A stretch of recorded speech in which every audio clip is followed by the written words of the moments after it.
Hey, it is an unstoppable day. Welcome to Alive and Thrive in 2025, a BTBY event. We are your host. I am Terrence, the Unstoppable Coach Leffridge, and so glad to be back with you guys alongside the Professor of Change, Brenda Ringwood, and the man, the myth, the legend himself, Anthony Russo. Come be the change that you want to be. How you guys doing today? Actually, I think we're doing Brenda, are we doing a little better than Terrence? Terrence all of a sudden Terrence is frozen. After we've been back and forth all morning, of course, when you start the show, Terrence has gone from alivened and thriving to frozen and freezing. So can you hear me?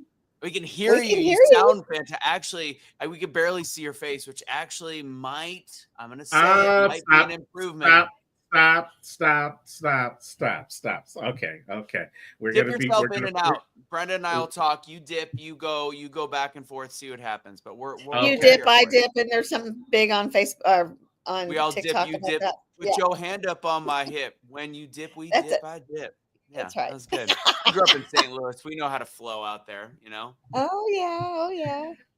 It's a little better, I think Terrence. you're still frozen. All right, can you? No, it's still frozen. What happened? It's still frozen? You know, now I'm too bright. I went from being too dark to too bright. Anyways, yeah, you're still frozen. I don't know what you're going to do. You've got some time to figure it out. Brenda was like, I'm going to put my makeup on today, and I'm just going to half work. Well, now Brenda and I are going to have to carry the beginning of the show because, well, at least you're smiling right now, Terrence. Terrence, you might need to go reboot. Brenda, what's first off, if you're watching the video, guys, like it, share it. You know my quote, do all the things with said video. Brenda, tell us a little bit about this event. Well, it's about thriving in 25. You know, we have another year coming. We're almost closing out this one. And everybody makes all these New Year's resolutions that we never keep. Are we going to do that? Or are we just going to make things happen?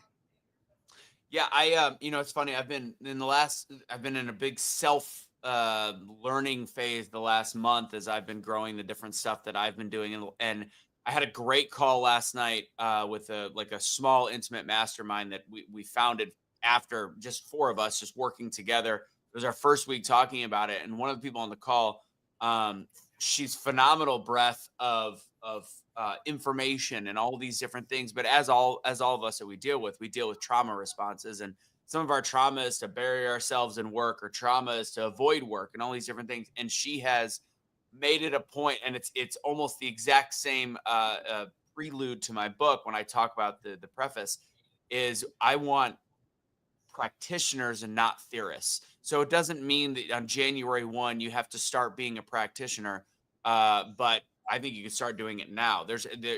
She has buried herself. There you go, Terrence, you look great.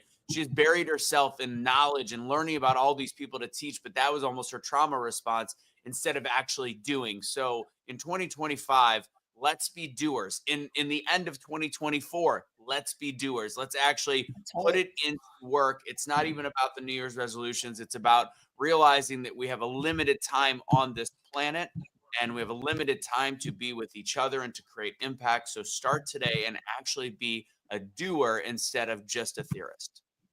Oh, that is so good. And you know what our BTBY theme is this year? No excuses. Yes, Rule absolutely, 76. absolutely. No And it's excuses. great. It's great that we are starting. And the reason we started doing this today, as opposed to in January, is because many people decide to work on their resolutions. Many people decide to start making that plan when January comes. Well, with Alive and Thrive in 2025, we want you to start working on it as if today is your day one. Because as Anthony said, right, just a second ago, tomorrow is not promised. So let's use the present right now to start making it through. You made it through the pandemic. You alive. Now let's just stop surviving. Let's start thriving in 2025. And we've got some thought leaders. We got some experts. We got some dynamic speakers throughout the course of the rest of this day that are going to help you, not just motivate you to get to that point, but to give you actionable steps that you can take right now, today, to start thriving in 2025. So, guys, I'm excited about it. You ready to get this party started? Man, I'm excited to hear what these people got to say because I'm always looking to learn. All right. Well, Brenda, why don't you introduce our first guest and let's rock and roll on the Alive and Thrive in 2025 broadcast. Well, let me tell you, this first guest I met at a networking. Well, it wasn't even networking. I think we met at a 10X stage, and then we've just kind of been connecting ever since. He's a former Army combat medic and a police officer, and he wanted to change. He decided that he had a passion for helping folks, and he created this financial thing that he's doing. And let me tell you, he's young, but he's passionate. And that passion led him to create his own company called the Market Bulls. He's got this fantastic story. I don't know what he's going to share today, but he goes into why he switched, why he went into finances. And he's got this little tagline that I love: stay bullish. So welcome, Caleb Bullard. Hey, good morning, Caleb. everybody. Thank you so much for having me on the show today. And to all that are listening in, huge shout out to you for taking the time to learn the right information and the skills to be able to actually thrive in 2025. So I hope you guys got your coffees. Hope you guys are all set up, ready to go for this amazing day full of incredible information from a lot of great speakers. And thank you guys for putting this on and providing this information to others. So, all right, well, we've got our pen and we got our pad, so take it away, Caleb. Come on now. So like Brenda said, my name is Caleb Bullard. I'm a former combat medic and police officer. So if there's anybody that served our great country in the military and law enforcement, huge thank you to you for your service. Really appreciate that. Myself personally, I served for several years helping people in the most critical moments in life. And while it was super rewarding, I realized that most families are one financial situation, one financial emergency away from a really hard time in life. And I several years ago, I watched a family member who struggled to retire because their 401k, which is a retirement program, it took a massive hit. And it was heartbreaking to watch, a loved one have to come out of retirement, go back to working a job just to make ends meet. So it was at that point when I decided to pivot. So let me back up for one second. I'm kind of curious, like ask yourself, like, if a financial emergency happened today, like, are you in the position to be able to handle it? So when I saw that happen, I decided to make a pivot into the financial space and be able to learn what the wealthy are doing, like how are they having such different results, and be able to dedicate myself to sharing that information to people like you so you can avoid those pitfalls in the future. Fast forward to today, one of the biggest things I've learned is it's not necessarily people's income. For the most part, it's really not people's income that's holding them back. It's just that they don't understand the right strategies, don't have the right strategies in place. And we were just talking about 2025, thriving 2025. We're going to talk a little about thriving financially in 2025. It's right around the corner. And with the cost of living increasing with inflation, the future is a little like unprecedented when it comes to, our economy. But the really good thing is when it comes to finances, it's not left up to luck. It's actually left up to proven principles. So if you know the right principles, you can succeed. So my goal today is to share with you a few principles that are going to help you take 2025 and really thrive in your finances. So I don't know if you guys are familiar with sports. probably everybody, at least everybody listening in from America, is probably pretty familiar with sports, and all sports have rules to them. If there's no rules, then there would be no scoreboard. It'd be like a complete disaster, it'd be complete chaos, and that's the last thing you want happening to your finances. So just like in sports, in money, there's some rules that we have to abide by.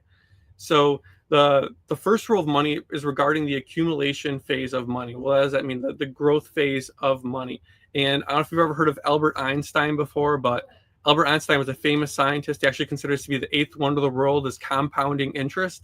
And what you do is you take the number 72 and you divide it by whatever interest rate you're earning on your money.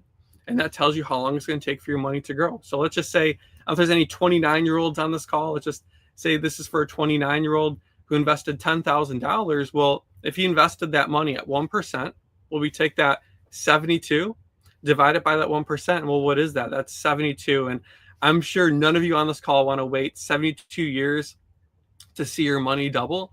So our goal would be what are some safe vehicles where you could grow your money a lot faster? So you get to, something around 12%. Well, 72 divided by 12 is 6 years. So now your money's growing a lot faster. And I'm sure that's where everybody on this call would want to be. So that's the first rule of money. Moving into the second rule of money, this is going to be the protection phase. Doesn't matter if we're growing our money really well, if we have a chance of losing a lot of it. So for those that have done a good job, have built up some finances, we want to make sure that money is protected.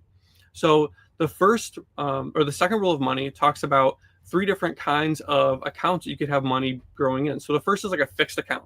So think of this as everybody here probably has a bank account, right? You probably know what a bank account is, and or maybe you put your money under the mattress where you're definitely not getting anything there. So with a bank, at least you got some protection. If you're protected, you got some insurance on that money, but you're probably not going to see a whole lot of growth. Maybe you got hey Caleb, I got a high yield savings account, might get 3-4%, but again, it's not going to be enough to get you to retirement.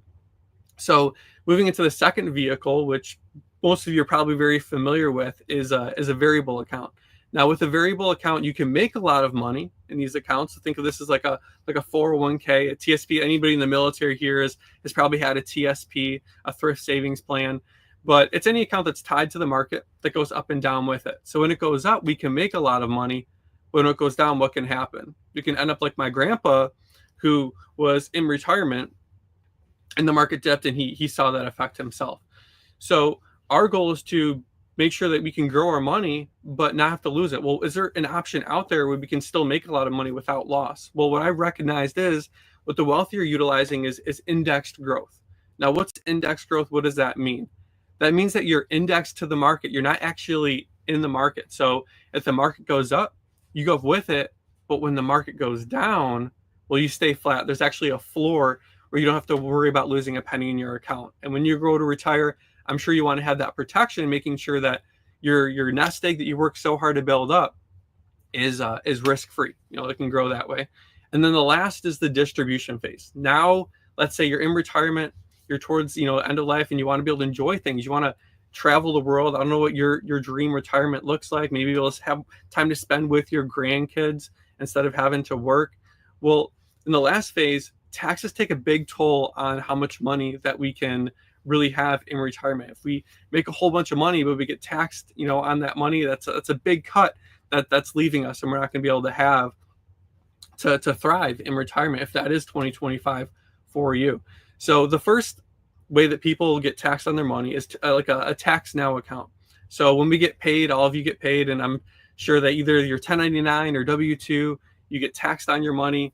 And I'm not sure about you guys, but I really don't enjoy paying taxes. I do because it's the right thing to do, but I don't enjoy it.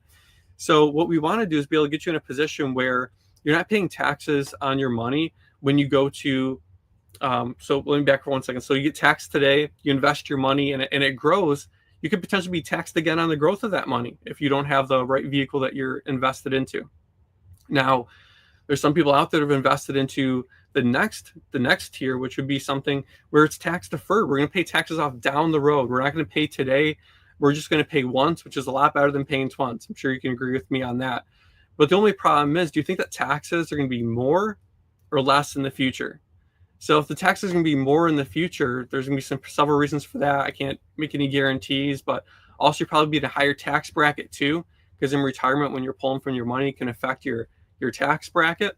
So we want to make sure that you have as much finances in retirement to be able to enjoy those golden years with your grandchildren, traveling, living that peaceful lifestyle that you're looking forward to. Then I saw that and I was like, that's definitely better. And then I was like, is there anything else that could potentially even be better than that? And that's when I heard about like almost like a tax never account. So this is where you pay your taxes today and you just let your money grow tax-free, and you can withdraw it tax-free in retirement. And there's several different ways that you can access funds like that. You can invest into like a cash accumulation policy. I'm sure you heard like maybe even a Roth IRA, where we're just going to pay taxes today. Think of like a farmer when he goes out and he buys all this seed to have a harvest. And let's say he has a good year, and he has a lot of crops at the end of it. Do you think he'd rather pay taxes on the seed that he bought or on the harvest that he has? What do you think is going to be more in taxes? So we'd rather pay taxes on the seed of the harvest today and let that grow and be able to enjoy the fruits of that down the road. So that's some of the ways that we help families. And there's over like 10 different things that we could get into, but we don't have enough time to on today's call. But I just want to lightly touch on them just to give you an idea of like, what are some things that I can implement, some tangible things to see success in 2025. So starting out, I recommend, if you don't have a budget, I recommend putting a budget in place. A lot of us probably think we know where we're at in our head, but then we go to put it on paper and it's very different. Now, if you've ever done that before, but I've like sat down with a lot of clients and like, I think I know where I'm at. And then we like put it down on paper, and it's just like the difference is huge. So I encourage you all to start 2025 with building a budget. And secondly, if you don't have a trust or a will set up in place, I would look into that. That's something that's very important, especially as we progress in life and we accrue assets, making sure that we're avoiding what's called like probate. Probate is something where the state can come in and take, up to 50% of your estate and divvy out the rest to your family. It can take several years. It can cost a lot of money. We can avoid that whole process if we have trust and wills in place. Also, too, there's so much I could go over today. I want to be respectful of the other speakers' time. There's so much information in the financial space, and you're probably like, some of those rules are really confusing. I really don't understand some of the ways you can help families, whether that's being able to, retire 10 years earlier, retire tax-free, be able to set up college funds for my children, making sure that they're left better off, leaving a legacy behind, creating generational wealth. Maybe all these things are like something that like, hey, I want to make sure that my finances, like I want to enhance what I'm currently doing, or maybe like I'm just getting started off and maybe that budget sounds really good to you and you want to have somebody walk you through those steps. The cool thing is in 2025, you don't have to go this alone. You don't have to do this alone. You heard in the beginning of the call that Brenda said, I have built a team, I've built a firm where we actually just come in and help people. It's a no pressure call where we can just come in and help you out, whether it's something as simple as building a budget, putting a trust and will together, or doing some kind of enhancement in retirement to be able to get more bang for your buck. We can look at different options that way. But in the spirit of Christmas, what I really wanted to do is provide some free gifts, some free resources. So on my screen here, you can see my Instagram, Caleb Bullard 360. There's actually a link in my bio, and it has a free book, a free webinar, some free resources for you to be able to take advantage of that I have up there right now for you. So I encourage you to go take advantage of those and say, hey, I just want to like start off on the ground level, or maybe I'm advanced and I want to see if there's a way to enhance what I'm currently doing. Well, let's sit down and see what that looks like. So I encourage you all, don't go it alone. There's help, there's assistance that's out there, whether you go through, somebody like myself or someone else. We're just here to help and provide that next step, provide that clarity. A lot of times, sometimes we would say in the military, like somebody would say something like, oh, that's clear as mud. But we want to make sure things are super clear, because when there's confusion, it's hard to know your next step to take. So the goal is to provide the clarity, provide the steps, and then it's up to you to take that action. Like Brenda was saying, no excuses in 2025. Everybody's got excuses. Well, I'll just wait until this. I'll wait until that to take action. And I know I need to do this, but today's the day. Don't wait for the new year. Let's do it today. Let's sit down and build out a budget if that's something that you want to do, or if it's something that we want to enhance your retirement, be able to retire way earlier, protect your accounts, set up your family for a future, leave a legacy behind. You can do it, but it's up to you to make no excuses and take your finances by the horns. We talk about the Market Bulls as the company that we built out, because we want to be able to charge ahead in our financial situations and not be skittish, but know what to do. And with that confidence of knowing what to do, be able to charge full ahead, full steam ahead and see an amazing, successful 2025.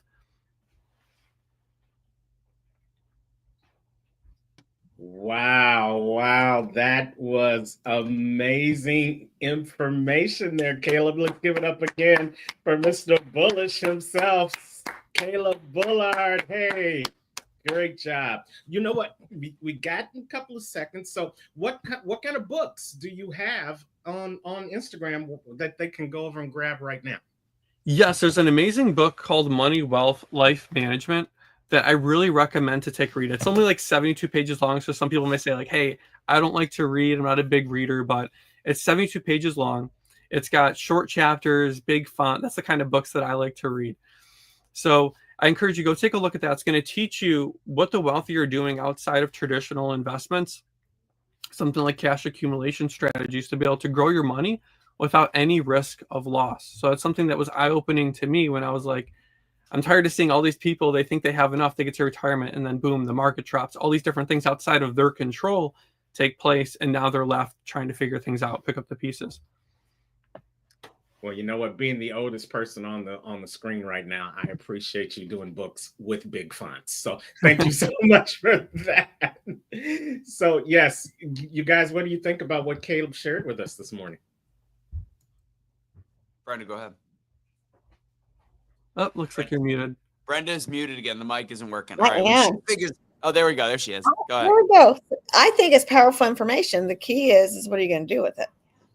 Yeah. Absolutely. Yeah, whenever it comes to financial advice, especially with what Caleb was giving you on that, I know it was a lot of information. The power of the bad part about a lot of information is it can get confusing. The power of a lot of information is there's a lot to implement. So in a situation like this, if you are looking to get your budget in order, getting your finances in order, that's why Caleb's Instagram is right there. Reach out to him. I'm sure he's got a program he could take you through. This is the key of hands-on. So he just created a bunch of awareness of things that you might be able to do, especially if you're taking notes.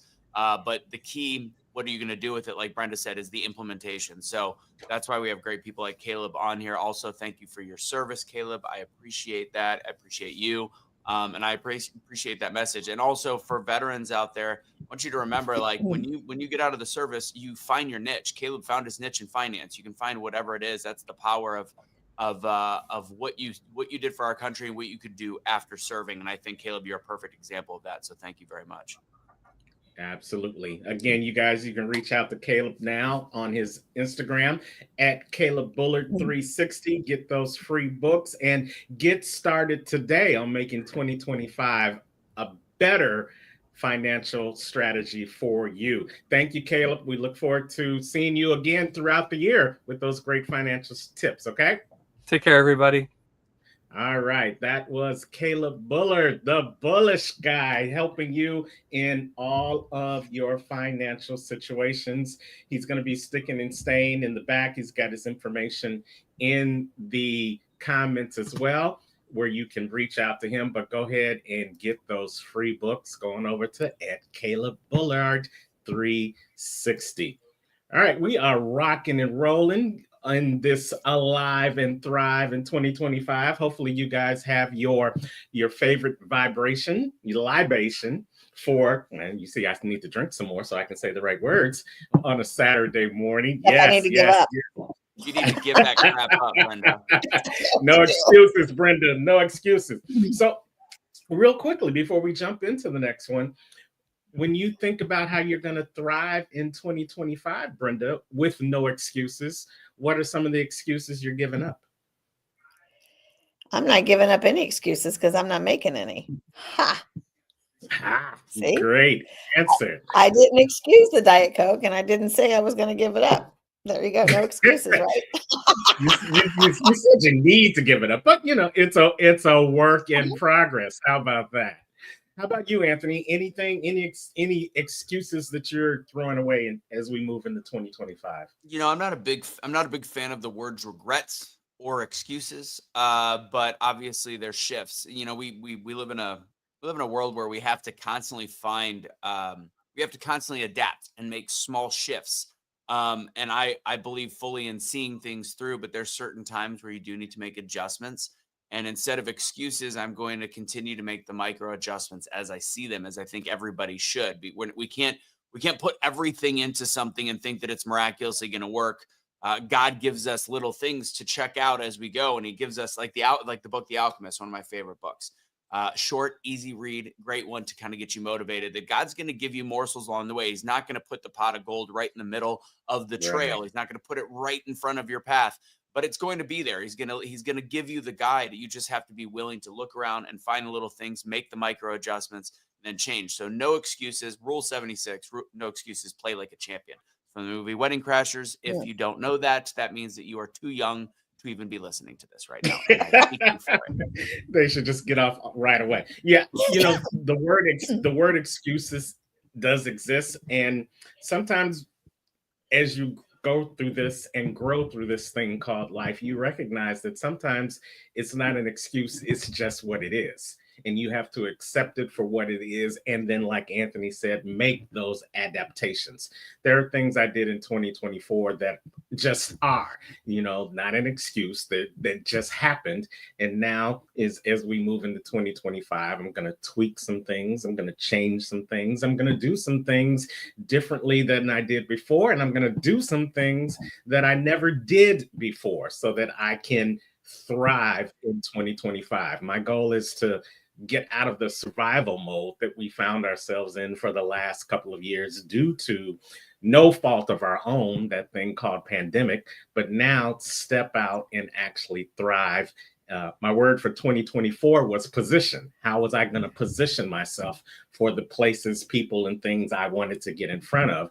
And now as I move into 2025, how can I be of service? That's the word that I'm going to be focusing on in 2025. So those are my things, and no excuses as I promote being of service to all my clients, customers, friends, and families moving into 2025. It's interesting. You brought up the pandemic, and I think that's far enough in our rear view. We have to stop looking at it. But what I will say for me, and it's interesting, you said no excuses, and I don't have any excuses the last 4 years. But you both know me as somebody that loves to talk in the political realm, and I spent a lot of my time doing that. And I think I was using that as a crutch to why my other businesses weren't succeeding.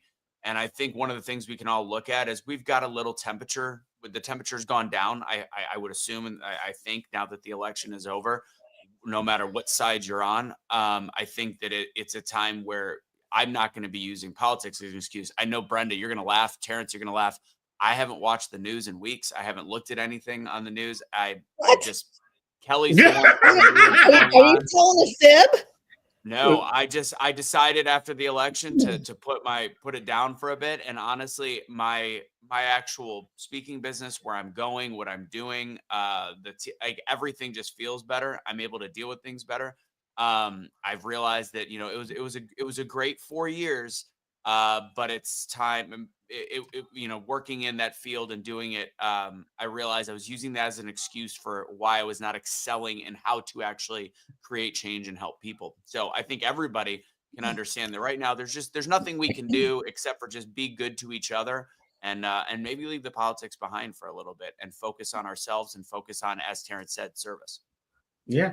I think a word that you really just said really puts it all into a good blueprint to excel, for whatever reason, whether we were using the pandemic as a crutch or maybe because we were just trying to make sure we were past it, we were idling, we were stagnant. And a lot of us weren't going where we wanted to go as fast as we probably could have got there, if not for that elephant that was in the room or that bird that was hanging over our head. But now, and that's why I really decided to call this Alive and Thrive, because you're alive. Wherever your circumstances is, you are the people that made it through. And so now let's move out of that survival mode and let's actually put the pedal to the metal, all gas, no brakes, and let's thrive in 2025. And we got some people that are still coming up to speak to you that are going to help you do that. So on with the show. Brenda, who's coming up next?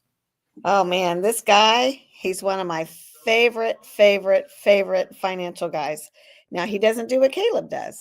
He's a strategist. He's going to help you get disciplined. and what and how to do with your finances. But he's also our CFO. And that would be Kevin Wilson. He's a multiple author. He's just a great all-around guy. He's not a boring speaker on finances. And I've seen him come to the stage multiple times singing a song. Are you going to sing for us today, Kevin? No singing today. No singing today. Nope, not prepared for that. Too early. How are you guys doing? We are great. We're ready to grow, like your statement says under your name. 3, 2, 1. Let's grow. So we're going to jump off the stage and we're going to put our growth hats on and listen to what Kevin Wilson has to say. Ladies and gentlemen, this is Kevin Wilson. Well, thank you guys. So great to see us. What a great concept of Live and Thrive in 2025. I love it. Great information from Caleb on that last one as well. And Bryn's right. I do things a little bit different, but I'll probably come back to him in a minute. Simply because he talked about being a resource for people. And that's really what you want to have in your life when it comes to money, is resources on how to use it as a tool to better serve the things that are important to you. I'm going to give you a little introduction about myself in case you don't know me. My name is Kevin Wilson. Been a small business owner for years. I started a martial arts school years ago. I've been teaching and working out in the martial arts for over 30 years now, actually. I'm a 7th degree black belt. I love martial arts as a medium, not only for self-defense, but really for self-development and self-awareness. And I love teaching both youth, children, and adults through that medium. I also owned a business with a great team of partners. It was a medical staffing company that we owned, built, operated, and eventually sold after 10 years, which was just a phenomenal learning experience. When we sold it, it allowed me then to kind of be more present at home. I have 2 children. They're 15 and 16 now, a daughter and a son. And when I sold my company, I was pretty much able to be, outside of doing some other things, I was able to be a stay-at-home father. Their mother works. She's a CRNA, a nurse anesthetist. So I always make the joke, she knocks people out before the surgery. I knock them out in the dojo. We have the same job, just the pay is different. I don't think it's fair that she gets paid more than I do. But it's a great family balance that we've been able to create by me being a present father home, by her working part-time, being a very present and providing wife. She's from Prague, so we go visit her family in Europe all the time as well. And I've been very fortunate during that downtime or that at home time to author. I've authored 4 books. I've written a complete financial education course, which is really what I'm kind of going to be talking to you about today. An interesting thing happened through my, particularly my medical staffing company. As I was brought on, my degree was in business administration. I was brought on to work both the financial and the management aspects of the company. All of my other partners were surgical professionals. And what was really interesting about it is we put these things together, we collaborated, we made sure that things were being effective, and they were being effective. And what was really interesting is I looked at my company and realized that it was going very well. But I had looked at more of my personal finances and figured out, well, wait a minute, why is my company doing well? And I'm broke. I'd read one book.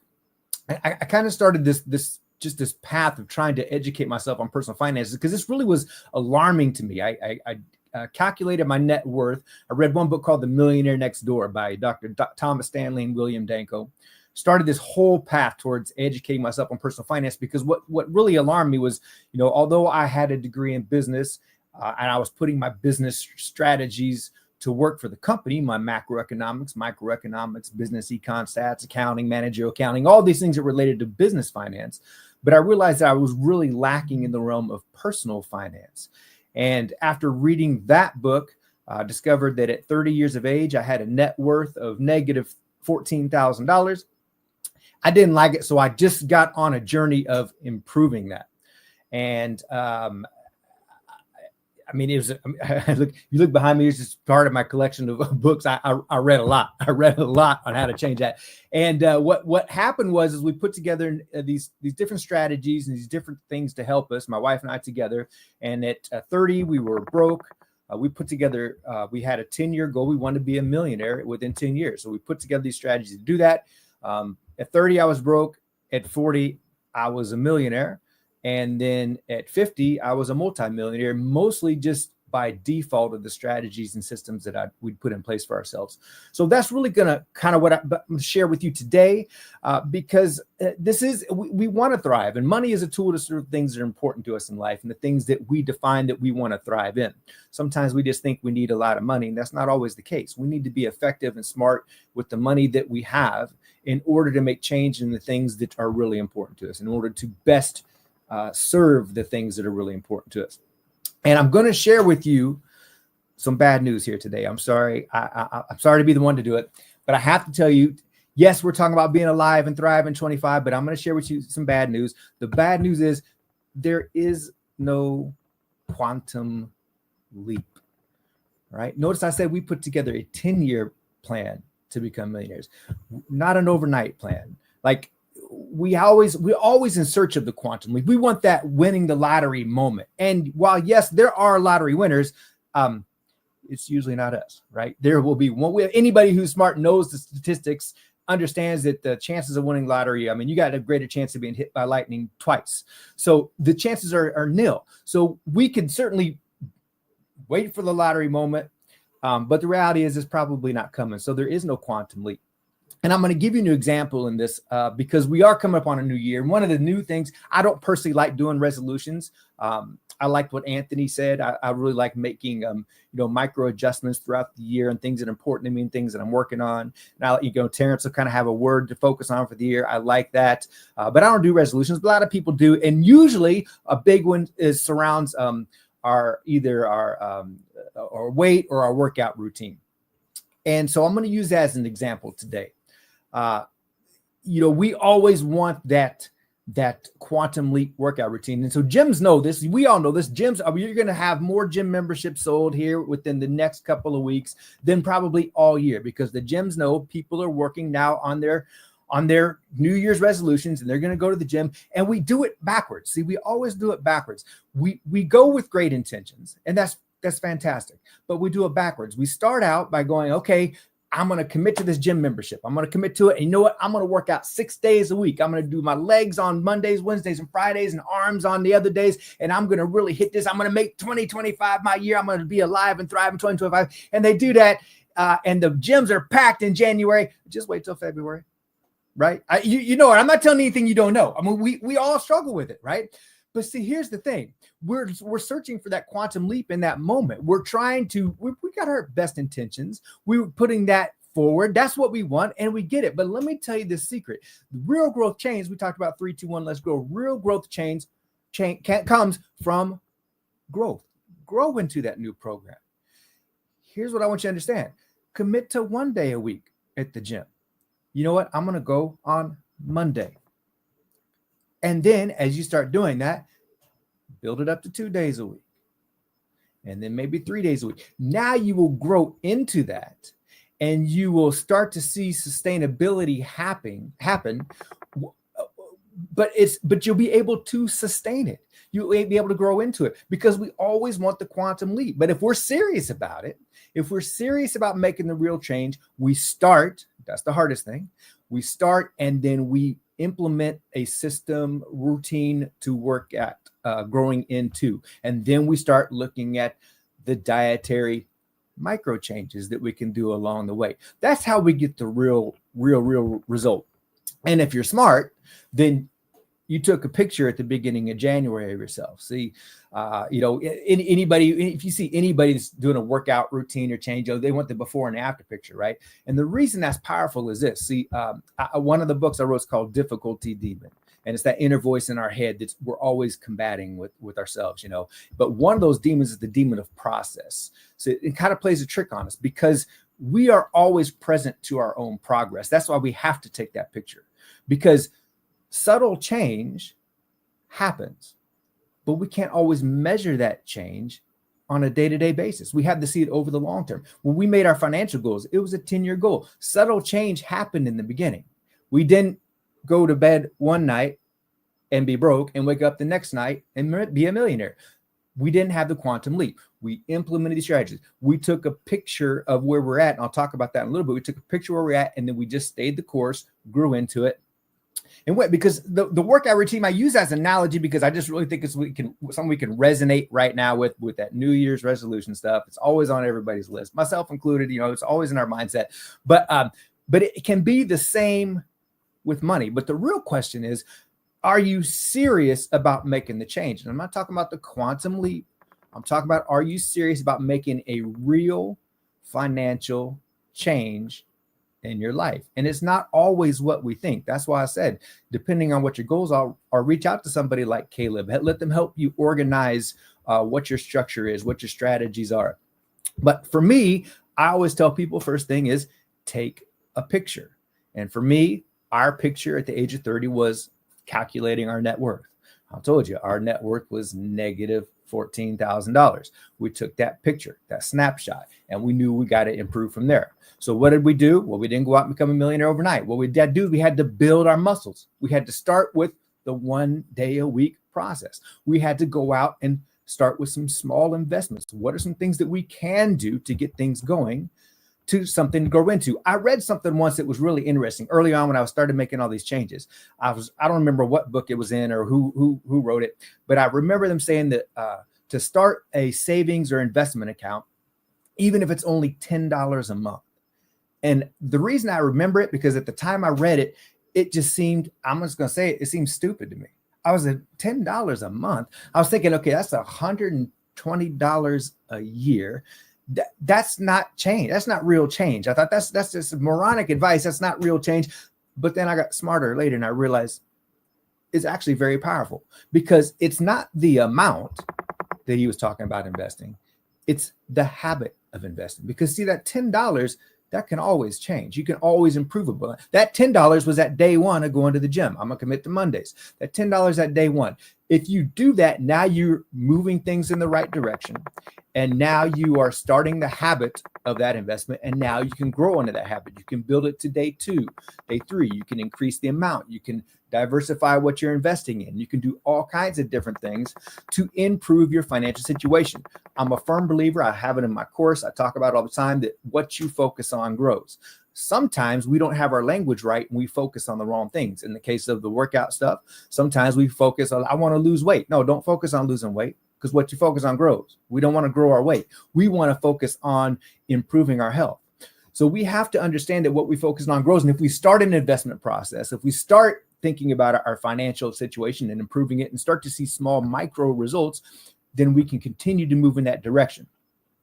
To cap it off even more, then you need to work into the dietary aspect of our finances as well. And sometimes it need to, actually, in my course, I call it trim the fat. That's when we get into some of the budgetary stuff. Caleb mentioned writing stuff out. It's surprising. If you haven't done it, write it out. Like, see where all the money's really going. You'll see there's a long list of people really trying to get your money, and that's fine. But is that the person you want to give it to? And figure it out. So you have to go through that budget. You have to see how that is going to complement the things you're trying to implement when you're trying to improve your financial situation. But these are all procedural things, no quantum leap, but they will drive real success, real results. But the question is, are you serious about it? If you're really serious about your workout program, not only do you start small and grow into it, but then you also get a trainer. You get somebody to help you. You get somebody that's been there, done that, worked that machine, knows that stuff. If you're serious, that's what you do. That's why Caleb said, reach out to him. If you're serious about it, you get a trainer. If you're serious about improving even more, then you get a dietitian. You figure out, hey, what is some of the things I should eat? What are things that are good for my health? What are things that are bad for my health? Help me understand. Because here's the thing. As a martial artist, I love efficiency. Efficiency is a big part of what we do in martial arts.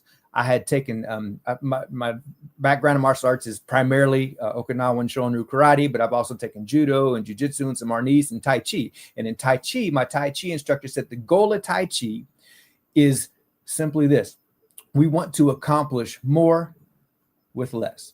The very definition of efficiency. And I told him, I said, that's not Tai Chi principle. That should be a life principle, right? So if you're serious about it, find that efficient path. Find somebody to help you.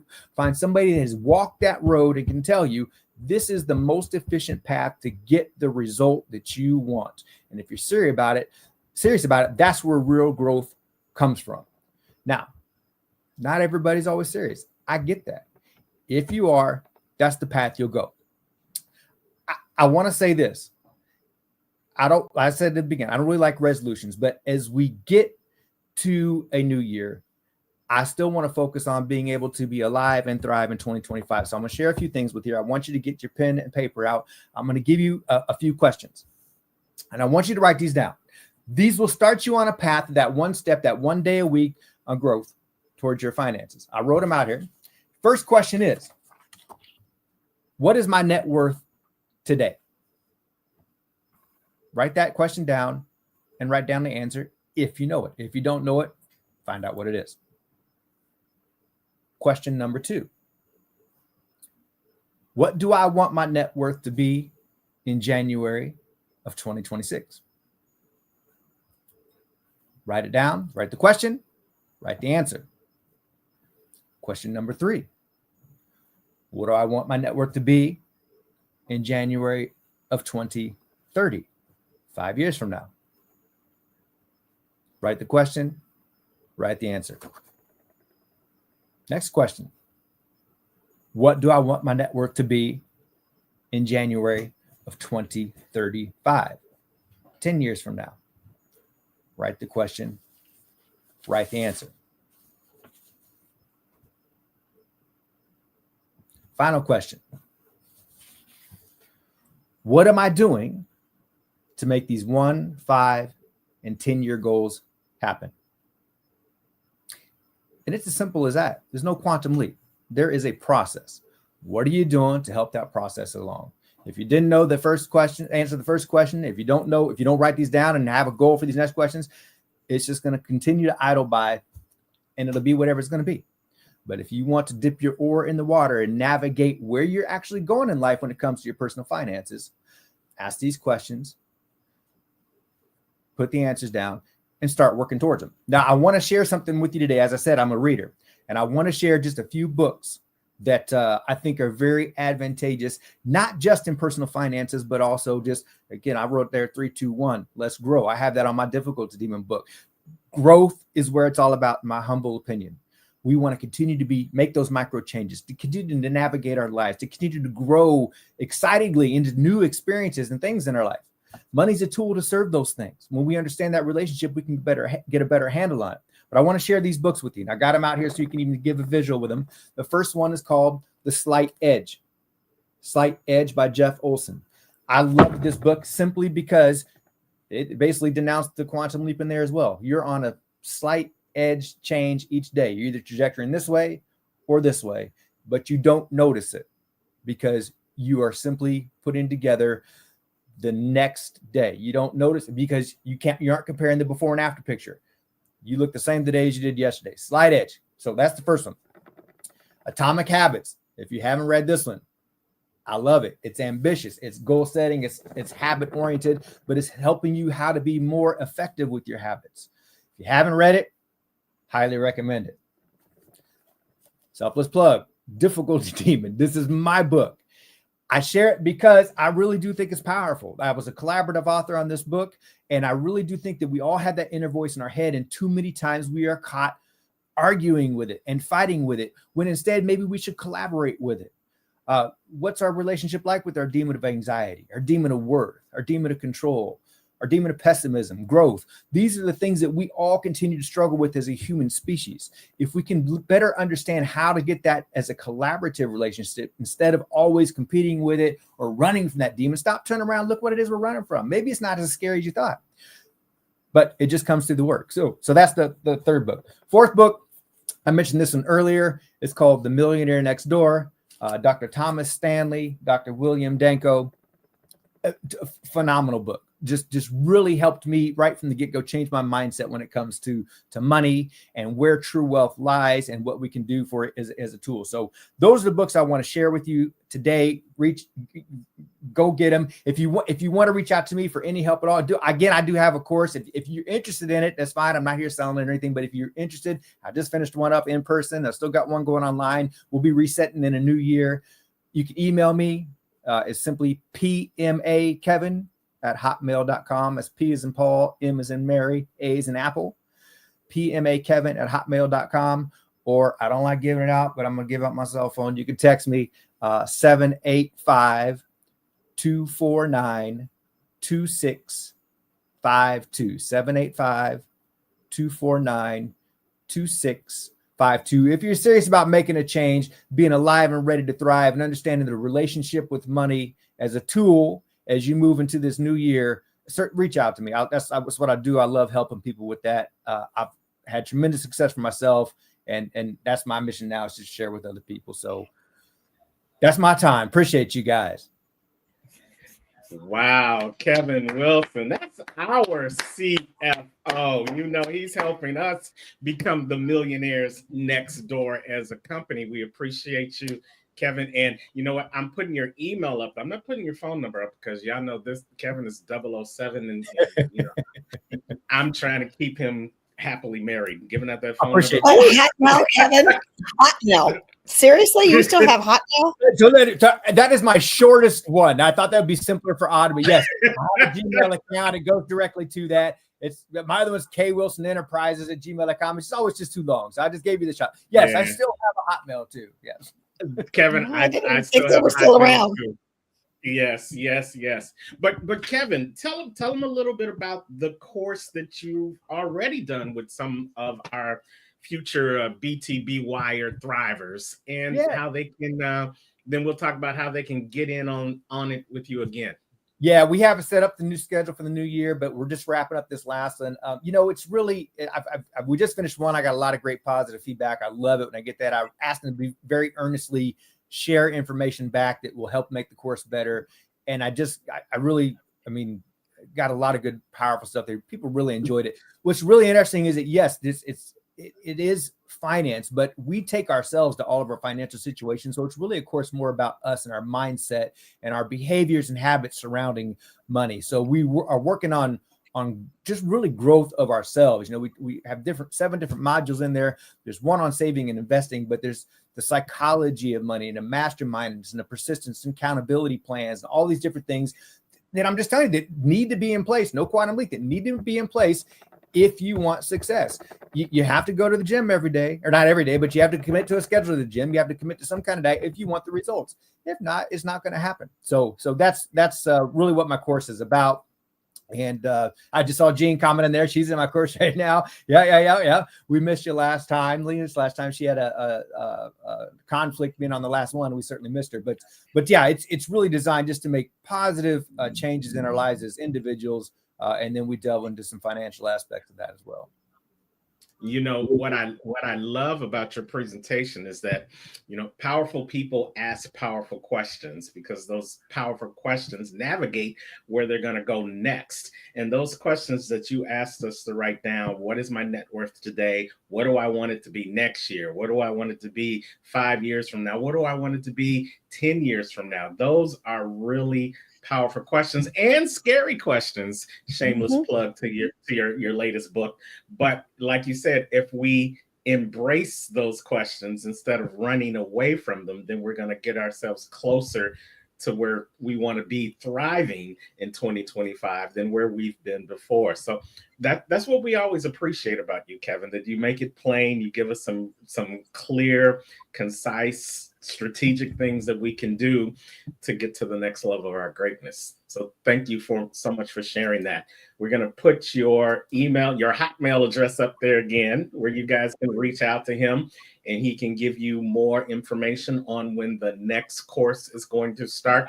It's one of our core courses that we're offering in the BTBY memberships that we'll be talking about a little bit more today and throughout the rest of 2025 to help you thrive in 2025 and become the better you. Brenda, anything you want to add before we let Kevin go? Well, you know, Kevin kind of helped me stop making excuses. He was telling me, you got to do this, we need to do this, and then it turned into what we're doing now, thanks to him, because he kept saying it's time. Well, and that's what it's about. Well, it's all about the collaboration. Yeah, and that's just it. You know, it's all about collaboration. You know, Stephen Covey talks about the habit of synergy, and synergy. I mean, you get so much more. 1 + 1 does not equal 2; it equals 7. 7 million with this group. I mean, it's just that synergy. And so us being able to collaborate, bounce and stuff, it's just all, as again, 3, 2, 1, let's grow. You had some growing moments in that, and I was happy to be around when it happened. Absolutely. and look how far we've grown just since you had that conversation with us. So we appreciate you being a part of the team. You know, I love acronyms, and when we talk about team together, everyone achieves more, and we're looking forward to achieving more in 2025 with you as a part of the team. And you guys can be a part of Kevin's team. Join his class, go on over to his email, shoot him an email, let him know you're interested, and let him know that 3, 2, 1, you're ready to grow too. Thank you, Kevin. We appreciate you. Yep, thank you. All right. Thanks, Kevin. That was Kevin Wilson. He's the CFO of BTBY, and he's got a great financial course that you guys definitely ought to dig into. So, Brenda, we got a second. Talk a little bit about Kevin's course and some of the other courses that they can expect to get from being a part of BTBY in 2025. Well, we're getting ready to roll out some amazing things. Kevin's going to be doing his financial course again. We have a speaker class coming up. We have a leadership class coming up. We'll talk more about that when it's Sacconi's turn to speak. But we've got things for every pillar that we have, and there's something for everybody. We even have a parenting class coming up. Yeah, we've got some exciting things. So stick and stay and don't go away, because BTBY is your place for personal development, for financial education, for health and wellness, as well as service. And we want to be of service to you in 2025. All right, who we got up next, Brenda? Man, this gal, she's kind of been with us since the beginning. I met her about the same time I met you at one of Dr. Ruben West events. And she likes to bring a smile and the attitude with her that no matter who you are, where you're from, your future's still up to you. She's got a very loving heart. She's kind. She's been through several of our classes. She is a BTBYer thick and through, just all in. And I love her for that. I love her passion. She really likes to just help people. So welcome, Jean Caggiano. Jean, you are muted though. Yeah, come on and mute yourself, Jean. Thank you very much. First off, thank you, Terrence, and most of all, thank you, Brenda, for having the vision for the BTBY. And it has been an honor to be a part of it from the beginning, and the opportunity to grow with the team, collaborating and building synergy around the world to empower individuals to become the best they can be. Ever since I was a little girl, I have always wanted to be the very best I can be. And I've learned that sometimes that doesn't always look the same to everybody. So as we look at 2025, I'm going to ask you first off to figure out what is it that you are ready to do. No excuses. Alive and ready to thrive in 2025 perfectly encapsulates the spirit of which we should do to embrace the future. And we got to we can't just exist. We actually have to truly live and flourish to be able to thrive. So as you move into 2025, do not have any excuses, because there's a community there to help you, starting with BTBY. Maybe if you don't have someone close by, guess what? We do a lot of virtual events. For example, Kevin, thank you very much for the tools that you've given me in your course to take away. If you need assistance with financial, he's definitely the person to go see. But let's get back to 2025 and thriving. What is it that you need to do to put aside those excuses? I've learned that embracing the past and it will empower the future. As I mentioned, as a little girl, I always wanted to help. Well, sometimes you have to come up with a vision to see what it looks like. So what is your vision for your future? Because if you don't have a vision for it, then it's going to be difficult for you to move into it thriving in the future. So let's look at those obstacles. Maybe you've had to overcome some challenges in 2024. I know that I felt at one point that I could have done so much more, but I've also learned that everything that we do is what we've done and is back there. We have to look at where we're at today and what is it that we want to achieve for us to be able to flourish, for us to be able to live and feel that we have contributed what we were created to contribute. So take some of those challenges maybe from back there, some of those areas where I felt that I didn't do well enough, and know that those are those markers to use to move forward. Very important in that is to think about those obstacles as learned lessons and experienced moments of both some of the joys that you've had from them and some of the sorrows that come from them.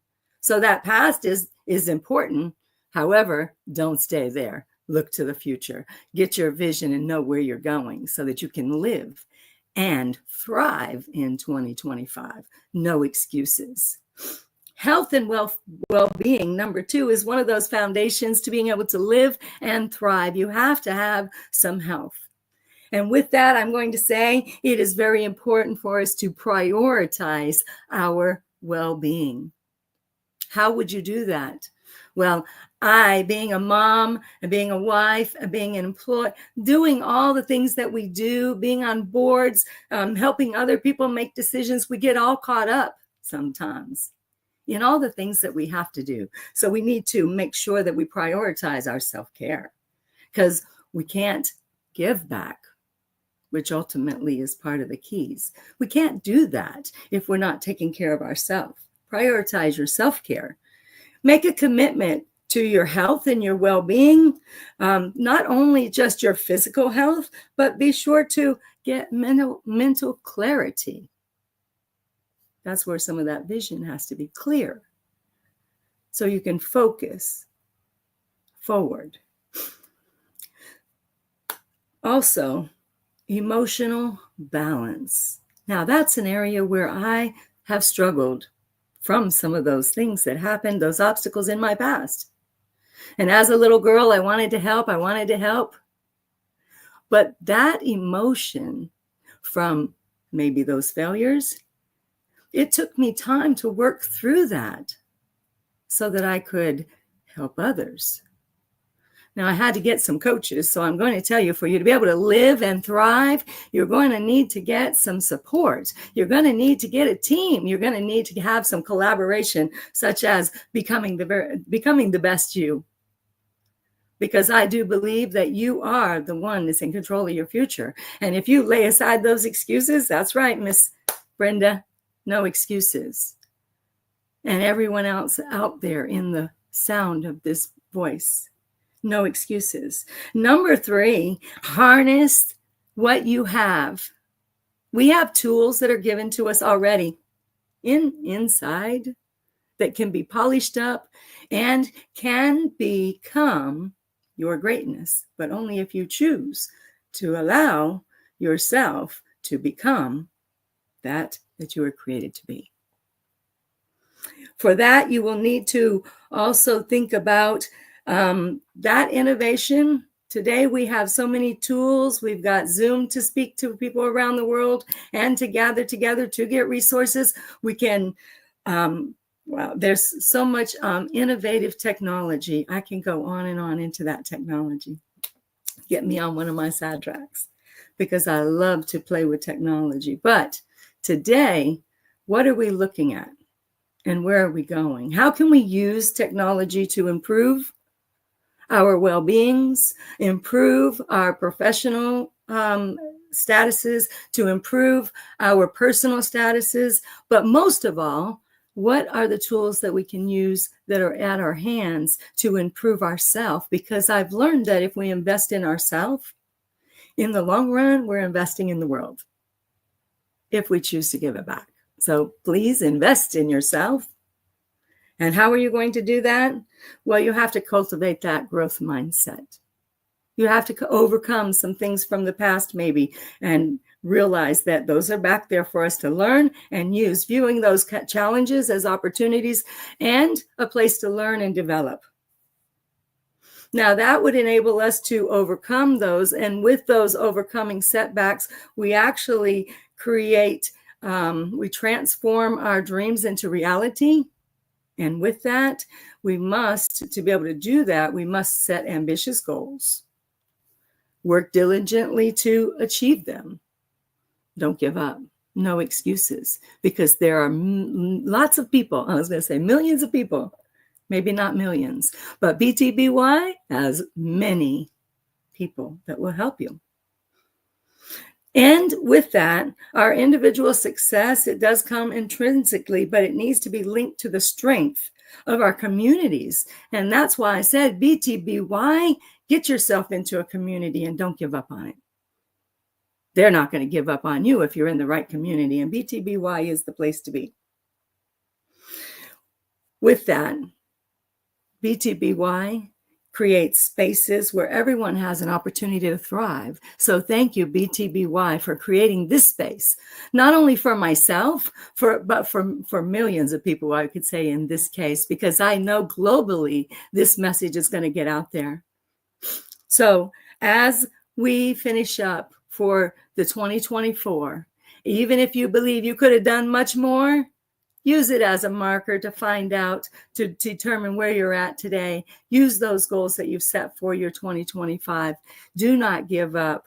As we are alive and we are ready to thrive, what we will need to do is prioritize our well-being, embrace innovation, cultivate a growth mindset, invest in yourself, and then invest in your communities, strengthening them to become the best that they can be.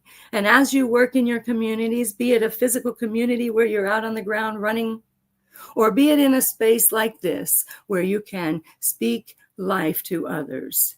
Invest in you. Invest in 2025. No excuses. The tools are at your hand. Be here. Be now. Be alive and ready to thrive in 2025. Thank you very much. I am Beautiful, Jean. Thank you very much. You know, you have a way of just making people feel welcome, and that's a gift. That's a gift. Thank you. Thank you. Oh, did we see Anthony's back?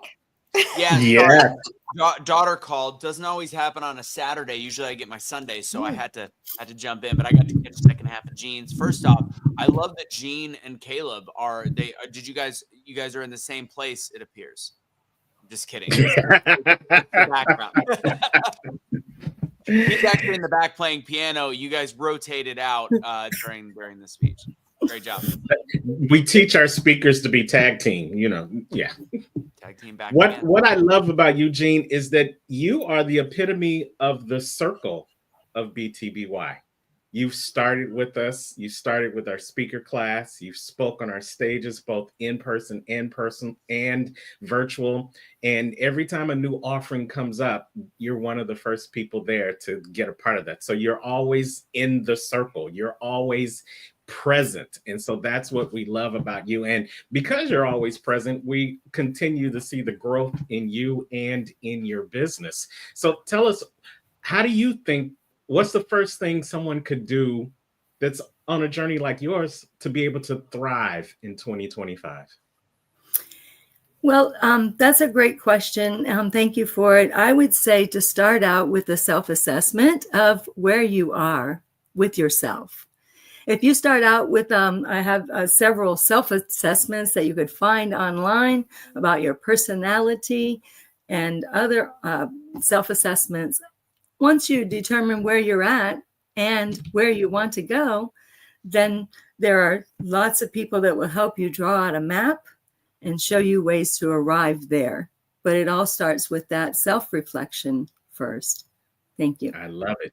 And you said you had a lot of things online that can help them. So how can they reach out to you, Jean, to get that information? For me, currently, my email is Gems of Hope. That's JEMS of Hope at gmail.com.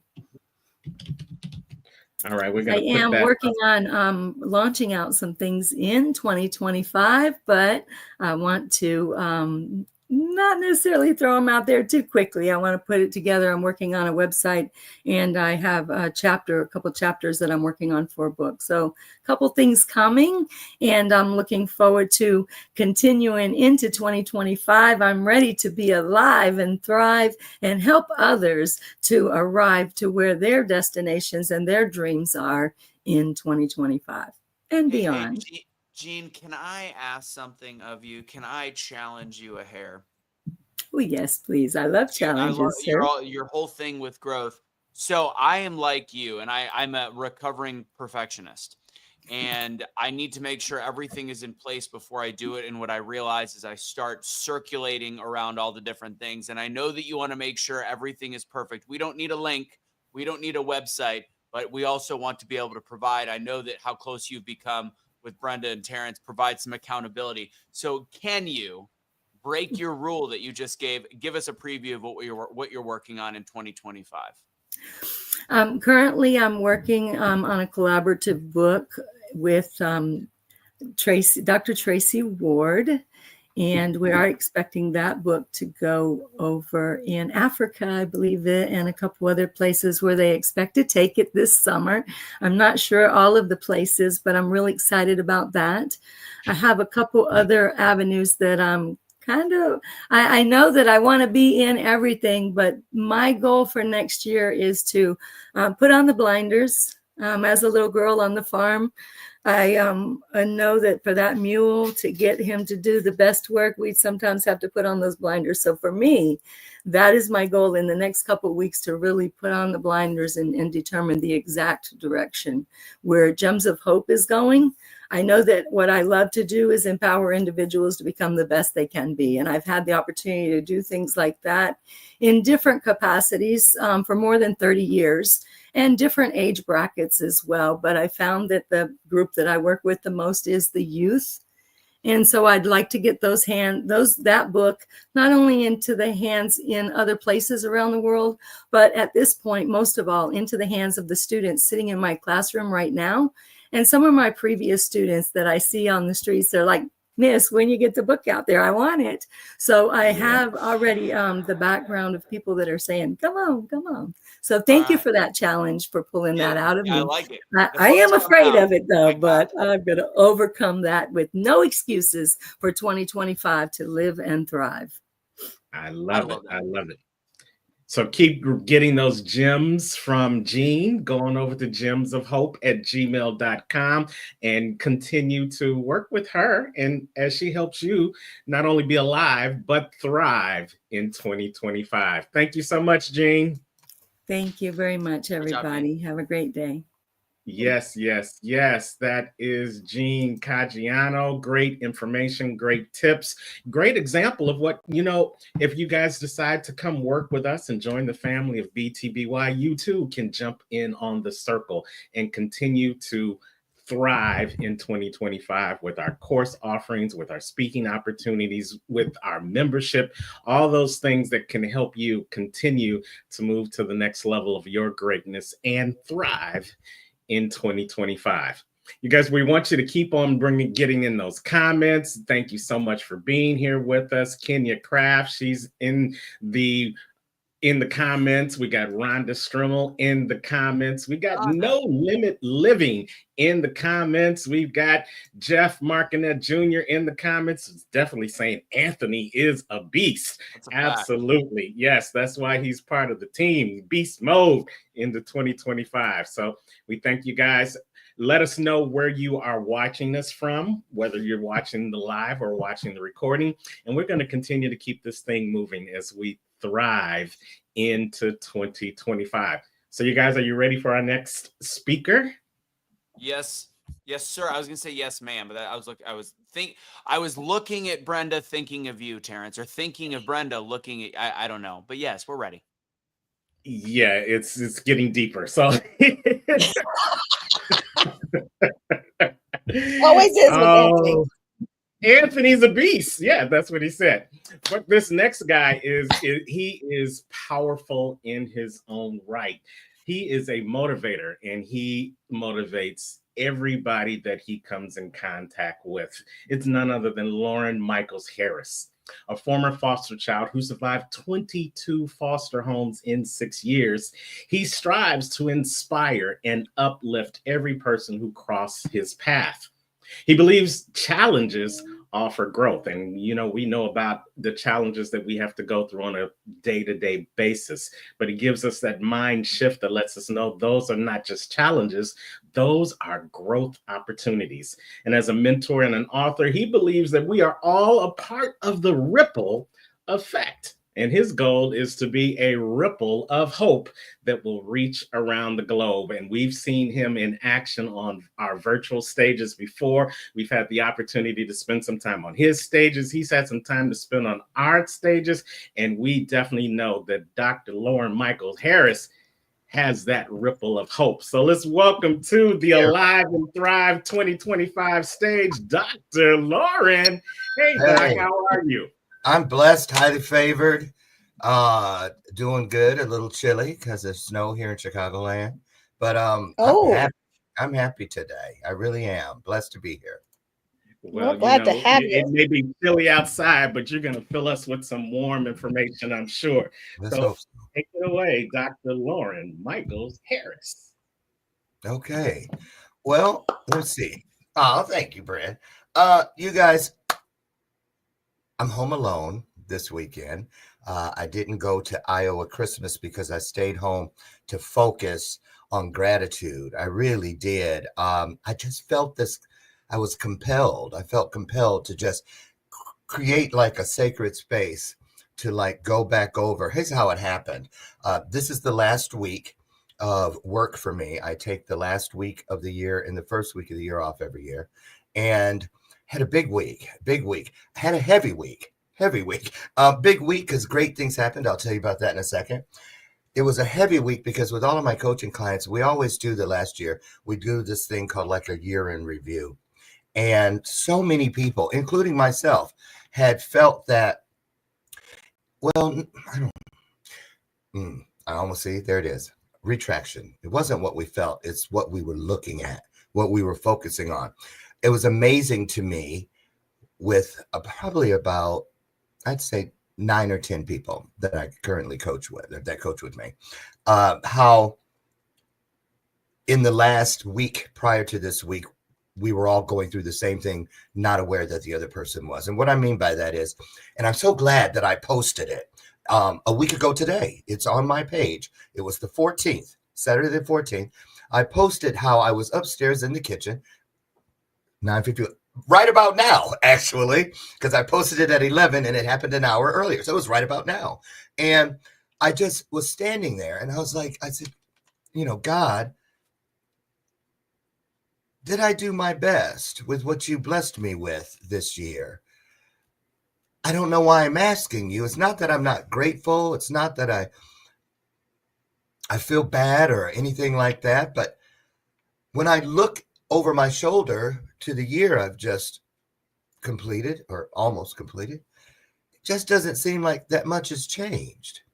And just like that, I heard this. I heard, Lauren, what are you doing? Here's what I want you to do. I want you to not focus on what things look like.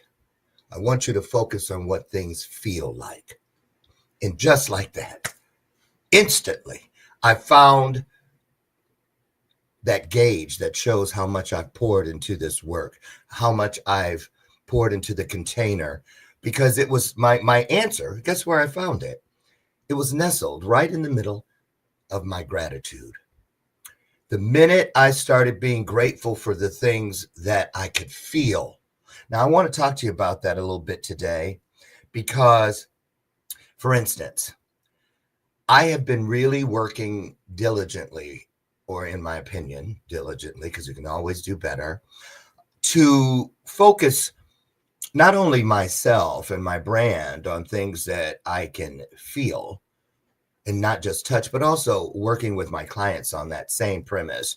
And what I mean by that, first of all, I don't think any of us has ever seen a hearse attached with a U-Haul behind it. So, you know, we get degrees, we get awards, we get, you know, we accumulate things, houses and cars and clothes and jewelry and all those things, and that's fine. But it's very important to keep a finger or two on the pulse of how you're bringing along with you things you can also feel and not just touch. See, all those things that I just mentioned that are things you can actually touch them, but the things that you can feel, you cannot touch. And you cannot touch them because the things that matter the most really aren't things. I believe they are places. And so what I mean by that is joy, compassion, empathy, faith.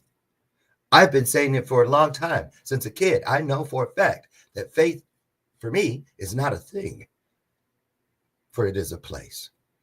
When these blessings, these things you cannot touch are needed, they are available. They are right there with you. They have been walking before you. They've been standing beside you. They've even been behind you, taking care of all those things that you can't see as a human. And even when we look in the mirror, we only can see so much two-dimensionally. We can't see if there's something stuck on my back, even in the, you know, the fitting room. But the great thing about having community like you have here is that you're around people, number one, that are healthy enough to sit in the front row seats of your life. And they can also give you a 360-degree view of what they see in you, and that is a great feeling. It is a wonderful feeling. And so what I wanted to leave with you today, or bring to you today, is first of all, when you look back over your year, don't judge it by the things you can see. Why? Because that's just the thing that started something. When you do what you were brought here to do, every time you do your best, right here, the 4 agreements, right here. That's the companion book, but it's right here. I keep it. It's on the wall right there. The most important place those 4 agreements live is right here, inside me. And it's important because we can talk ourselves out of our joy. We can talk our see, because joy is a place, but I can talk myself and walk myself right out of there. The ripple effect that you create when you've done your best. You can see it. You can see those ripples, but don't look through these eyes. These eyes can only see right now. I'm looking around my studios. I can see what's right in front of me. But I want you to try this. This is something I've been working with for about 6 months with all my coaching clients, and they say it's working fabulously. Imagine inside your mind that your insight is like a kaleidoscope. If you remember those, I remember them. I haven't seen one in years now that I think about it. A kaleidoscope. Earlier this week, I was using this very thermos as an example with a client and forgot to close it. It went like this and poured coffee all over me. So, all right. So anyway, I imagine picking it up and turning it. And when we use our insight, it allows us to see beyond just the beach. It allows us to see beyond just the horizon. It allows us to see within our full universe. I'm telling you, it is true. That insight piece is so very important because it lives inside of what I refer to where all these things are kept, like a panic room, if you will. If you are a Christian, a believer, you've heard most likely the term put on the full armor. Well, that's where I keep mine. And what is that full armor? For me, it is all those things you cannot touch. It is all those things you cannot break, i.e. principles, but we can be broken against them. It is the 4 agreements. It is the Beatitudes. It is where I keep my intentions. It is where I keep my intuition. It is where I keep my integrity. It is where I find my instinct. It is where I go for inspiration. All of those words begin with IN, and they are all internal. They are all inside. And the only way something can change their intention from going due north to something going south is through our invitation. I'm going to let that hang there for just a minute. So, in this new year and beyond, I would love for each of you, I challenge you to set your intentions. Set them, not a resolution, but your intention. Set it down there at the end of the corner 1 year from now, and then march back up to the top. Tie your shoes on tight, because you don't know what the terrain will look like. But I treat that block, that side of the block that I'm trying to get through, I imagine it inside, internally, through my inside, just like that sidewalk Michael Jackson stood on in the Billie Jean video. Remember that? He would stand on it and it would light up. I stand in my truths. I stand on the promises. I stand on the principles. And when it's time to move, I move just like that. I don't hesitate. I do not. And when I step on it, and sometimes I'm a little anxious, I'm human. Sometimes I'm a little slow on the draw. I'm human. But when we realize that that hand that we hold is tugging us and saying, come on, it's okay. Step on that next step, you can see it light up. If it doesn't light up, it means stay there. Be patient. Patience is the most difficult thing for a human to execute. It really is. Find your purpose, baptize it in your passion, and then stand inside of patience and just wait on it. You know, I want to give you an example of why this is so important. Yesterday was my last show of the year live for Bathrobe Moments, my television show. 8 straight years, 5 days a week, 50 weeks a year. Many of you remember I started on this very phone. Yeah, you could tell by how many cameras. And this very mug. And I'll tell you how it happened. I had stubbed my pinky toe. I caught it on the leg of a chair in our dining room, and I'm not kidding you. I just knew that toe was either broke off. That was country. Broken. Okay, public school. I thought that toe was broken, or at the very least, going that way when the other toes were going that way. And it was so sore. I was limping. I couldn't put on a shoe. I couldn't go anywhere. It just made me stand. I was like, why would this happen? I had big things to do today. And I cussed and I stomped until it was 4:30 in the afternoon. I couldn't believe how fast the day had gone. And then I heard it. I heard the Spirit say to me, Lauren, what are you doing? What if this were your last day? Look how you spent it. Just like that. I was like, no more. Give me what I need in order to do my best. I need something, get this, here it comes, to change the trajectory of my intention. And I heard that same voice say, well, I was in my robe. It's hanging right back there. Open your phone to Facebook, Lauren. Go live and call it Bathrobe Moments. Yesterday was the end of the 8th year, but guess what? 2 days before that, E360 was blowing my phone up. I had a bunch of appointments. A couple of them were out of the house. And so I was driving around. And they started at 10 in the morning, and around 5:30, I finally had a break to call them back. And they said, are you sitting down? I said, well, I'm in the car, so I have no choice, but yes. They said, guess what? We have great news. All of your hard work has paid off. We were approached by a company that does syndication, and they want to syndicate Bathrobe Moments. So when you come back off hiatus on January 6th, your show will be syndicated. I was like, oh, what does that mean? And they said, it means around 62 million more homes. When I started in that driveway with that phone, people used to say, sit down, quit walking around, you're making us sick, I need a Dramamine. Pull the phone back. We can see up your nostrils and count all of your nose hairs. And why I say all that is because I didn't know what I was doing, but I knew I needed to do more. I knew I needed to do better. So I want to inspire you today, I hope, to change. If you're one of those people that is sitting there right now, feeling like you're at the bottom of the bottom, the lowest of the dregs. If you hear the background music playing in your journey and it sounds like a looped version of a song called What Did I Do to Deserve This? Turn it over. Side B, I guarantee you, when you believe and you stand in it and you surround yourself with community like you have here, all of a sudden it's going to change from what did I do to deserve this to what can I do or what must I do to preserve this? See, when you have something you don't want to let go of,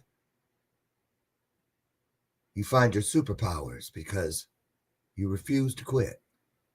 You refuse to be less than. You refuse to do anything but be your very best. Now, here's something that I'm telling you is easy peasy, cool and breezy. Get up every day.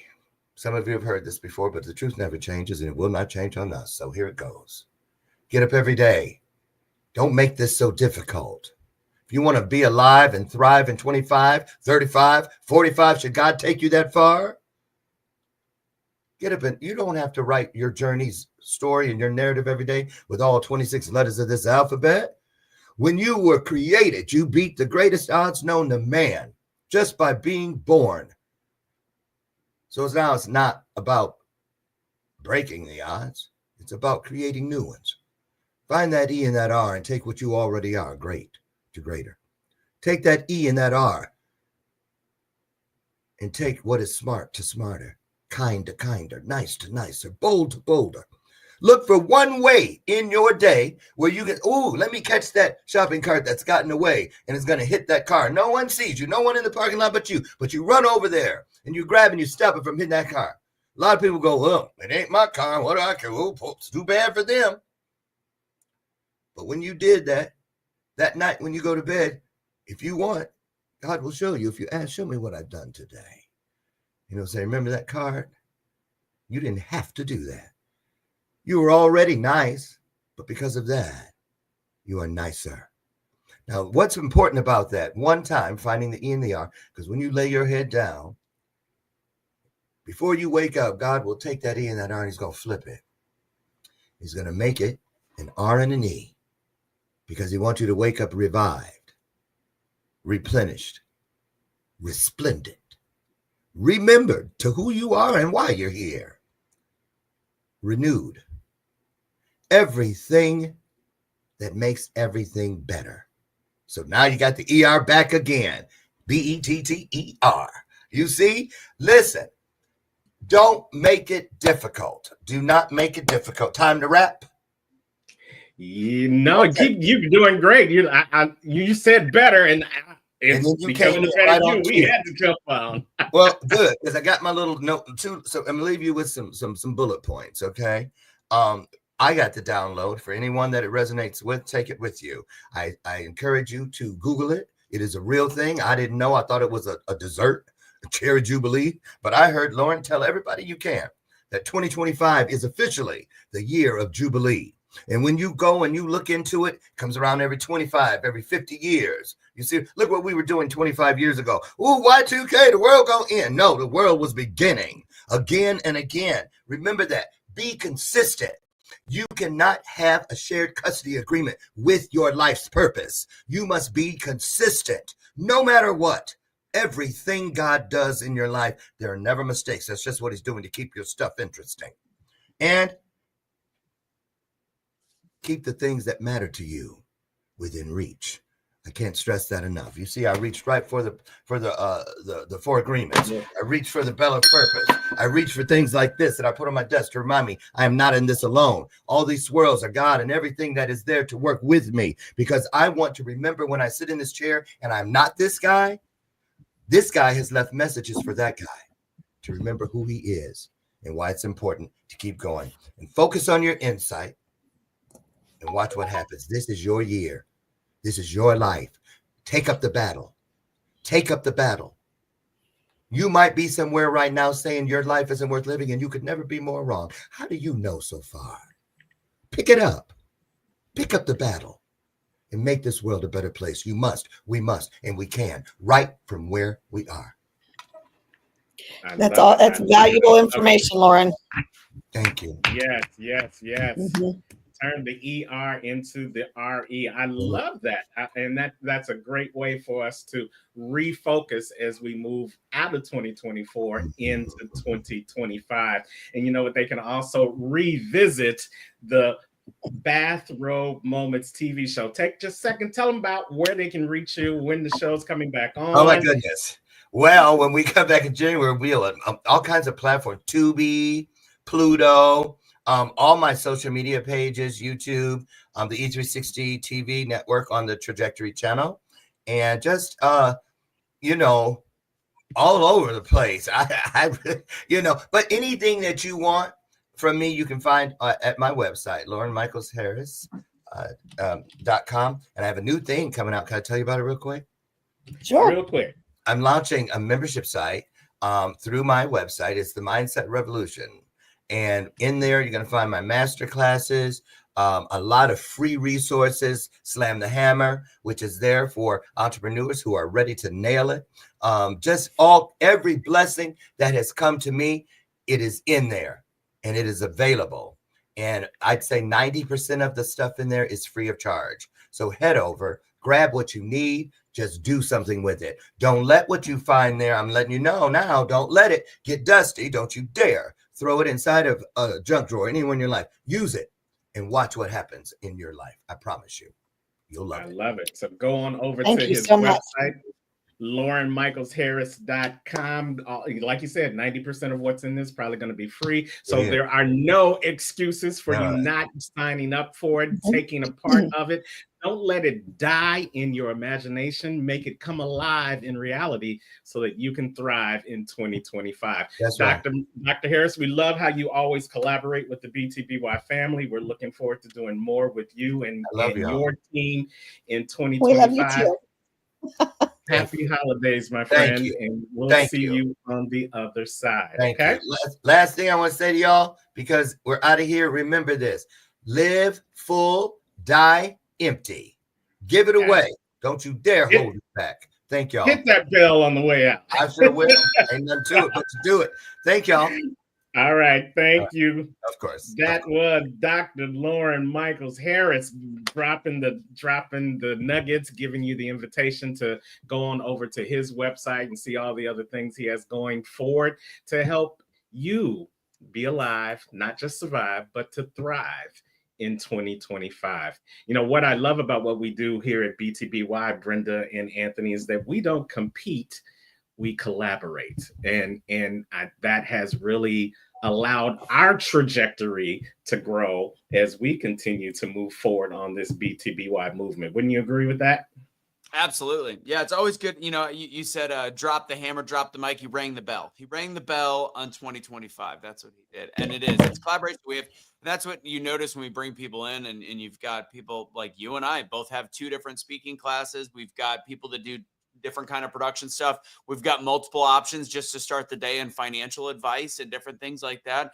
It's all about who resonates with who. And at the same time, if everybody's got a common goal of becoming the better you in themselves and making the world a better place, then you just find out who resonates with you. And you guys do a great job of putting people out there that give people options on how to help better their life and change their lives. Absolutely. And as a example of our collaboration, we've got our next speaker that is a part of your speaker group. So Anthony, why don't you tell us about the next person coming to the Alive and Thrive in 2025 stage? Sounds good. I'll go ahead and introduce my good friend Tasha. My mom, introduction from my mom. I got she was part of my first speaking class. I have her bio in front of me, but I'm going to go a little bit off of what she sent because I obviously have gotten to know her very, very well. Incredibly powerful speaker.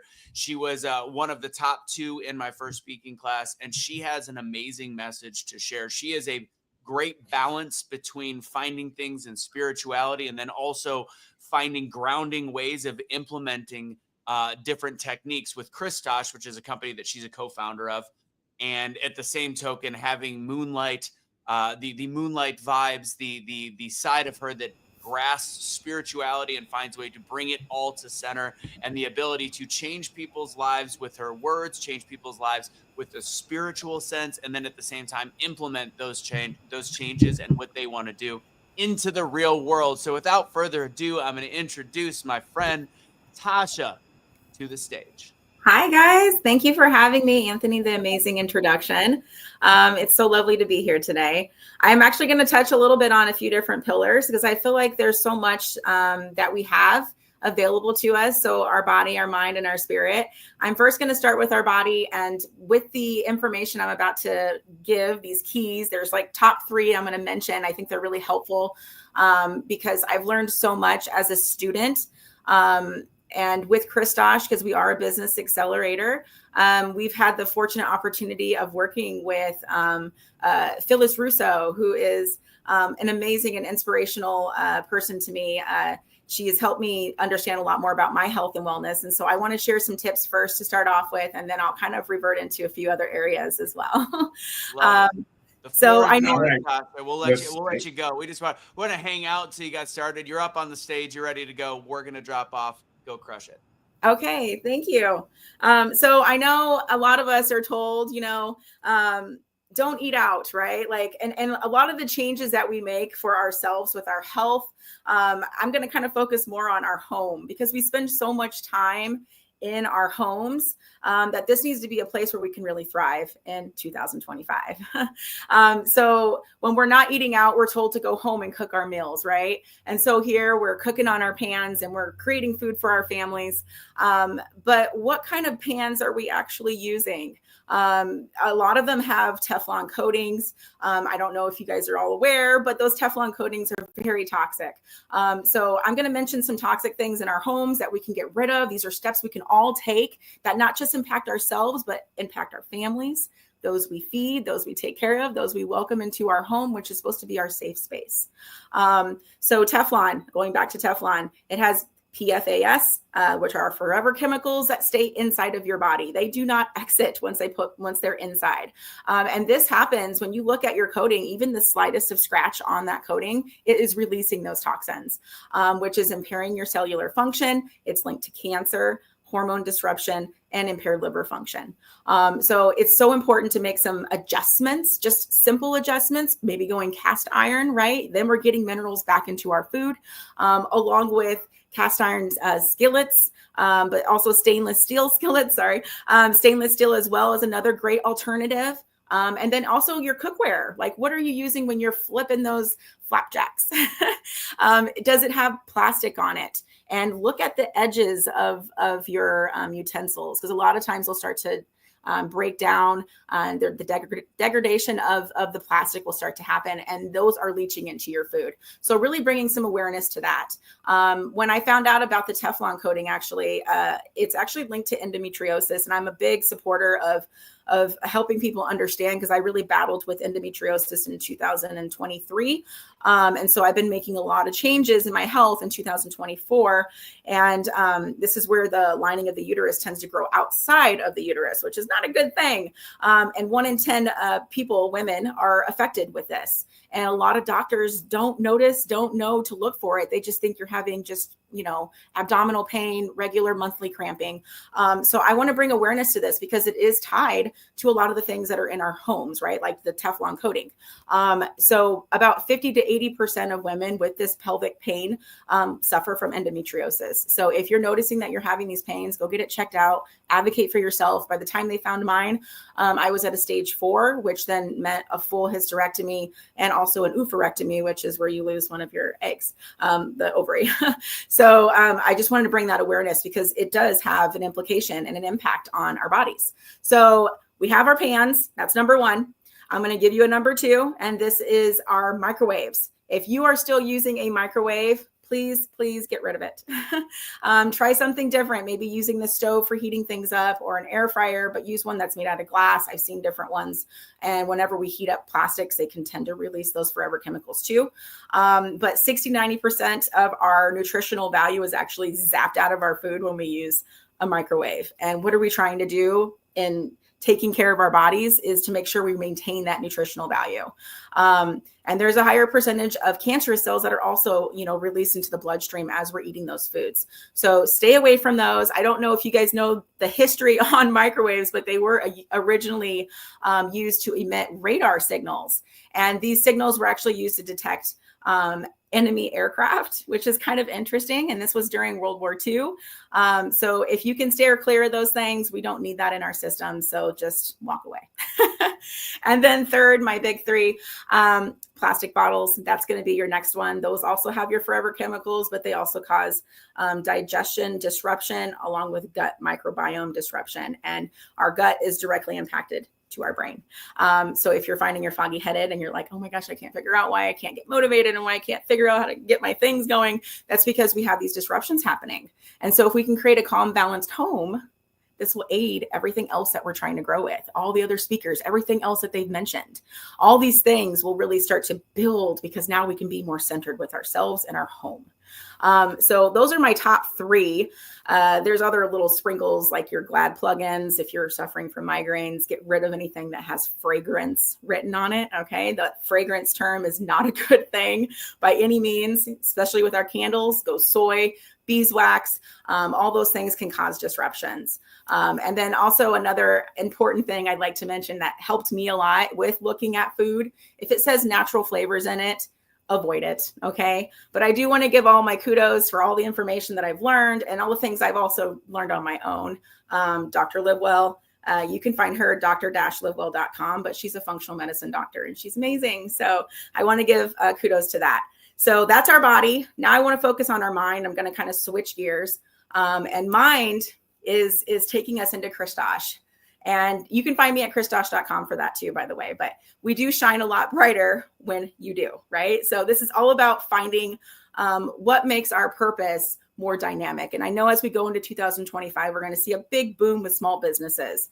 And so if you have inspiration that you're like, I just don't know what my next step is. I know I need to create something, but I just don't know what it is. We're offering free consults. So we're kind of launching this out into 2025. So if you find you need a consult, you need some inspiration, you just need a powwow to figure out what the next direction is.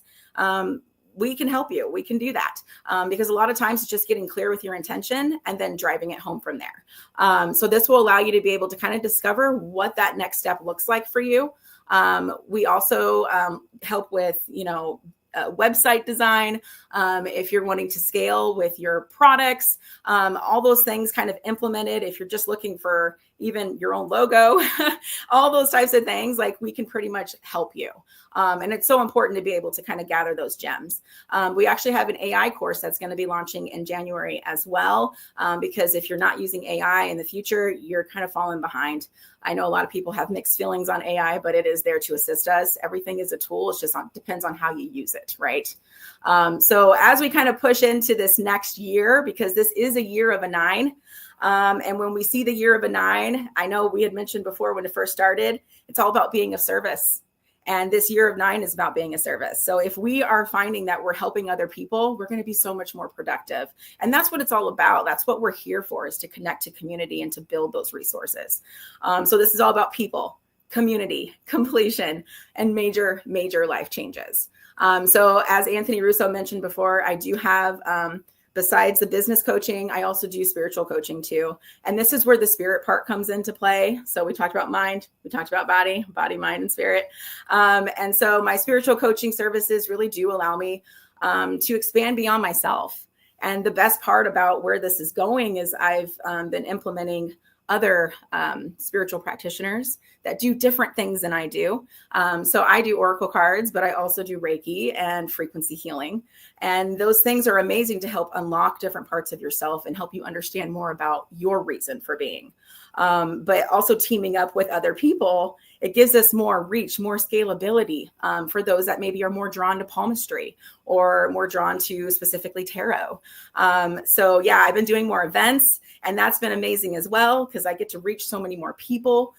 So I really want to leave with you with spiritual part is knowing that you can manifest more abundantly in the morning, right when you wake up. This is when your subconscious is more aware, and also right before you go to bed.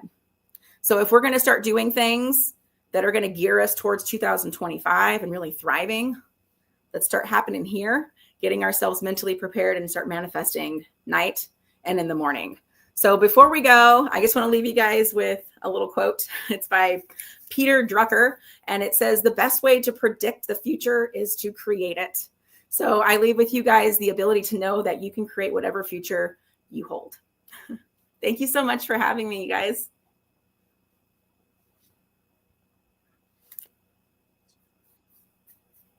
Great job, Tasha. That was fantastic. I was like, let's go. Bring me up. I love, it's some people don't realize, and you kind of did it naturally. First off, you made me proud as part of my beta class of working with you. The key is leaving people with three things. And that's not even something that I think I taught you. And the anything you go over three things, people get confused, and you go under, sometimes it's not enough. You provide it and you use a perfect framework. And I love that you started with health. And that's what I'm going to get into the actual content real fast with you. And, we talk all about business. We're talking about finances. We talk about all these things, but ultimately the things that drives our brain. And I didn't know you were going to get into all the health issues that we have and the crap that we put into our bodies. So I love that you started with that and all the chemicals. And I think Brenda's hiding right now because she had her Diet Coke, and I think she felt guilty about it. But ultimately, without taking care of the temple that is our body to start the new year, that is the driver that actually allows us to do the other two things that you talked about. So fantastic. Real quick, one more time, where can people best find you to get information? Yeah. So christosh.com is going to be a wealth of information there. We have a lot of free resources on the site as well. And also moonlightmysticvibes.com. That's where you'll find more of my spiritual mentoring services. So those two areas. And then I have all of my information on my website. Well done. Yeah, I couldn't. That was great. And I love that you brought in all the different things from spirituality all the way from health. So fantastic job. I'm proud of you. That was fantastic. Make sure you look up Christosh, and that's spelled with a K, by the way, if you're wondering if you're listening. And we're going to put her website up in just a second. Wanted to make sure I spelled it right. So thank you for that spelling. And you know what, I'm proud of you too, because it was very, very good, very informative. Sometimes we have to tell people things that they don't want to hear. And when you talked about the microwave, after I just bought this 1200 watt microwave, it was for my wife, it wasn't for me, but that's a whole other conversation. And some of those changes are hard to make at first. Like when my family found out I was getting rid of the microwave, they were like, "What?" And I said, "Well, you know what? First, we're going to put it downstairs." And then everyone had to go downstairs to use the microwave, which was like the no-no zone, right? Yeah. So they had to go through extra effort just to use the microwave. And now no one ever touches it. So this year, we're going to be completely just getting rid of the dang thing because no one uses it. So yes, you just make these implemental changes. And before you know it, the whole family's on board. Yeah. And, we talk about it a lot. First, you have to be aware before you can take action. And if you're not aware, you can never take the action. So thank you for giving us the awareness, giving us something to think about. Now that we are alive with the information, we can thrive in 2025. And we thank you for collaborating with us. When Anthony's team joins our team just gets more powerful. So we are looking forward to Tasha, to you gracing our BTBY stages in 2025 as well. Okay. Absolutely. Thank you so much for having me. And thank you. Wow. See, she just could not be outdone. And welcome to the BTBY family. Thank you so much. What a beautiful blessing. I appreciate all of you. Thank you. Yes. Great job. Thank you, Tasha. We appreciate you. You know what? New people bringing in new energy, bringing in new information. That's what it's all about. Good, better, best. We can't let it rest until our good becomes our better and our better becomes our best. So hopefully you guys are getting good information so that you can become better as you move into 2025. Great job, Tasha. And again, you can reach out to her at her website, christosh.com. Am I saying it wrong, Anthony? I want to make sure. Christosh, as it's Chris, who she works with, her fiance, Tasha, and then together Kristosh, even though he spells it with the C. I've often asked her, why the K? And I honestly, I think they told me, and I don't remember. But it's Kristosh with a K, like Macintosh, Kristosh. Well, if the actual Kristosh ever gets formed, we can ask that person. So there you go. All right. There you go. All right. So this was great. I'm trying to see. We got Royal Kai saying, I love the part about being of service and truly helping in being more productive. Thank you. We've got Serena, who is looking forward to 2025. Yes, yes, yes. No Limit Living. Fabulous. Yes, we're glad you guys are getting some great information. And hopefully, as we've been saying throughout the morning, don't just take the information and do nothing with it. No excuses going into 2025. Let's turn that information into implementation so that you'll be alive and thrive in 2025. And so let's move on to our next speaker. Our next speaker is fabulous. He is also part of the BTBY family. And this guy, he's one of my mentors. He has helped me grow professionally and personally since we first met at, there's some linkages here. We met at a Live Your Best Life event with Dr. Reuben West as well, who is one of our mentors and is really helping BTBY thrive in 2025. He's a thought-provoking, internationally recognized speaker, trainer, published author, and business consultant. So he is more than a triple threat. He's a quadruple, experience. His name is Velton Showell, and he's a student of what we call leadershipology. And boy, it's a mouthful, but once you hear him speak, you'll understand why he is not only just a student, but he is a master of leadership. He works with individuals and organizations to develop a winning culture, which he has designated as the culture of champions. Y'all want to be a champion? Come on. You got to get that pen and paper and listen to what he's about to put down. This philosophy and culture are necessary for not only the success of individuals, but of businesses and corporations. And he's been recognized as being one of the leaders in this space. And he works with people from supervisory positions all the way up to the C-suite. And we are so glad that he has taken some time out of his busy schedule to drop some nuggets on leadershipology to our BTBY Alive and Thrive in 2025. Let's welcome, he's one of our board members of BTBY as well. It is Mr. Velton Showell. Hey, Velton. Good morning, good morning. It's great to see you guys. Well, I'll tell you, I've been sitting in the background listening and watching all morning, and some of the thoughts, some of the messages that have been delivered have been absolutely outstanding. So congratulations to you guys for putting on this amazing event in the fourth quarter of 2024 as we get ready to make it do what it do in 2025.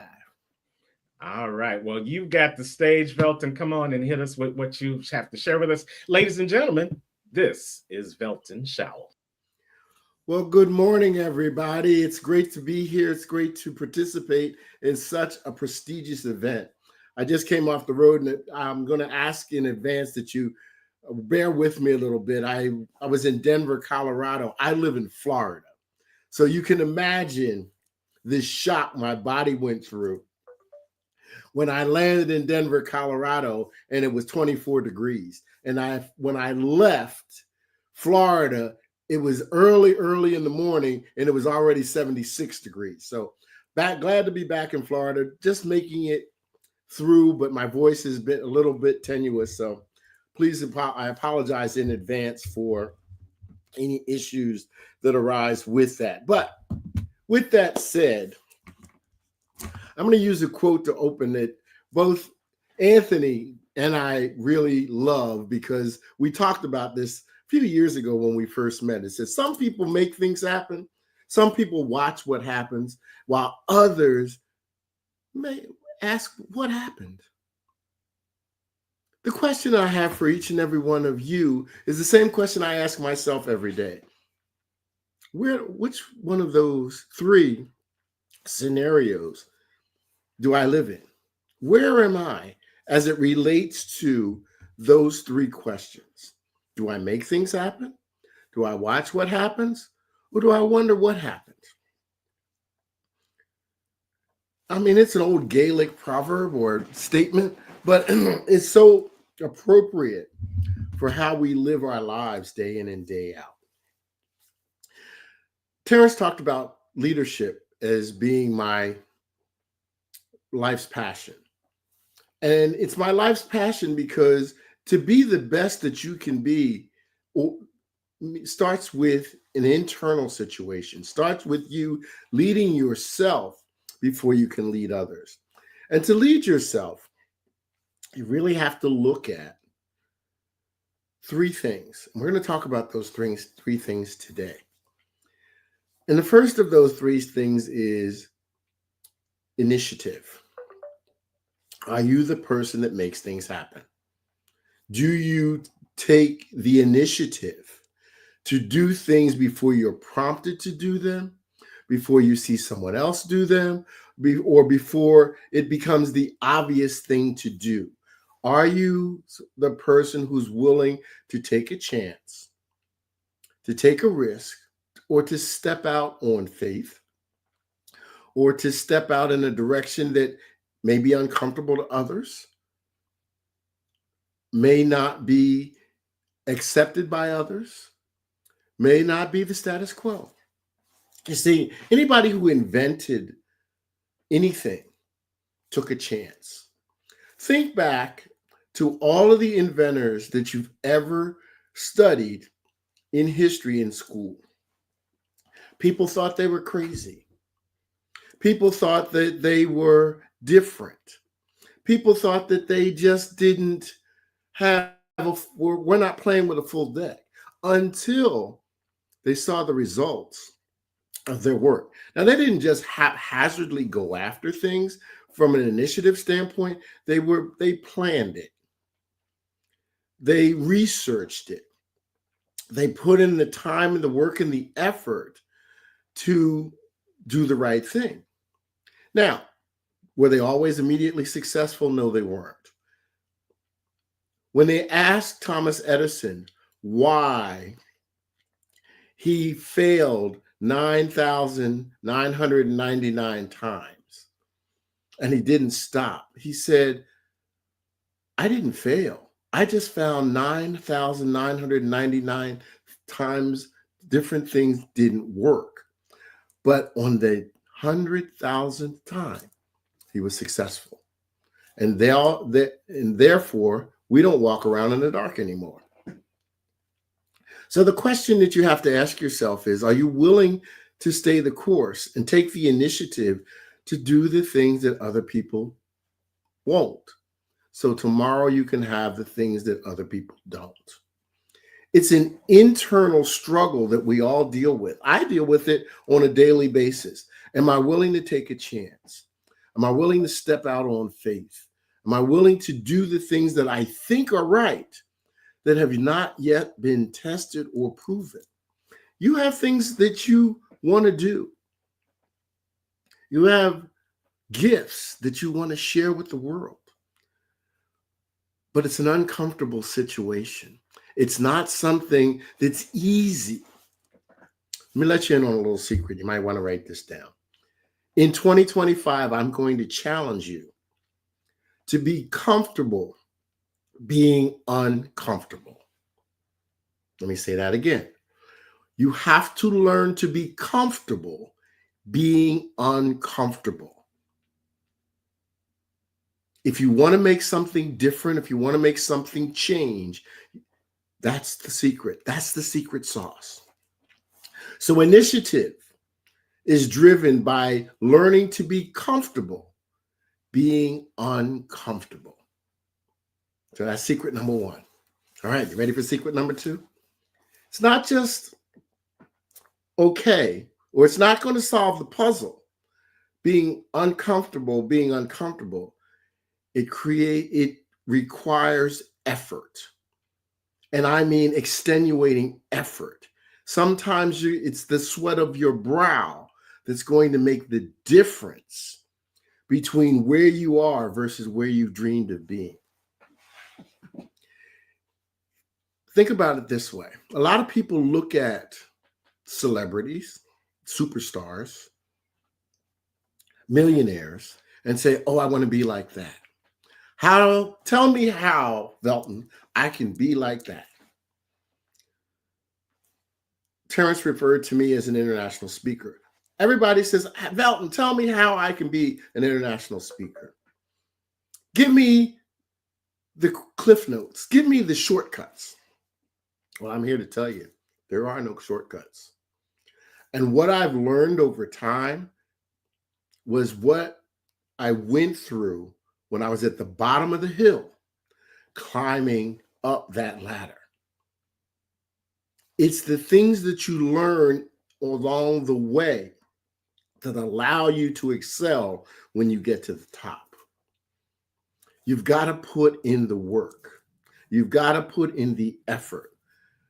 And sometimes we procrastinate. Sometimes we make excuses. Sometimes we find reasons that we can't do something. Now, I was talking to a very good friend of mine who's a very high-level speaker. His name is Willie Jolly. And he uses this phrase. He said that there are three types of people in the world. He said some of them, or I'm sorry, let me back up. There are two types of people in the world. I was looking at something else. The first person is the person who gives you results. They put in the effort. They take the time to do what they need to do. They do the extraordinary. Then there's another type of person, and that person gives you reasons. The reason why they couldn't, the reason how something happened that it just prevented them from getting there, or it was just not the right time. But there's always a reason why they couldn't accomplish what they set out to do. So again, we have to ask ourselves the question, which one are you? Are you the person who provides results? Are you the person who has 1,000 reasons? Results-oriented people don't let anything stop them. They will walk through a wall to get there, or they'll find a way around it. Excuse me. I found over the years as I climbed the ladder in corporate America, if I was going to go to the next level, I couldn't give them a reason. I had to produce results. I found that as a student in school, if I wanted to be at the top of my class, I couldn't have a reason for why I wasn't able to do the work. I had to produce the results. When I was an athlete working to be the best that I could be to get to the next level, I couldn't give the coach a reason. I had to give the coach results. It's in every walk of life. We have to be able to put in the effort to generate the results, and it's not always easy. It takes those first two things that we talked about. It takes initiative and it takes effort. So you're a high level performer. That's what you want to be. And that's the third thing we're going to talk about today, performance. At what level do you perform? Are you willing to accept the status quo? Let's talk about school for a minute.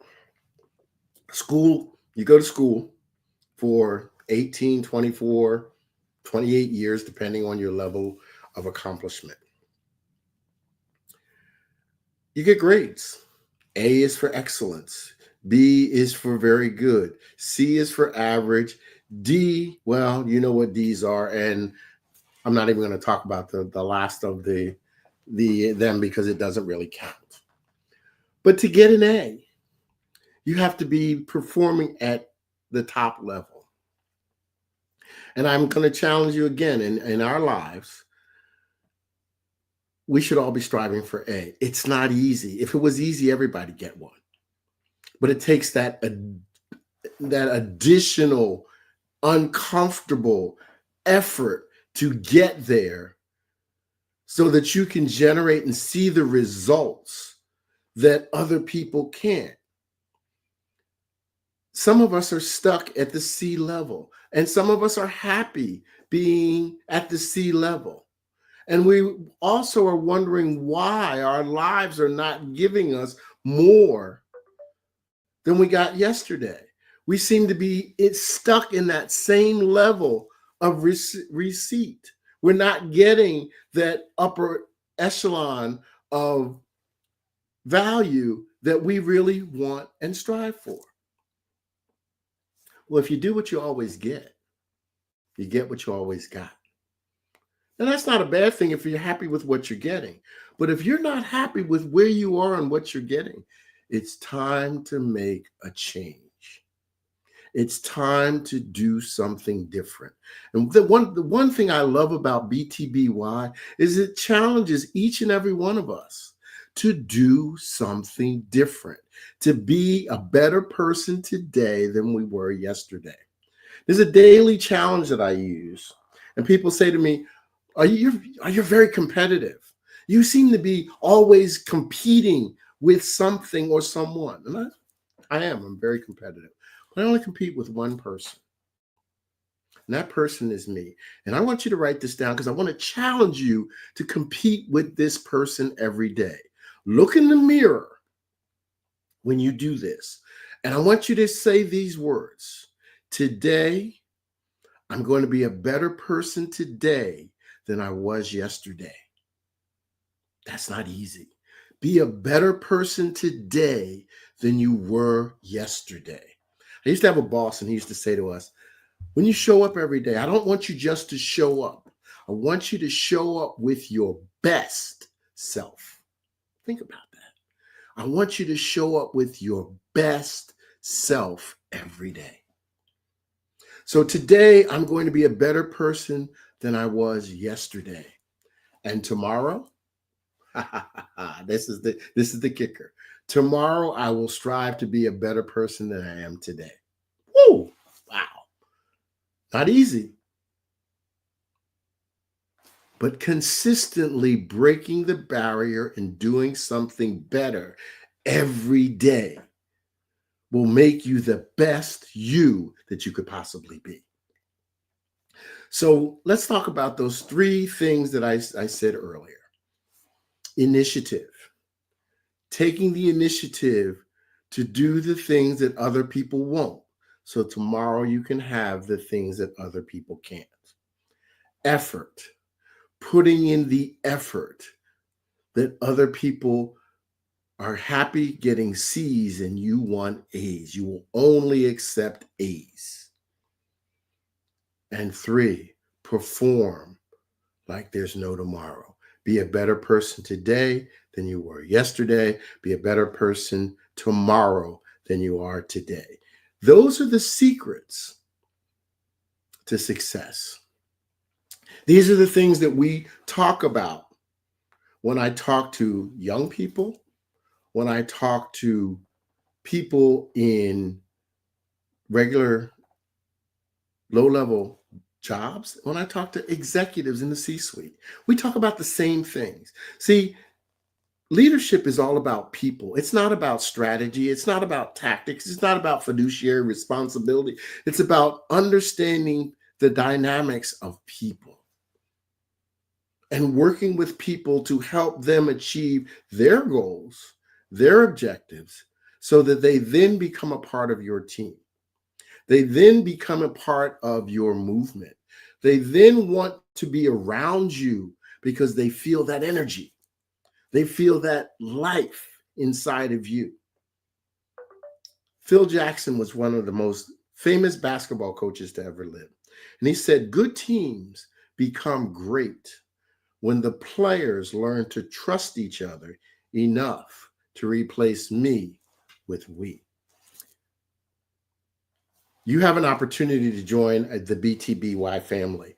And that's one of the things that I love about this group is because They care about each other, and we becomes more important than me. And we're here this weekend to share with you from inside of us, me to you, us to we, those nuggets, those secrets, those success stories that have allowed many of the people on the stage to be the best that they could be. Not to brag, but to help you develop the skills, the knowledge, and information to be the best that you can be. So in 2025, as we thrive to be our best, we want you on our team so that we can be better than me. Now, I have an organization called the Culture of Champions. Terrence talked about it. And it's a culture. It's not a club. It's not a membership group. It's a community of people just like you who are striving to be the best that they can be. And I give them all of the information and all of that I have captured over my journey. And I was laughing last week, and I'm going to wrap up here in a second. And I was talking to a young lady out in Denver, Colorado, when I was out there doing an event. And my birthday was the 13th of December, and somebody found out it was my birthday. And they said, wow, well, how old are you? I said, I don't talk about my age. I said, just look up here. See this gray hair? That's my journey. And the journey of knowledge that I've been blessed to accumulate over the years. And before I close my eyes, my mission is to make your road easier by sharing my journey with each and every one of you. So if you go to cultureofchampions.world, you can see what the membership organization is all about. But I'm going to do something special just for the people here. If you text the word leadershipology to 954-361-5203, 954-361-5203, give me your full name and your email address. I will send you a special opportunity to join the Culture of Champions so that you have access to all of the information and everything that I'm doing with the community to help them not only thrive in 2025, but to thrive for the rest of their lives. That's my story, and I'm sticking to it. And what a wonderful story it is. Give it up for the leadershipologist, Velton Showell. How are you, sir? I am fantastic, man. I am so happy to be back in the warmth. No pun to Brenda or, excuse me, or anybody who lives in cold weather. But life is about choices, and I choose to be warm. Absolutely. I love Anthony, it. I know you're in that same boat too. I'm warm. I'm in Texas.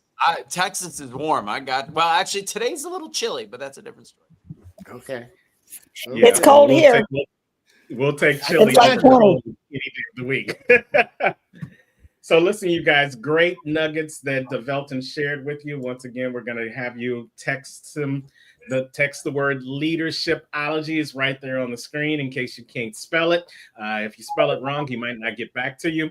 Leadershipology, text it to 954-361-5203, and you can get into the world of the culture of champions. And if you want to see more about what he's got going on, go on over to culturesofchampion.world. I love the .world because it's a world of information to help you become a culture of champions. And we've got the leadershipologist. We are so glad that you are with us. You're on our board of directors, and you're helping us create a culture within BTBY as well.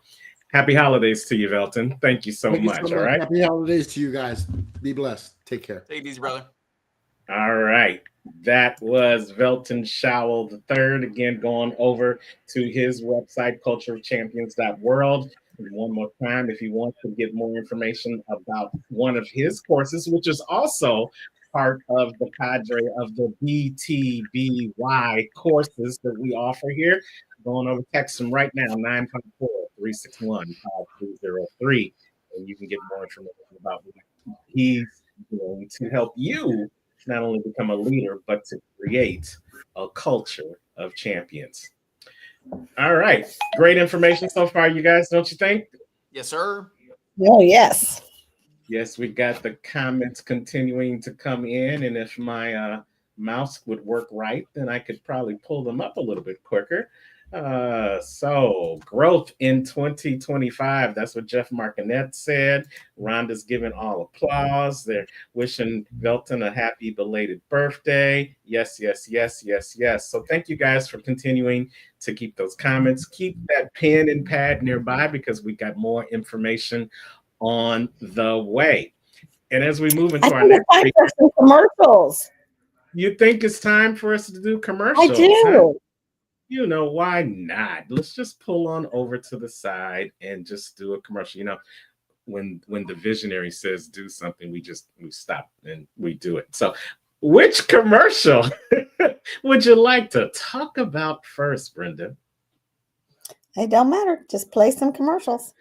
Oh my goodness. See, all right, here we go. So how about since we were talking about courses, let's talk about one of our signature offerings at BTBY.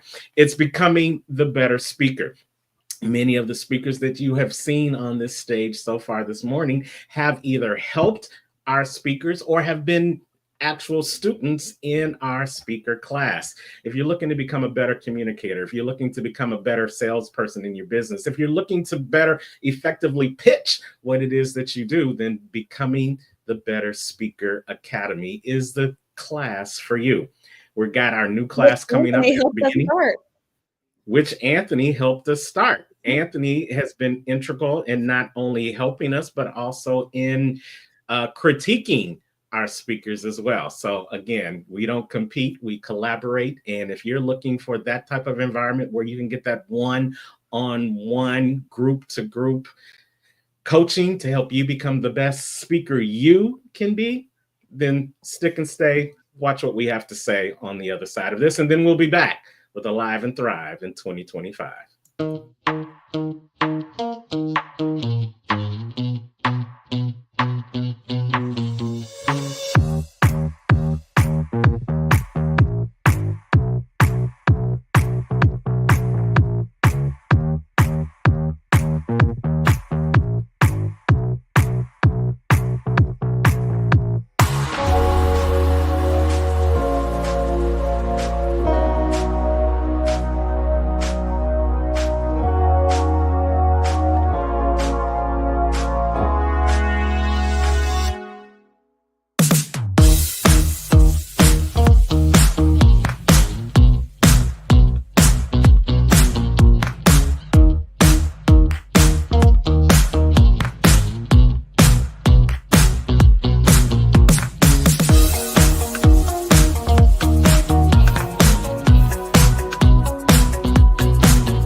All right, classes are starting right after the new year. So go on over to btbspeaker.com and register, and you could be a part of our next upcoming class. And just so that you're not hearing what we have to say about the class, our next speaker just recently went through that class, and she's going to be blessing you in just 1 second. But she's already been blessing people across the country, across the world. This multi-faceted powerhouse has taken the media world by storm. She's renowned for her transformative impact and her award-winning TV show, Wake Up with Marcy. She's a creator, an executive producer, an author, a motivational speaker, inventor, and a media trainer. And with her show, Wake Up with Marcy, she has earned multiple accolades, including 3, count them, 1, 2, 3, prestigious Telly Awards and 2 Anthem Awards, solidifying her status as a leader in the inspirational broadcasting industry. But she's going to talk to you today about something that's also dear to her heart. And it's probably a bit dear to your heart if you think about how you want to thrive in 2025. So let's welcome to the stage the host of Wake Up with Marcy, Marcy Hopkins. Hi. So great to be here. Thank you for having me. I love Thanks. your Welcome. course. It has moved me into such a better place as a motivational speaker. So I'm grateful for that. Well, we're going to put you on the spot before you start your presentation because give us, watch this, 30 seconds on what you got about being in the BTB speaker class. 30 seconds. I got over my nerves. I realized how to formulate a talk that's impactful, how to transition and break down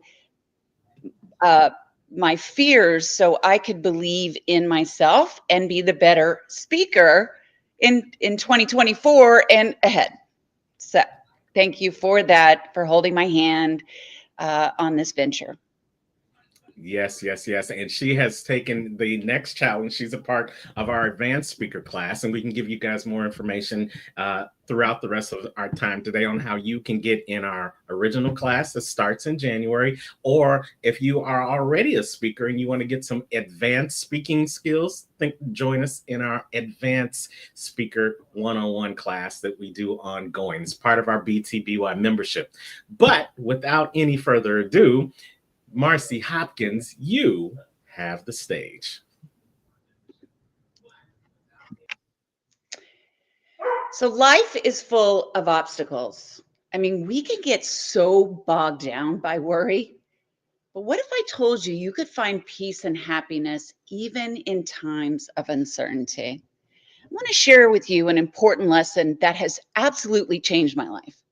And I believe that it can help you too. And that is the art of letting go of what you cannot control. Many of us, me included, spend our time trying to control every aspect of our lives, our relationships, careers, our family, our health, the opinions of others. And that all changed for me October 4th, 2015. I had woken up in the guest room of my house. I'm screaming inside of my head to stop. My head was pounding and I was crying. I had messed up again. I had been pushing my pain down for so long, coping with alcohol, trying to control the outcomes of my life. You see, I didn't have control of how I was brought up, the abuse, the abandonment, my alcoholic parents. And like so many of us, I thought if I could manage every detail of my life, I would find happiness and success. But with that, I became exhausted and out of control, living in complete chaos. And I knew that day, October 4th, 2015, that I needed help. And it was the first time in many years that I let down that guard, those walls that I had built up around myself, trying to protect myself. And I knew I had to stop trying to control what I could not. And I opened myself up to the help that was available. I had to let go of the pain of my past, the unhealthy relationships in my life, and forgive myself for the bad decisions I'd made. The act of letting go enables us to have personal growth, emotional healing, and the ability to embrace new opportunities and experiences, leading to a sense of freedom and emotional well-being. But this is a conscious choice, a choice we have to make. No one can do it for us. We have to make this choice to move forward and create a space for what is meaningful and fulfilling in our lives. And maybe for you, your past was unstable. You had financial difficulties, childhood trauma, divorce, an abusive relationship. And because of this, you feel like you have to control all aspects of your lives. But I want to invite you to let it go, to stop trying to control the outcome. Turn it all over. Take care of yourself and become the best version of you so you can then be the best version for others. When we release the hate and the pain of our past, we are able to live in peace and love, which shifts our energy to attract the life that we desire. And there are 10 steps, but today we're going to talk about 3. 3 that will allow you to shift the feeling of needing to control the things that you cannot. And the first one is self-awareness. Reflect on the things that you need to let go of. Maybe it's a bad habit, past grievances, or a relationship. And how can you do this? You can do this by journaling, getting it out of yourself, your mind, body, spirit, or just simply reflecting on the feelings and the attachments you have to what has happened. Identifying what it is that you need to release and understanding the impact it is having on your life. The chaos in your life, the frustration in your life, the worry, the fear. And by doing this, you can begin the path of healing and allow for personal growth. I have had so much personal growth once I did this. And next is the power of acceptance. And listen, acceptance does not mean that you agree with the situation. It's rather acknowledging the reality as it is and understanding that some things are beyond your control. Acceptance is not defeat. Let's say that again. Acceptance is not defeat. It's about acknowledging what is and choosing to move forward instead of staying stuck in our past. The pain of our past, the stories of our past, the narrative that we continue. We stay in that story. The pain of it, the feelings of it. We live it over and over. And when we accept what has happened to us, we free ourselves. And this allows us to focus on our current day or our future. Not stay stuck in those past stories.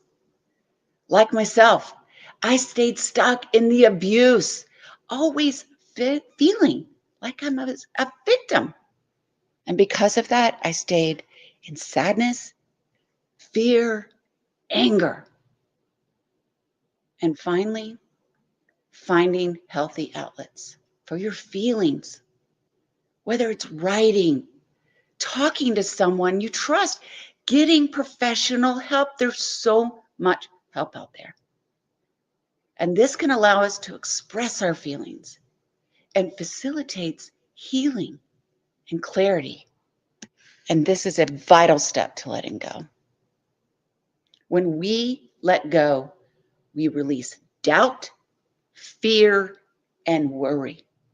Once you let these things go, it's out of your hands. It's off your shoulders and into the hands of the universe, God, or whatever your higher belief is.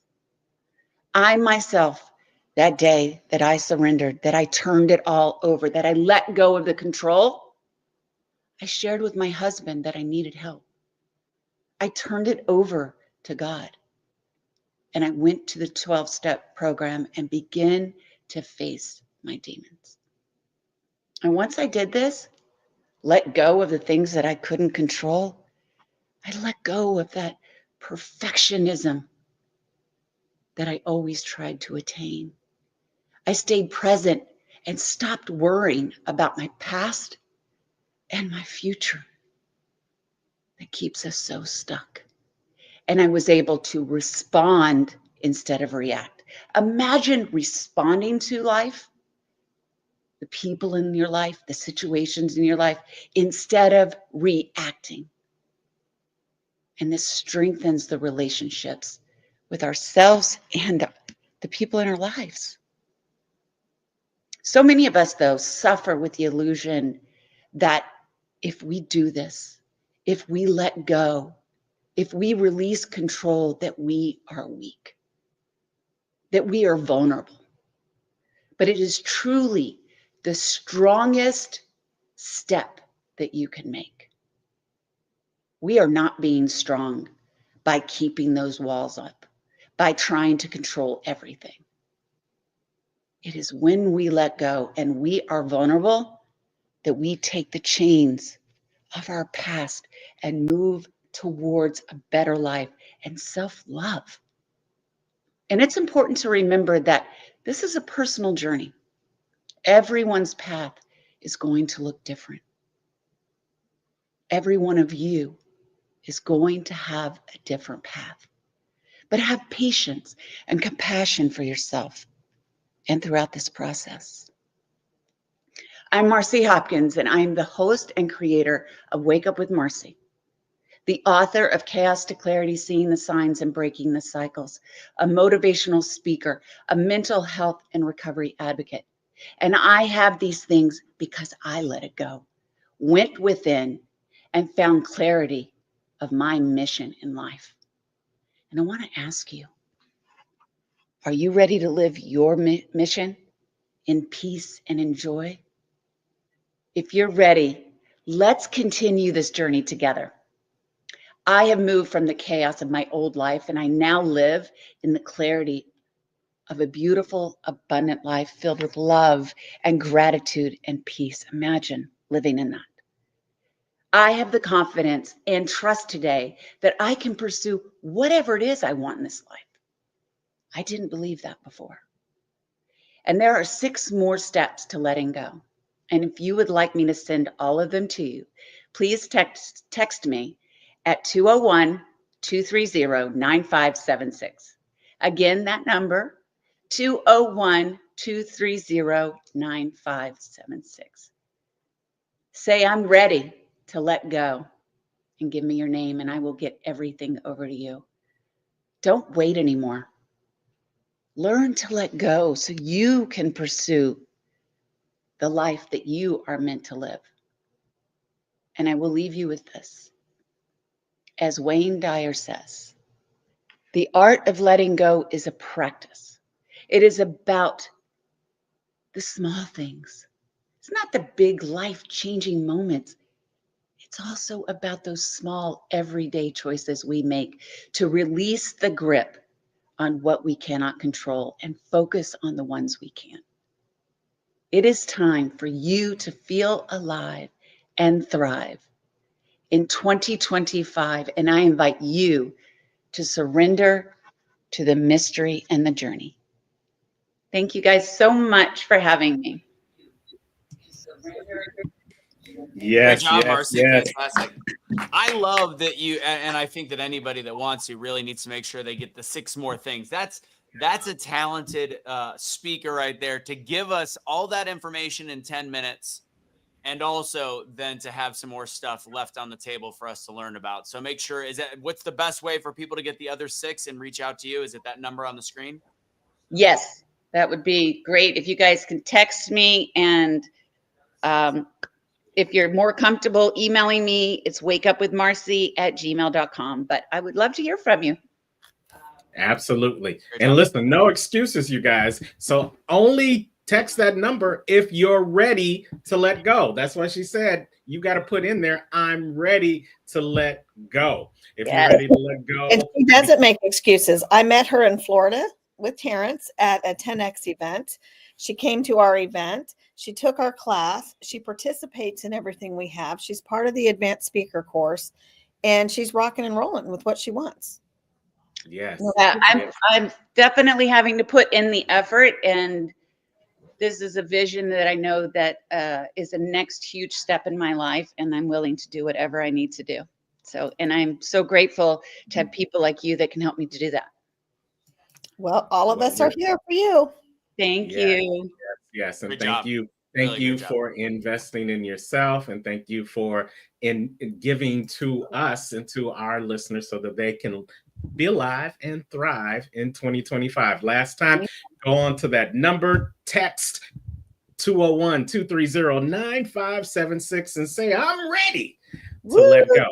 And Marcy will get back to you and give you the other 6 keys to being able to let go. You know, we would have Anthony sing the song, but you know, he gets paid in advance. Let it go. We don't give a. Oh, never mind. That's wrong. And on that note, thank you so much, Marcy. Enjoy your holidays, and we look forward to seeing you more in 2025. Okay. Look forward to it. Bye, guys. Later. All right. That is Marcy Hopkins, the host of Wake Up with Marcy. You can also check out all the other things she's doing on her website. Go to wakeupwithmarcy.com.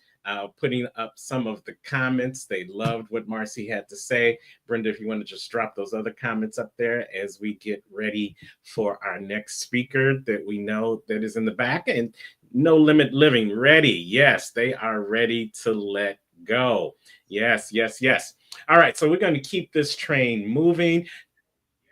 Anthony, you know a little bit about our next speaker that's coming up on the show. So why don't you tell us a little bit more of what they can expect next? Yeah, we've got our next speaker is going to be Royal Kai. He's an author, inspirational speaker, empowerment coach, and an NDE survivor who once served as a fearless federal firefighter. His life changed after a near-death experience. If you were wondering what NDE was, which I was earlier, near-death experience led him to uncover profound resilience and purpose. Now he channels his journey of trauma, healing, and faith to empower others, helping them tap into their unique mission and unlock their potential. With a blend of grit and heart-centered wisdom, Royal Kai guides audiences towards true self-mastery and divine purpose. So without further ado, introducing to the stage, Royal Kai.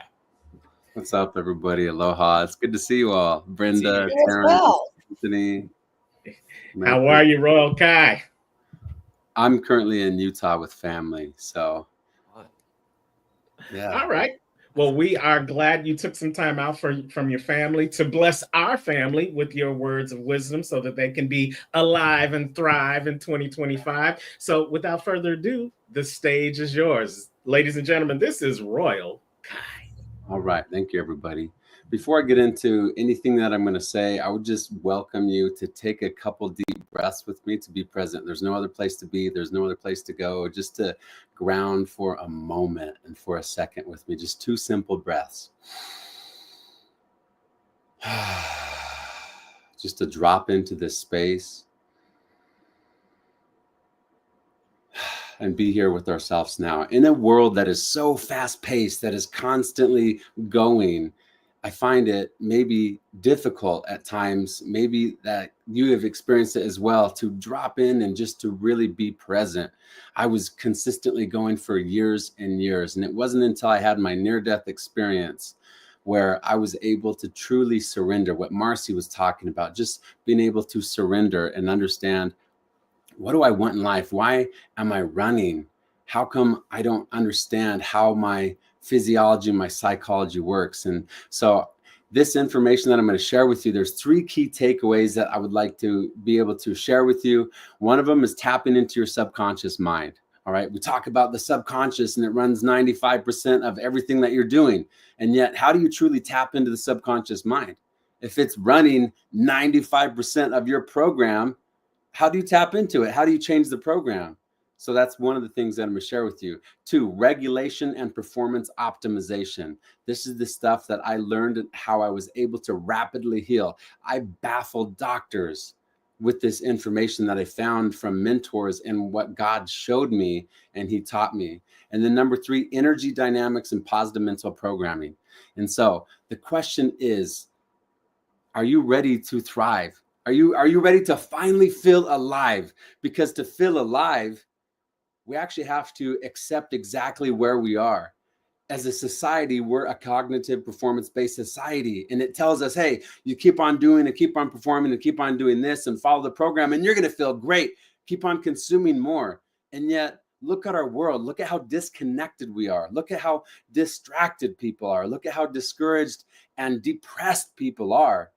Materialism isn't the answer. The answer is tapping into our hearts and understanding that God, creator, universe, has a plan for our lives that's far beyond, that's so divine. And once we surrender to that, we start to understand our place and our blueprint and our role. So what is the subconscious? A lot of people don't know this. It took me tens of thousands of hours and understanding and money to understand what is the subconscious mind. Everybody's talking about the subconscious mind, but what is it really? And it's the body. The body keeps the score. Everything that we experience, all of our feelings, all of our emotions get stored into the body.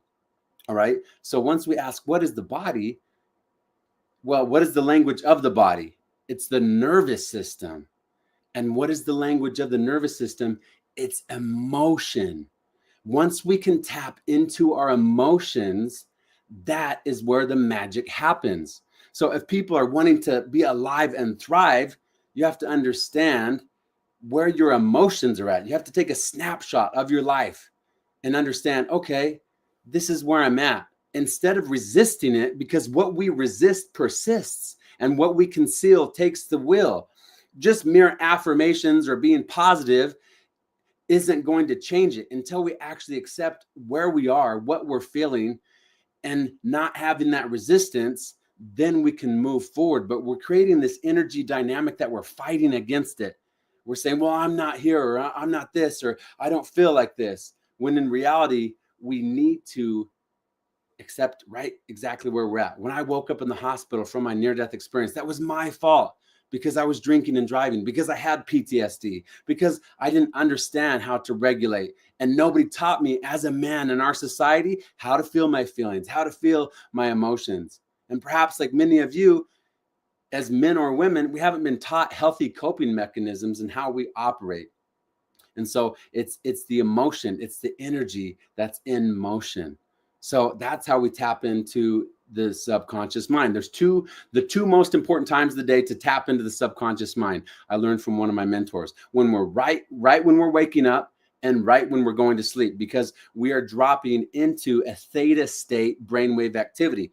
The beta brainwave state is what a normal cognitive thinking right now is. And being able to drop into a theta state, we get past the gatekeeper. We tap into the subconscious, into the body, and that's where we can inject the programming, and we can really begin to change our lives rapidly. I would encourage you, when you're going to sleep, start asking yourself questions, because questions elicit responses. If we have no sandbox to play in, our consciousness is everywhere. So we have to have very poignant questions to focus our energy and our emotion. So we ask ourselves, what would it feel like if I truly loved myself?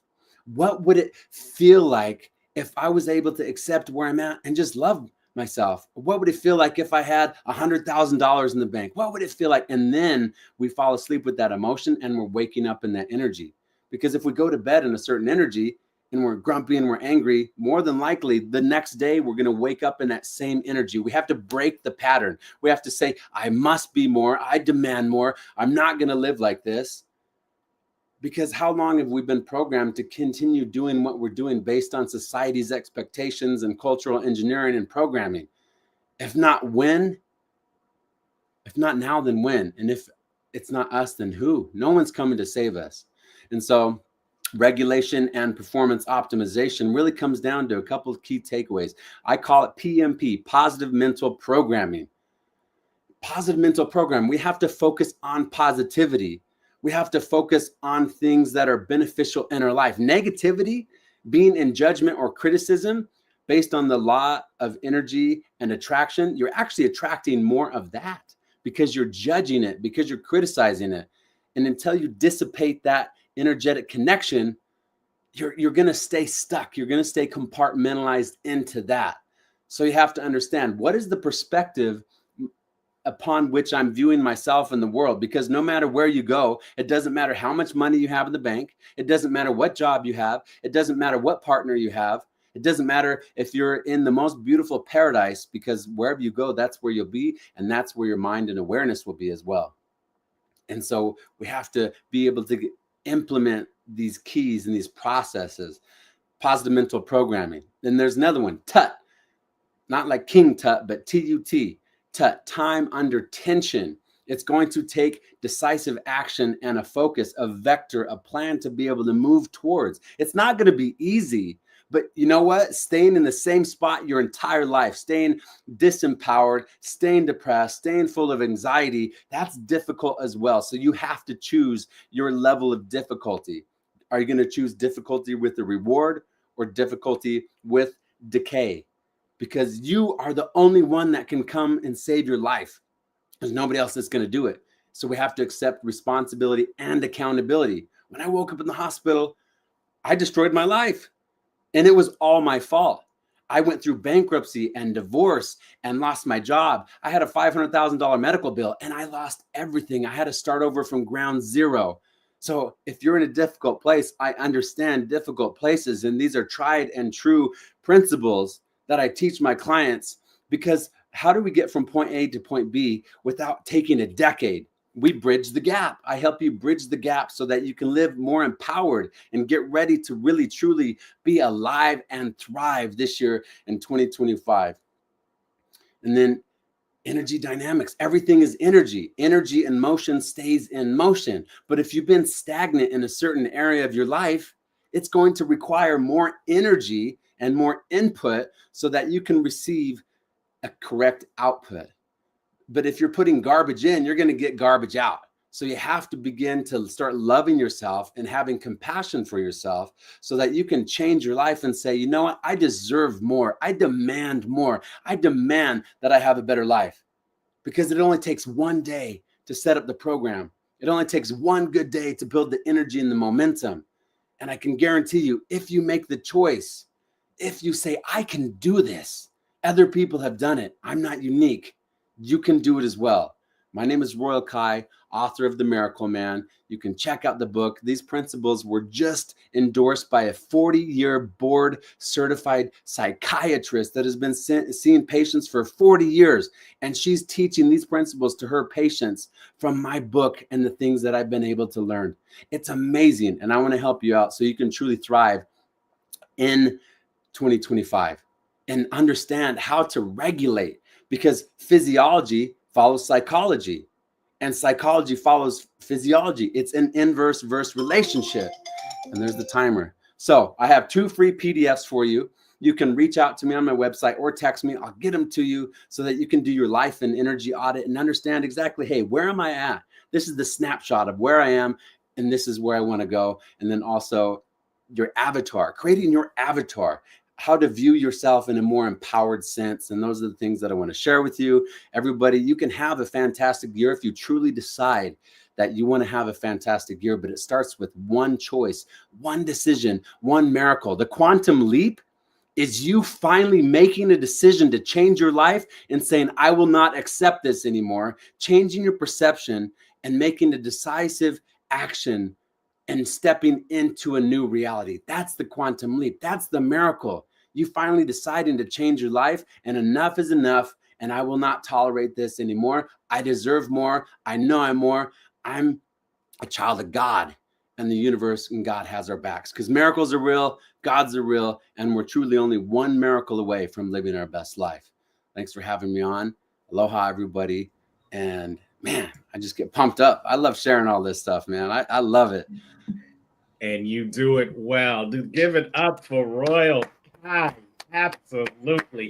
You know what? I want to touch on what you just said at the very end. You talked about taking that step and making decisive action. You know, the journey of 1,000 miles begins with that first step.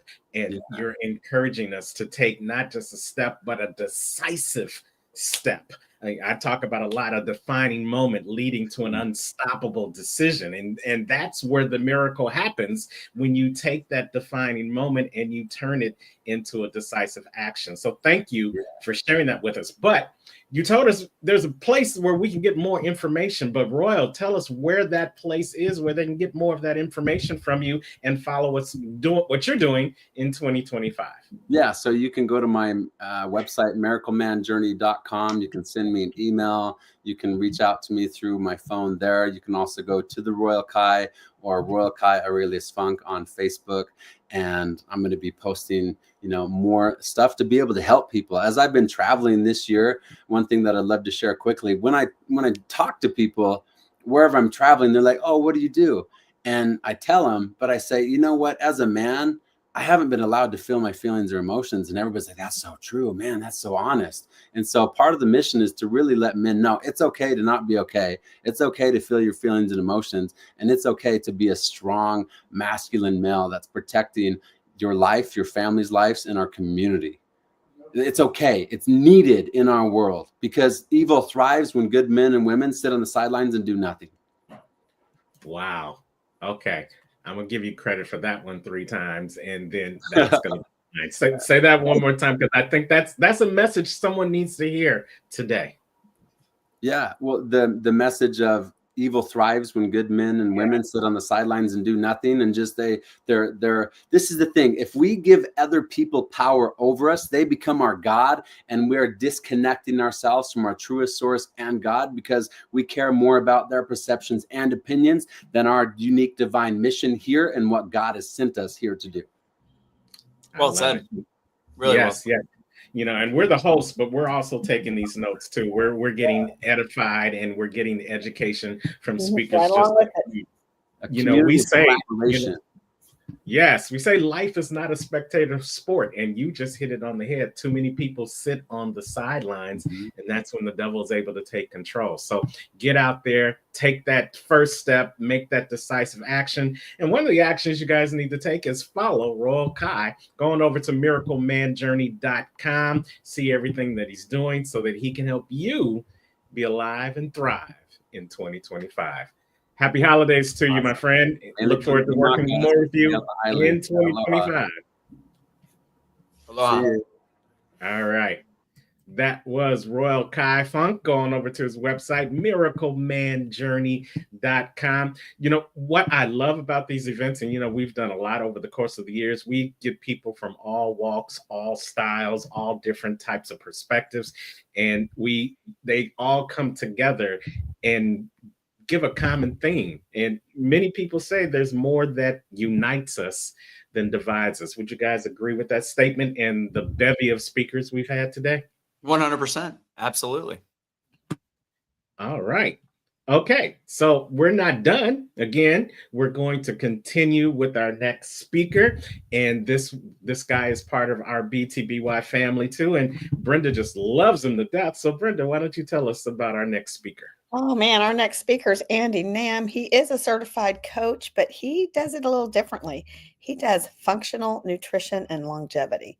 He took his own health in his hands because he knew he needed to make a change, and he is the founder of Chronically Healthy Lifestyle. Bring up Andy. Welcome to the stage, Andy Nam. Hi, Andy. How are you? Oh, unmute. We mute your speaker from your end. We see you. We'll get you there. Would love to hear you. Okay, well then we will just vamp a minute. How about we just do a quick commercial while he's trying to get that underway? Perfect. Again, you guys, all these great speakers, they started from somewhere, just like us. We didn't know anything. Speaking is natural. Being a speaker is a learned habit that you have to take over many, many years with the right people. So why not join us?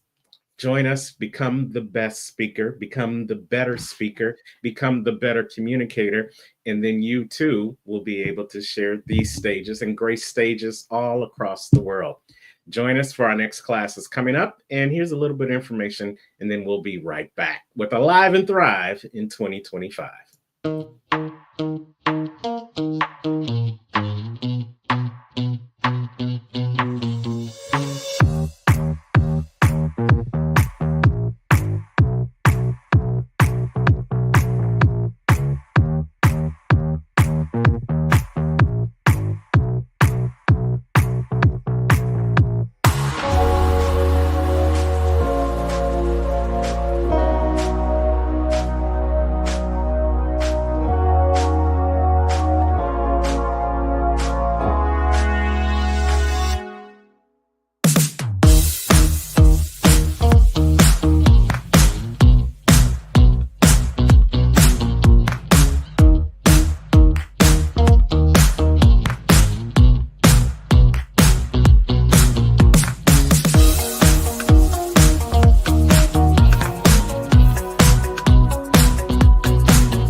Right? How was that commercial, Anthony? That We was need to pretty give good. give yours class a plug. All right. Well, if you want my commercial, so obviously I've worked with Terrence and Brenda. They do a great job coaching speakers, as you can see, of all the talent that has been up here today. My speaking class is very similar. I know we set up a very similar situation. It is an 8-week class, but I don't really even care to tell you about that. I would love you to learn a little bit more about what I do by just going to my free webinar, my free workshop, actually. DoubleDownSpeaking.com. I do Wednesdays. I call it Toastmasters on steroids. I'm shifting around a little bit of my speaking stuff, but that's going to be kind of the teaser for the way that I work with my students. So come to a free class Wednesday night, 6 p.m. Central. Every Wednesday, probably not doing Christmas or New Year's, but after that, back in the New Year's, come and join me. We've got a great crew there. And yeah, it's a little fun. We give quotes. It's interactive. Just go to DoubleDownSpeaking.com. That's it. Toastmasters on steroids. Yeah, I got a chance to drop in on one of those Wednesday classes, and that is a true testament to what you are doing. And I appreciate he's helped me a lot, because I used to, and I just talked to Marcy about this. Marcy has a lot of the tendencies I had with speaking like this sometimes. Well, at least you leaned in when you whispered. He was always on me about it. So thank you, Anthony.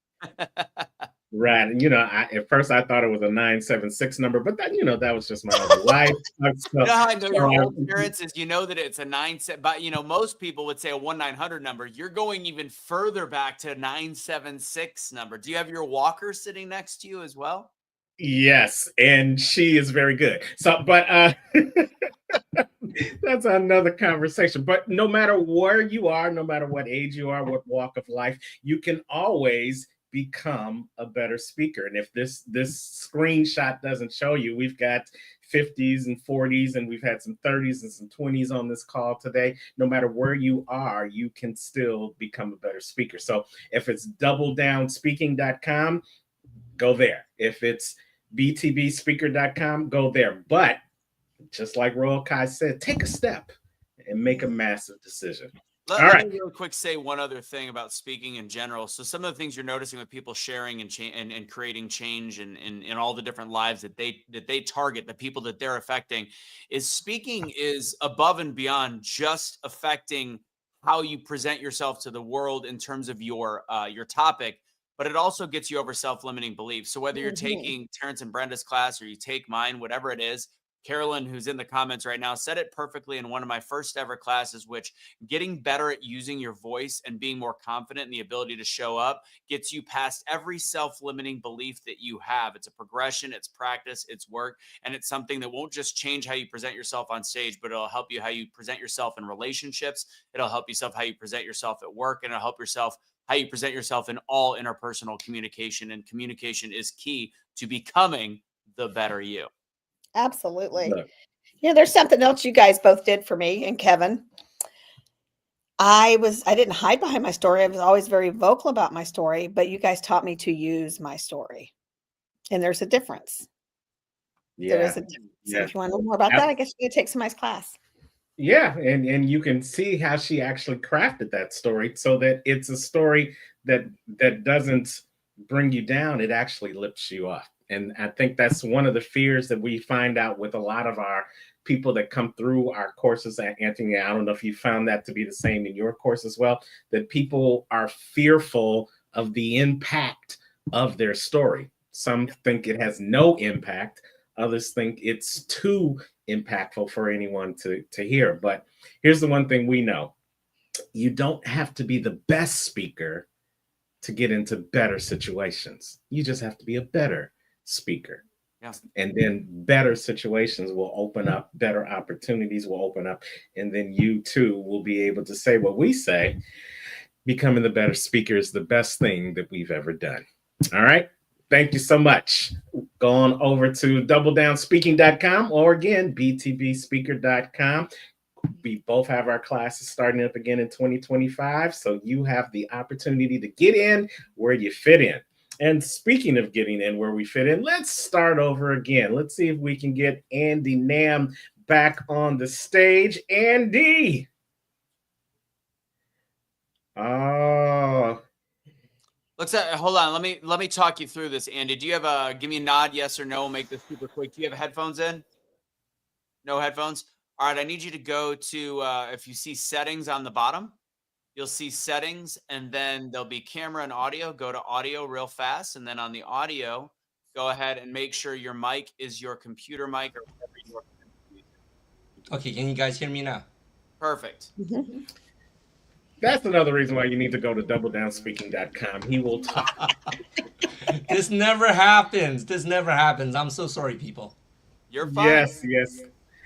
Technology is, we also talk about the business of speaking, and this is what this is right now. You just got a real life example of sometimes even the best speaker won't be heard if technology isn't working. So thank you so much for that. And that's why Anthony's part of our tribe, you know. But welcome back to the stage is Andy Nam, Chronically Healthy Life. You've got a great message for us on health and wellness today. So the stage is yours. Hey everyone, it's Andy Nam, and moving in forward for the year, I love everyone to be thriving and of course to be alive, to be able to take life in the reins and moving forward to improve, to become the best version of yourself. And it all starts with your health, right? I really believe health is your wealth, and if you don't got your health, it really doesn't matter how much money you're making or how well your business is doing or even how your relationships are. And really in this last year I've seen so many chronic conditions developing over the last few years, like high blood pressure, all the markers, like even the big C. And what I really want to do is I want to help all of you out there moving forward for the new year.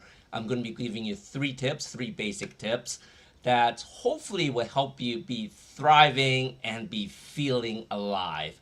And the first thing is everything in the body is caused by stress. This may be obvious for most people, but stress comes in so many ways. And the first way that most people don't realize is stress is what is going on in your mind, right? Everyone's working harder right now. Everyone is so stressed at work. Maybe they're having problems meeting targets at work. Maybe they're not making goals, or maybe they're not even making enough money, or stressing about what they're going to be giving their kids for Christmas presents. All the stress in your mind does affect your body. So one of the things that I really want to share with people going on to the new year is, if you want to improve your health, if you want to improve your business, like we got so many coaches here to help you improve every aspect of your life, take this in. Relax to go faster. I think a lot of us is go, go, go, go, go, go. What we need to do is chill out. And guess what? Things are just going to move smoother for you. So relax to go faster. Now, moving on to the tips. The first thing I love everyone to think about is you need to forget everything that you learned so far, especially with all these great tips that's coming on with all these coaches and speakers here. Is, you have a calendar, a calculator. You know how you can clear the calculator? So what I want you to do is reset that calculator and clear your mind. And I think that's very important, because you really have to have a clear mindset to absorb all these tips and all these wisdom that everyone is giving you. So before we start, let's reset that calculator. Let's clear your mind. Tip number one I like to share with everyone is belief system. Everyone has a belief system, and it doesn't matter. I'm not specifically talking about religion. I'm actually talking about belief in yourself. And I'm sure some of the other speakers were talking about this, but this is so important when it comes to your health, because the negative thoughts that we keep telling ourselves, we can't do this, I can't run a mile, I can't lose 10 pounds. It's very important you reframe all that to positive thoughts, right? Because the more negative you bring into your mind, the more those things is going to be coming into your health. not only are you not going to be able to run that mile, you're probably going to have health conditions that's going to prevent you from running that mile. So I believe that what you believe in, you bring about, right? So if you're looking at getting a healthier mind, start thinking healthier thoughts like, I'm going to be vibrant, I'm going to be able to run a mile, I'm going to have abundance of energy for 2025. That'll be a good start. Or maybe I'm just going to be getting up and waking up, bouncing out of bed, whatever it may be. Start thinking positive. I think that has great influence on how your body works, right? So you want to always be thinking positive. I know a lot of negative things happen, but there are a lot of positive things that happen out of negative things. Always be looking for the positive. The second thing I like people to be more aware of coming into a new year is be aware of what you're putting inside your body. It doesn't matter what diet you're on. You could be on the paleo diet, you're on a keto diet, you can be vegan, you can be vegetarian. Everything has its merits. But a lot of those things, they still have a lot of toxins that are unknown chemicals and stuff like that. Be aware of what you're putting in your mouth, what's actually included in that food. I always recommend to eat as whole as possible, but even that whole food, depending on the source, where it's grown, how it's raised, guess what? You can be getting some added chemicals on the side, which can be causing a lot of problems and disease in your body. So stop doing what everyone else is doing, because we're all about individuals. Just because that vegan diet is working for them may not work for you. So listen to your body, be aware of what you're putting inside your body. I think that's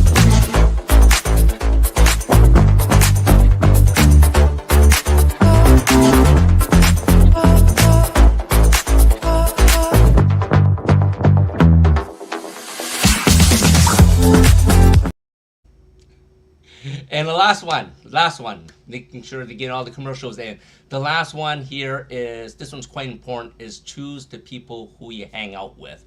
This one's really important. You always want to be around people that has similar mindset with you. If you want to up level your finances, hang around people that is helping people that are making more money than you. If you want to hang out, you want to be more healthy, hang out with people that are healthier than you. See what they're doing, learn from them, and hang out from them. Get their healthy habits, get their financial habits. All this is very important when it comes to your health and, of course, your wealth. As all these speakers out here, as all of us here as coaches, all we can do is open the door for you, and you need to decide to walk through that door. Right. So I think that remember these 3 steps. Your belief system: believe you can do it, believe you can be healthy. Second is be aware of what you're putting in your body, be aware of what you're putting in your mind.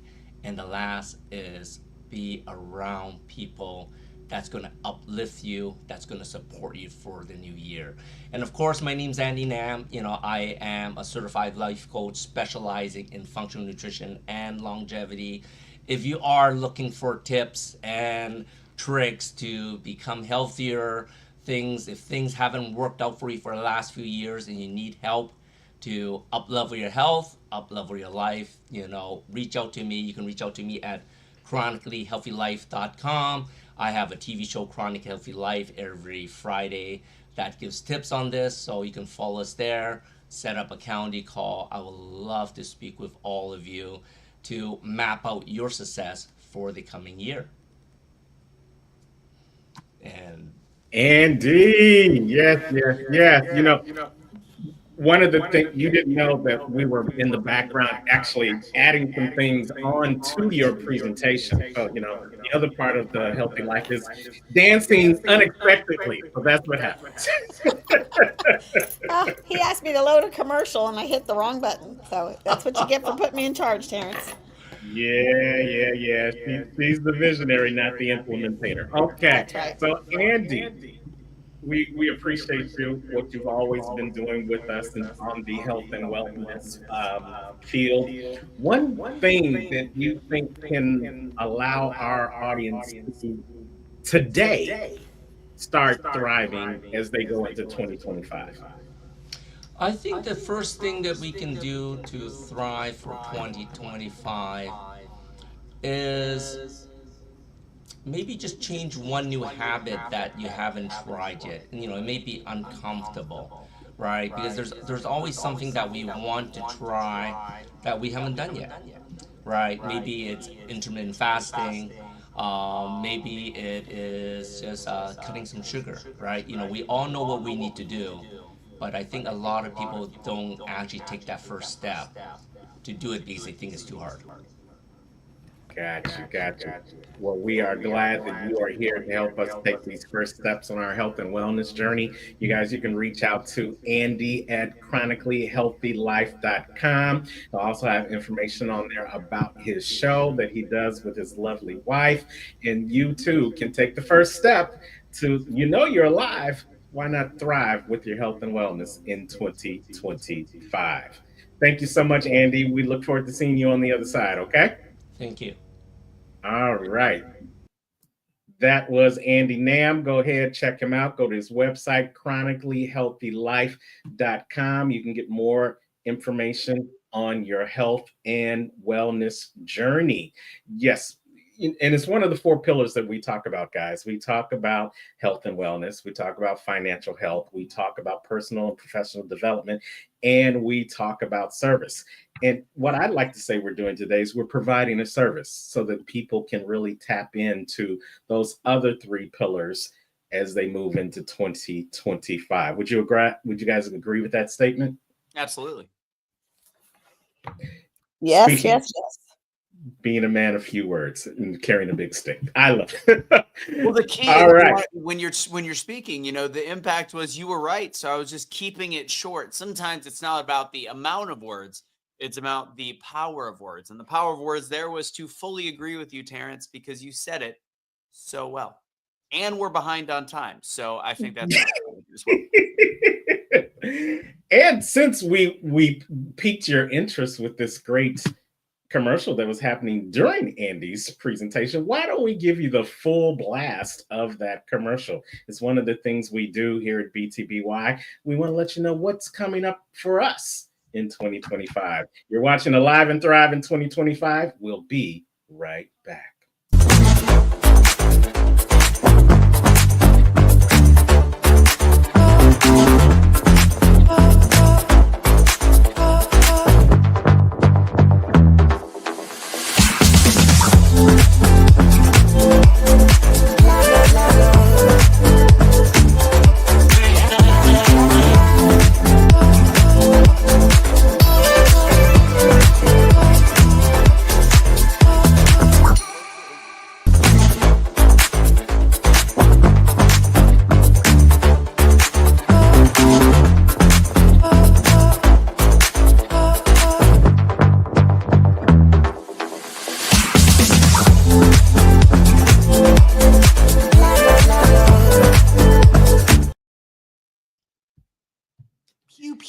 Absolutely. If you are ready to figure out how you can be alive and thrive in 2025, then come on over to comechangeyourlife.com. You will not regret it.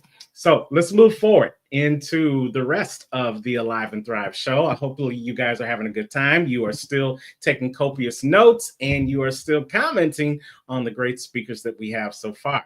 And we've got another one that's about to give us his take on how you can get introduced to yourself and thrive in 2025. Anthony, who's our next speaker? We got Saucony Prince coming up. He is a highly sought after motivational speaker, award-winning Amazon best-selling author, and personal development strategist that provides people with proven strategies to become a better version of themselves. His groundbreaking approach helps corporations, small businesses, youth groups, and individuals maximize their potential by taking an objective look at themselves to understand their unique gifts and talents and how to leverage them to get the most out of life. Saucony believes that if we take a non-threatening look at ourselves, we'll discover that, like Les Brown says, we have greatness within us. And once we acknowledge that greatness, then we have a responsibility to bring that greatness out. Ladies and gentlemen, Saucony Prince.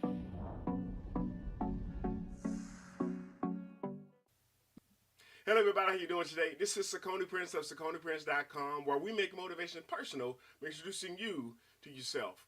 And I want to invite you to be a part of the Becoming a Better You leadership training, facilitated by yours truly, Saucony Prince. In this training, we're going to cover 3 major areas in leadership. Number 1 is effective leadership.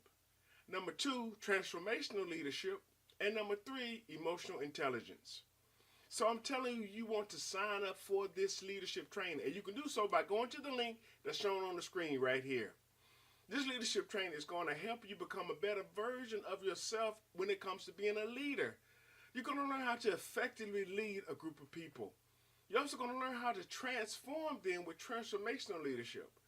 And one of the most key components of all this is understanding emotional intelligence. So listen, this training is going to start in February of 2025. And you can find out more information by, again, going to the link, and you can see the dates and sign up. And listen, I look forward to seeing you in this training, and I'm telling you, it's going to be one that's going to change your life. And listen, we'll talk to you later. Bye. Hello, everybody. How you doing today? This is Saucony Prince of SauconyPrince.com, where we make motivation personal by introducing you to yourself. And I am super excited to share with you in this BTBY virtual event. And I know that 2024 has been a challenging year for us one way or another. Whether it's been in our finances, whether it's been in our relationships, whether it's been in our health, or even with our careers. We've all faced some kind of challenges. But what I wanted us to know going into 2025 is that trees grow in the winter. I'm going to say that again for those that are taking notes. Trees grow in the winter. Now, I know when I say that, a lot of you are wondering, what do you mean? Most of the time during the winter, you see the leaves fall from the trees and they look almost dead. Well, and that is true. In the wintertime, they don't have leaves on them. They look stripped. They look like sticks just shooting up in the sky. But what you don't see is what's happening underground. Because there's less moisture and because it's not as warm as it would be during the summertime or the springtime, what we get is that the trees their roots have to dig deeper. They have to actually go further into the ground. Now, what happens in the springtime and in the summer, we see the results of what happened in the winter. Now, most of the people say that trees, they actually grow, or some people say that they bloom in the spring and summer, and they do. They do bloom, but the growth occurs in the winter when there's not really that much resources available to them. So why am I talking about trees? Because during 2024, a lot of us have been in situations where we didn't have a lot of resources. There was not a lot of warmth. There was not a lot of water. There was not a lot of fertilizer to keep us. Well, maybe there could have been too much fertilizer, but that's a whole other subject. But to actually allow us the chance to grow. So we had to dig deep. We had to allow our roots to go deeper, to pull in more nutrients.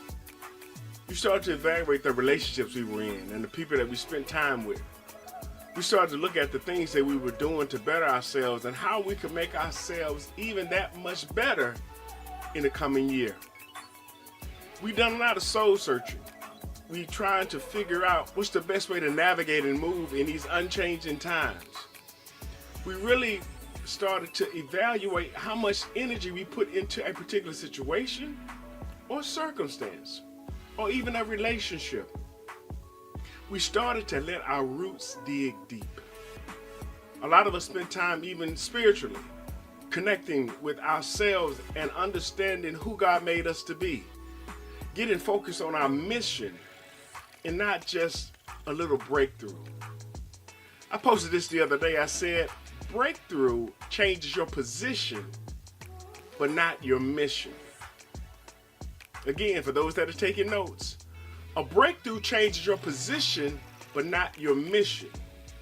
And the reason that I post that is because a lot of people think, well, okay, I've had this breakthrough, and that's great, and that's good, but don't stop. Just because you've gotten a breakthrough, just because you've gotten a revelation, just because you've gotten an understanding, don't stop there. There's more for you to do. So breakthrough may change your position. On one side, you were in front of the breakthrough. But on the other side, you came through, you broke through. And that's great. But don't stop. And that's what we're talking about, even with the trees and the roots. Once they've gotten in the soil, they don't stop going down. They don't stop growing. And that's what we need to learn how to do. If we're going to be alive and ready to thrive in 2025, we have to be willing to put in that level of work, that level of growth. And I tell you, growth ain't sexy. It's not sexy. Sure. When you bloom in the spring and in the summertime, that's sexy. You got all of the leaves, you're all green, your flowers or your fruit is coming out. Everything is wonderful and great, and that's fine. But in the wintertime, you look a mess. People wonder if you're still alive. They wonder, are you going to make it? They wonder, what's going on? And see, of course we have seasons. We know when it's winter and when it's spring and when it's summer and fall. But in our lives, somebody may be in their spring, but you're in your winter.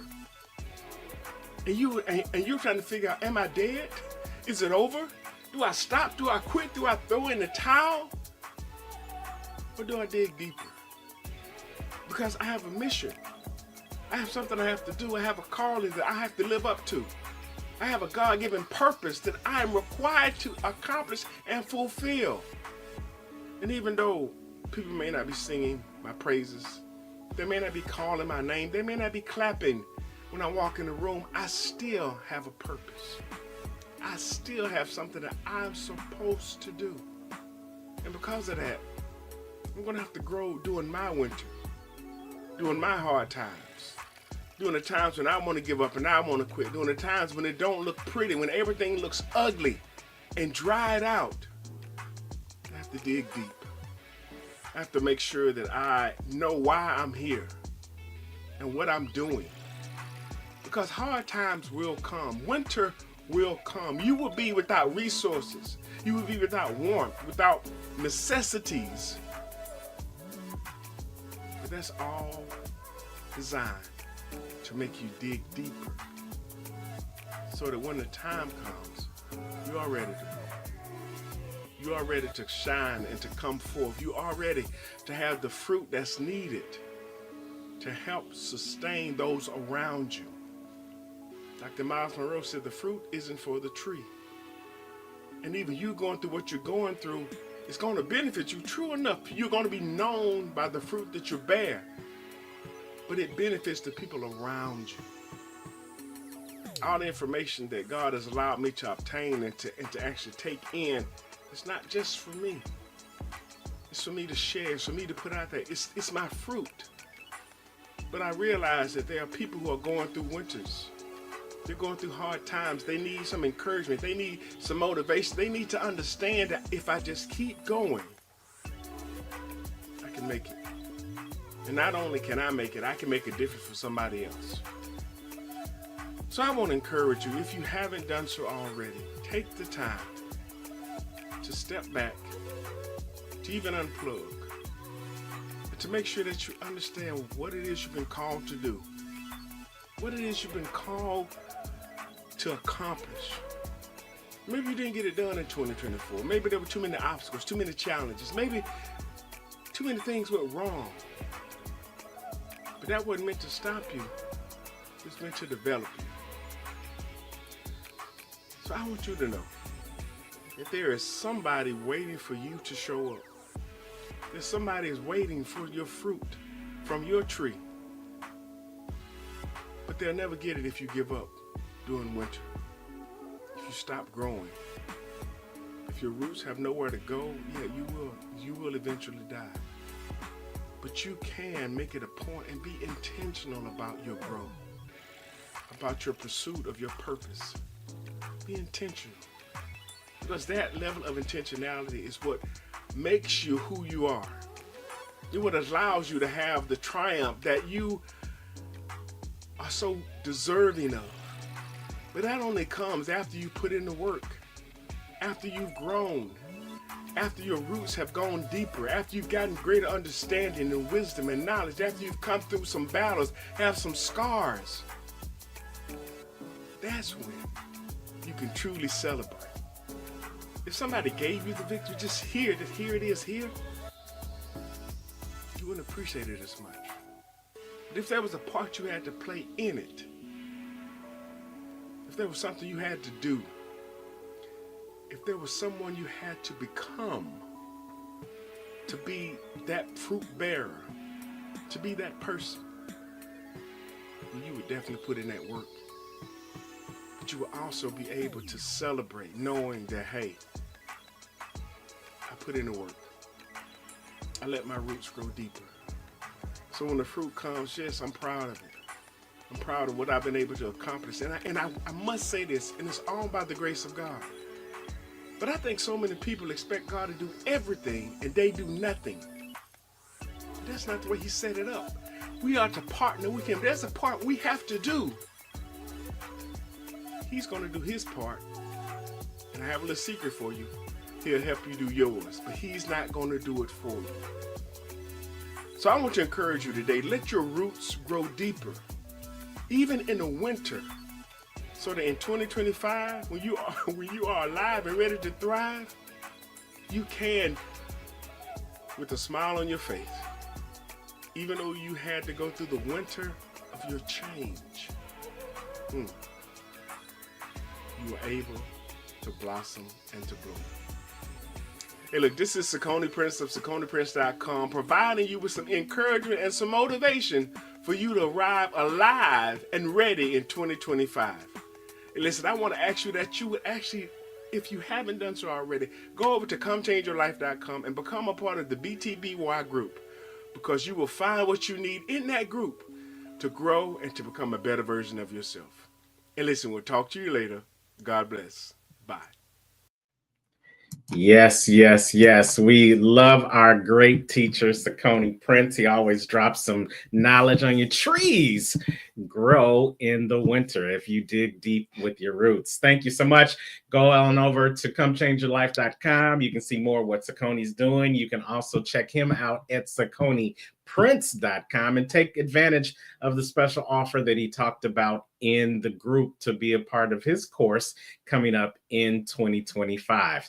Thank you so much, Saucony, for blessing us. And let's keep moving forward. We got another blessing in the room, right, Anthony? 100%. And I got to give a shout out. We're all using a platform called StreamYard right now. And what's interesting about StreamYard, that's how this, in the beginning of the pandemic, I ended up diving into StreamYard only because I did a podcast with our good friend, the next speaker, Jeff Martinet Jr. He was the pioneer of using StreamYard. He's a man ahead of his time. He's also an award-winning international Make Every Second Count speaker, transformational speaker, author, brain injury advocate, and the host of Make Every Second Count Live. His life nearly ended at the very young age of 17 while waiting to turn on a green light. After 20 plus years of recovery, I think we met when it was 20 years. So 20 plus years of recovery, which he continues today. He now sees why it's so important to make every second count. He stresses that point to everyone he works with because very few people ever get a second chance at life, and he doesn't want anyone to waste the one that they get. It's time for you to stop wasting time and learn how to make every second count with our next speaker, the legend, Jeff Martinet Jr.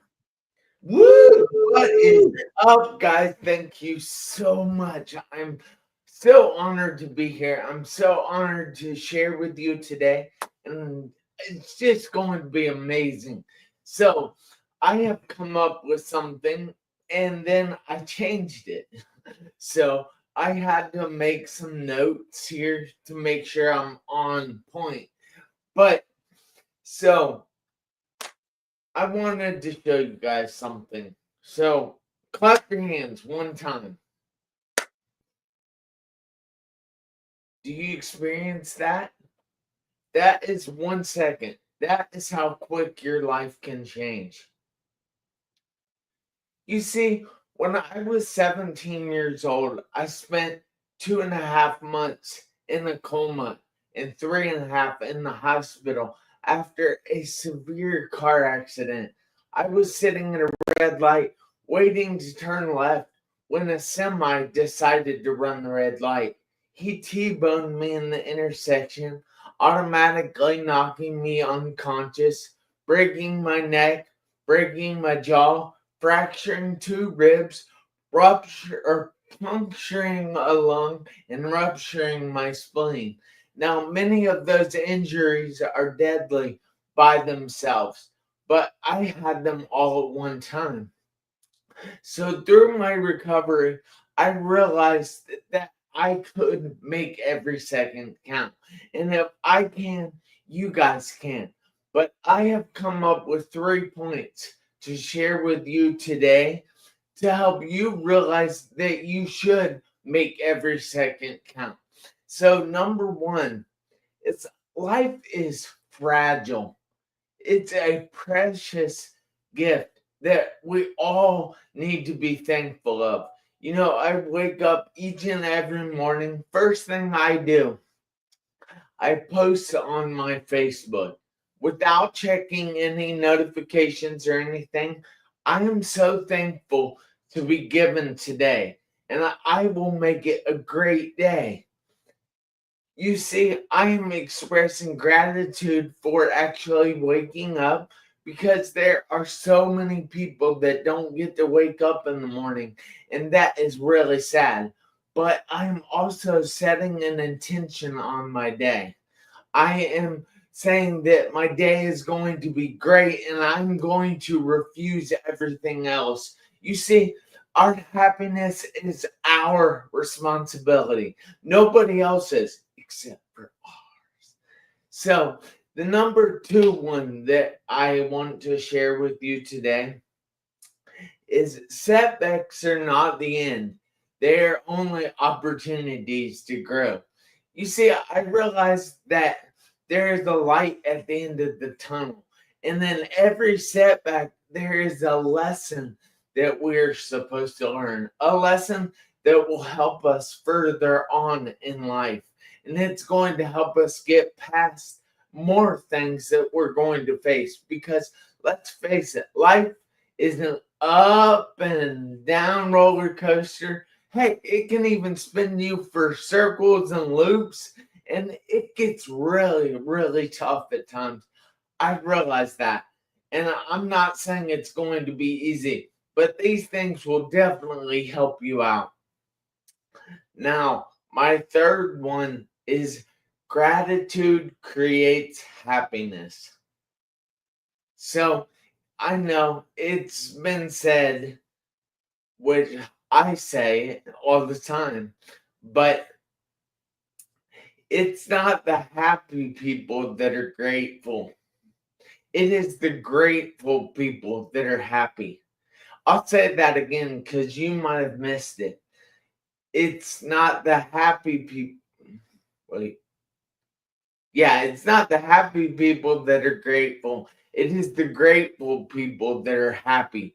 Because when you are grateful for things, then you will start to see more things you're grateful for. And it's one big snowball rolling down a hill. You know, you push that snowball and it gathers all kinds of stuff as it gets down that hill.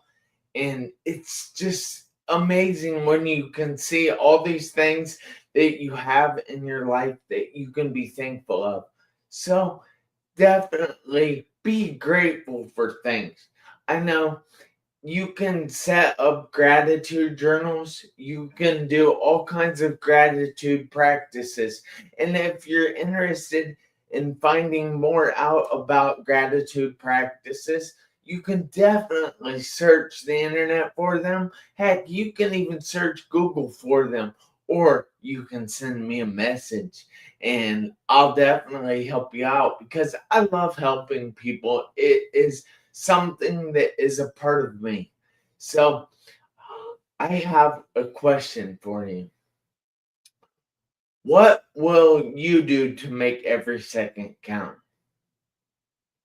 I have told you today how fragile life is. I have told you that setbacks are not the end. They are opportunities to grow. I have told you that gratitude creates happiness. So, how are you going to use those steps to experience happiness in your own life?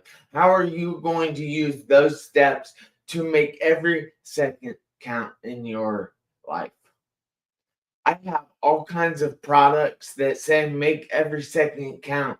And I would love it if you guys would go and check them out. You don't have to buy anything, just check them out.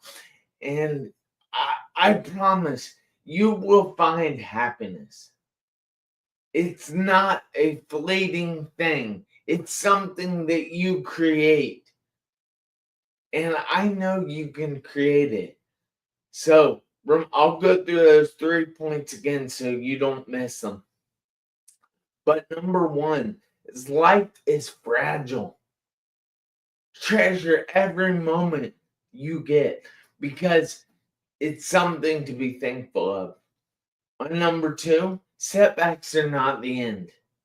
They're opportunities to grow. So learn from them and move on. Don't let them hold you back. The number three is gratitude creates happiness. So develop a gratitude journal, develop a gratitude practice, and figure out things that you're grateful for because that will create happiness. But I need you guys to do me a favor this week, next week, and for the rest of your life. I need you to make every second count. Why? Because you never know when those seconds are going to run out on your one life. Thank you guys so much. Have a great one. Yes, yes, yes. Great job, Jeff. Powerful words. That's Powerful words. Absolutely. Jeff, we always love it when you come out and you let us know to make every second count. And we appreciate you talking about gratitude and taking some very powerful things into 2025. So you guys, you can reach out to Jeff at his website, jeffmarkinetjr.com. What's some of the cool things that you have on the website that you want them to check out? So, hang on, I gotta figure out how to turn off my alarm. But I don't want it to go. I don't want it to go out. Make it You know, Anthony, you and I met before BTBY was even doing its thing through Jeff. Of course, Jeff is the ultimate connector, plain and simple. Yeah, he never lets us telling him that right now, even with the alarm. So I know you've got your t-shirts on there. You've got your 1,500-hour journal that you got on the wall behind you. That's on there. What's some other things you got on there? So I've got a bunch of tumblers, mugs, bracelets. I've got all kinds of stuff on my website because it's important that people make every second count.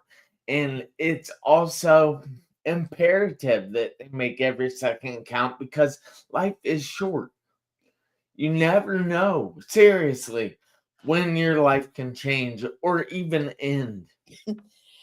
Absolutely. My new favorite quote, by the way, from Jeff. I think I might make my Monday daily truth. It's not happy people that are grateful, it's grateful people that are happy. That's my new favorite. So I'm taking that with me next week. Thanks, Jeff.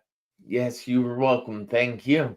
And so, guys, I want to tell you that Anthony and Terrence are a pivotal thing in my life. So they helped me create the Get Up virtual event that we did in 2020, 2021, 2022. And we had tons and tons of speakers and tons of impact from those events. Yeah. So thank you guys. Thank you, Jeff. And we thank you. You're continuing to make impact today, and you're continuing to help us all learn how to. Now you're alive, and there was a reason why you were still here. It's to help others thrive as we move into 2025. That's Jeff Markinet Jr. Thank you so much. Happy holidays to you, Jeff. We will see you on the other side. Okay. Thank you, guys. Have a great day. Thanks for joining. All right. Jeff Markinet Jr. Again, reach out to Jeff at jeffmarkinetjr.com. Check out his merchandise, check out his videos, bring him in to speak to your organization. As we continue to move on to our rest of our programming, we've got another great speaker from the Double Down Speaking Academy. Anthony, come on, tell us about our next speaker. Well, I'm going to introduce who's become a very close friend of mine, the next speaker, who also something fascinating about Jay is when I started to develop exactly what I was doing with Double Down Speaking, and him and I had a consult call, and he told me his story, and he said, I don't think I've shared this in decades. Him and I realized that my purpose was greater through him, and we've talked about the power of using one's voice, but realizing his audience is something that I can't speak to the same way. And I think we can think about that on all of the different speakers that spoke earlier. And the ability to breathe life into somebody else's voice is truly what does something that I remember Terrence talking about a few years ago on a live, the ripple effect. You can't create a ripple effect by yourself. Ripple effect takes impacting others' lives. That's the power of being a teacher, an instructor, and a change maker. So our next speaker, Jay, is a dedicated PTSD survivor who has transformed personal adversity into a mission of healing and empowerment with certifications in somatic EMDR, trauma-informed coaching, and personal training. Jay specializes in guiding individuals through recovery and growth amidst the challenges of trauma and post-traumatic stress. His professional and personal experiences fuel his passion for public speaking, where he raises awareness and sheds light on mental health, trauma, resilience, and recovery strategies. Jay's approach combines empathy, expertise, and holistic techniques, empowering others to reclaim their strength and move forward with confidence. And the winner of our first contest in my first personal class of Double Down Strategy, ladies and gentlemen, my buddy, my amigo, don't be offended by the Boston, the Massachusetts accent, Jay the Bistro. I knew that was coming. I knew that was coming. Leave it to Anthony, right? Right. Box and talk. Anthony Russo. Forget about it. Anthony, the spaghetti. Anthony, where's the spaghetti? Anyway, nothing. That's Without further ado, I can't wait for you to be able to share this story and the downs and then the ups. So, Jay, the floor is yours. Thanks, guys. Hey, I hope you guys are all having a great day. And I'm going to share my story with you. And I'll start out the same way that Royal started out. And I'll say, just, feet on the ground, take a deep breath, let it out, repeat as necessary. Just be present. You know what I mean? Forget about everything else that you've heard. Although we've had some great speakers and some really motivating talks have happened today. So without me further confusing things, a few years ago, I found myself in a situation where I was sitting on a riverbed in the beautiful state of New Hampshire on a very beautiful August day in the middle of nowhere. And I had with me some letters that I had written to people that I cared about, that cared about me. And I had my cell phone and I had a pistol, and I had every intention on that day of, taking my departure from this life. And it had been a long, long journey to get to that point. About 25 years.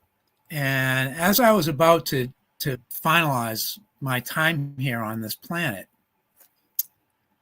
I got a text message from a friend, and it was real simple, and it was really very typical of what John would send me. And it just said, "Hey, what are you doing?" I didn't read it that way. I read it as, "Hey, what are you doing?" And that just sunk into me. And in that moment, it changed my life and sent me on a different trajectory. Now, you'd ask, what got you there? What got me there is, in the 1990s, I worked as an EMT and a medic, and I worked in level 1 trauma center. And we did a lot of things. I did a lot there. We handled all sorts of trauma, all sorts of illness.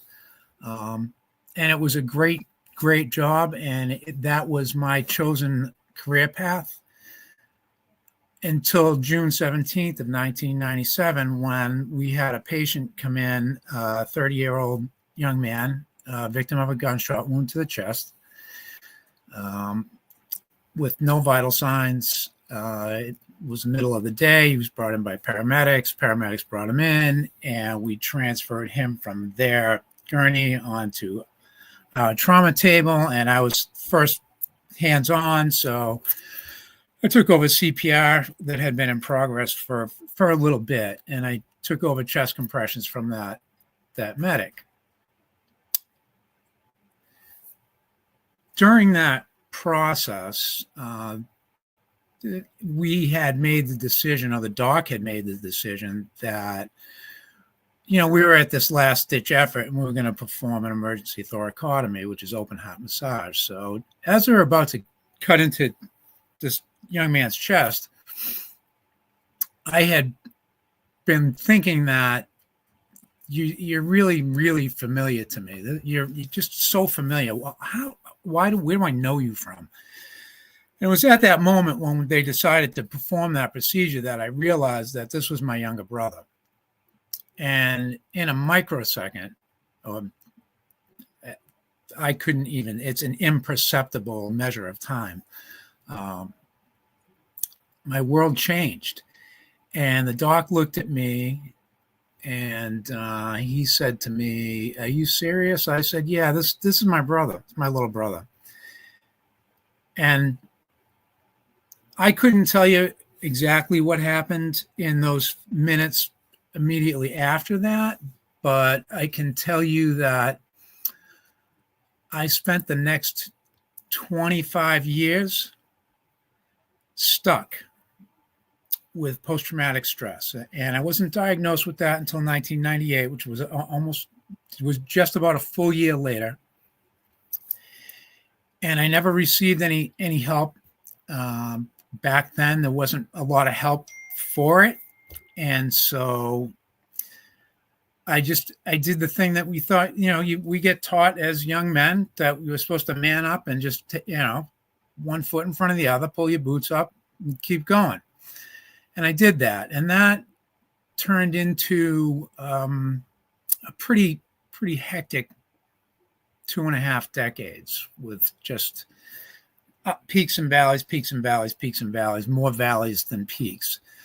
And it ultimately landed me sitting on a riverbed in New Hampshire with a pistol ready to take my life. After that day at the river, I sought out some therapy, and that therapy ended up being EMDR, which is eye movement desensitization and reprocessing.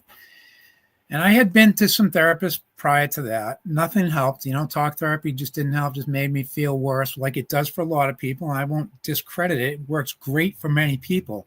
Just didn't work for me.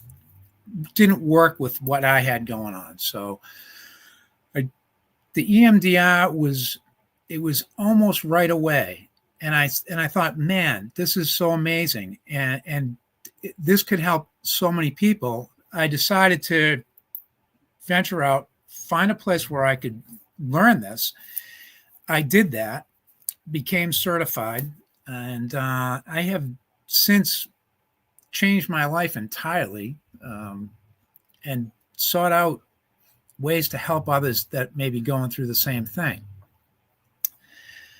It's really, it's been a pretty amazing ride. And one of the things I like to say is that you can change your life by changing your perspective. So you change your perspective, and you change your life. I know we talked a little bit about time, and Jeff wonderfully spoke about time earlier. And I'd like to talk about time in a different manner, because I feel like I lost 25 years of my life. I'm 61. I was 34 when that incident happened. And I was, about 58 when I was on that side of that riverbed. And so a friend of mine showed me this trick where you take a tape measure, regular tape measure, and you drag it out to where your age is. And I'm 61, so I take it out to 61. And that's 61. And if I look back down to 0, it's a pretty long way. I ask myself, or you can ask yourself, what's my life expectancy? What do I think? Realistically, what do I think I'm going to live to? Am I going to live to 80? Am I going to live to 90? Let's say I'm going to live to 90, right? Let's say I'm fortunate enough to get to 90. Not unheard of. I've had some older folks in my family. So 90.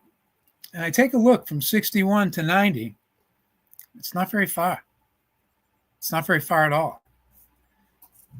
And so time is precious. It's given to us. We don't know how much it is. We don't know how much we get. We don't know how much is left in the tank. And we can't get any more of it. So it's so important to address things as you realize that they come up. The PTSD for me, I realized what was happening. I knew all along what was going on. I just didn't know what to do about it. And, that's the trick, right? Is knowing what to do, or reaching out, finding someone who can help you, guide you, and point you in the direction, or to be of assistance. And it's one of the things that I'm here for. It's one of the things I've dedicated myself to. And, it's a great thing. The somatic EMDR works fantastic. It works in so many ways that, and it works for many things. It works not just for post-traumatic stress. It works for anxiety. It works for depression. And they're discovering new things with it all the time. So I just want to thank everyone for having me.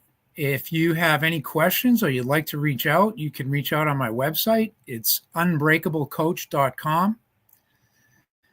And there's a lot of information there. And there's some information there that you can download for free. There's some free resources as far as EMDR and fitness training. The whole thing goes hand in hand. Fitness, mind, body, spirit, it's all connected. So healthy body, healthy mind, healthy soul.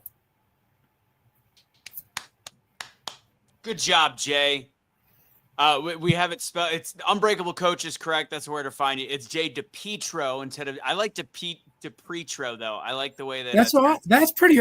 Something. That's not the first time I've seen somebody do that. But that's okay. That's what I do. I elevate you. You weren't just speaking. You were preaching to us, and there are comments that actually want more information. They want more preaching from you, Jay. They want to know more about that EMDR. It saved Royal Kai's life as well. And Wake Up with Marcy. She wants to get some more information about it as well. So we definitely need to we're going to correct the name while you're talking some more with Anthony so that they can get to the right link. Okay. As well. Yeah, you can reach out to me on my website. It's fine. Anybody, anyone. My phone number's on there too as well. So you could text me or whatever. It's all good. If you can't tell, what's great about Jay is he's very easy and fun to talk to. He's also hilarious. He gave obviously a very serious story there, but he has the ability of going in a bunch of different directions. Carolyn actually just came in the comments. She gave a hand clap. Carolyn, who introduced me to Jay, forever blessed to get to know both of them. So thank you on that. And I got to give my pitch because you did such a great job. If you want to join my speaking class, go to doubledownspeaking.com. Like my good friend Jay did, and we work on crafting your story. And I remember the moment of genius you had, the light bulb moment on how to truly tell your story. And it took a couple weeks of the class for us to realize you have to start not with your brother and not with what you do, but with you at that breaking point and on the riverbed, and realizing that this is the moment that you can go all the way back and change your life. And I realized that a lot of my target avatars that are part of my speaking class are people that want to save people the time and struggle that they took. And like Jay talked about, those 25 years, that's the key of Jay's story. Save time by actually working on it now, not let it fester, not let it sit, but work on it now. Man, if I can say one thing, I would say that before I came on and I was watching Jeff, and Jeff was talking about time, I was getting choked up, and it really hit me right in the heart. So it's important. Don't lose that time. Don't lose Absolutely. So, Jay, when we talk about our courses, it's us talking, but we love to get testimonials from people who have gone through the courses. So, what was it about working with Anthony that made you this great speaker that just was before us today? So, the really interesting part of that was that it was really a healing moment for me as well. I had not ever, so 25 years, I had never really told that story. And I only gave you guys a bit of it, right? There's so much more there. And I truly believe that Anthony was the first person in our intake call that I had actually really opened up about that and talked to. And there was a connection there. And I thought, wow, there really is something there. And I personally need to learn how to tell this story for myself. Because if I can't tell this story myself, then I'll never be able to help someone else through it. So, I mean, there was that connection. And Anthony's all right. He's not from Boston, but he's all right. I mean, we still like him. We keep him around. Yeah, he's a good guy, and I consider him to be a really great friend. So, well, we are so glad that you took the first step and you allowed him to work with you, and so that we were able to see and hear this phenomenal story. It's something that's going to, if there's anyone who's watching that was stagnant or dead on the inside, after listening to you, they are alive and ready to thrive in 2025. So we hope to hear more from you. You are welcome back to the BTBY stage. You're part of the family now. So welcome. And let's find more opportunities to collaborate and share the message of EMDR across the masses. Okay, Jay? Absolutely. Great job, buddy. Thank you so much. Happy holidays to you. All right. Thanks for coming. Merry Christmas, Happy Hanukkah, Happy Holidays, whatever you celebrate, make it happy. Absolutely. And you can reach out to Jay. Go to his website, unbreakablecoach.com. This was Jay DePietro. Thank you, sir. Jay DePietro. Forget about it. Good job, Jay. Forget about it. Anthony, talking about both of our classes real quick and the power of speaking, and everybody has a different story to tell. And it's like, we have either 10 to 20 minutes is where people are giving their stories here and the impact that you can make. And the key, some people are giving a lot of tips and tricks, which you should be writing down and taking with you. There's different techniques of just letting people tell a story and feeling what that moment is and giving a little bit of hope. And there's so many different things you could do with your voice. And I think we've seen that today, all the way from Jeff and Jay kind of giving their talk, all the way back to in the very beginning, learning about how to work on our finances today. So I think it's very key to realize there's multiple different ways, I'm going to say it, to skin a cat. You can, when it comes to speaking. So just know that your story matters and sharing that impact with people matters. And then, of course, trying to give away takeaways. It's a perfect way to spend a Saturday morning and also just a conversation with your friends at brunch. So. Yeah, absolutely. Every story is not for every tribe. The key is to find where your tribe is for your story. Mm-hmm. And that's how that only happens by taking that first step, like Roel Kai said, and like Jeff said, and like many of our other speakers said, taking that first step to telling your story so that you can help other people thrive in 2025 and beyond. All right. So we are coming to the end of the road, but this is not the end of the experience. We have another speaker in the house that is a powerhouse. When I met this guy with Brenda introduced him to me over the summer. I was like, this man is a powerhouse. This man goes when I say all gas, no brakes, I don't think there's a brake in his car. He just keeps moving and moving with that encouragement. And he has a phrase that I want you guys to just hear from me, but I know you're going to hear it from him about 4 or 5 times. He says, and he believes in the soul that we can, we will, and just watch us. Those are the impactful words that this thought leader, this executive business and high performance lifestyle coach by the name of Carmelo G. Garcia lives by. It's his mantra that's taken him from the kids in the public housing projects of Hoboken, New Jersey, serving at the helm of community and economic development in some of New Jersey's largest and most dynamic urban and challenging urban cities. He is the president of I Am 4CG LLC, and his focus has been to help bring executives, entrepreneurs, and elected leaders, along with millions, to their purpose. And if you stick and stay and find a way to get that information from him, then you too are going to be able to be impactful in your life. Before I bring him up, I want to make sure he's not having any technical difficulties in the background. But there he is. Let's welcome to the stage Coach Carmelo Garcia. Unmute yourself, Carmelo. There we go. Can you hear us? He can at some point unmute himself. So he could. He had it for a minute. If you can hear us. Hello, folks. Hello, beautiful people. I don't know if it was the connection. I kept texting Terrence over there, but I can't really hear you guys. I was hearing Anthony perfectly, and then all of a sudden it just went out. You're good. Go for it. Can you guys hear me? Go for it. You've got the stage.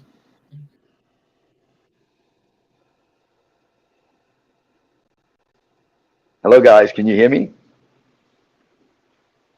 We can hear you. Can go ahead. You've got the stage, Carmelo.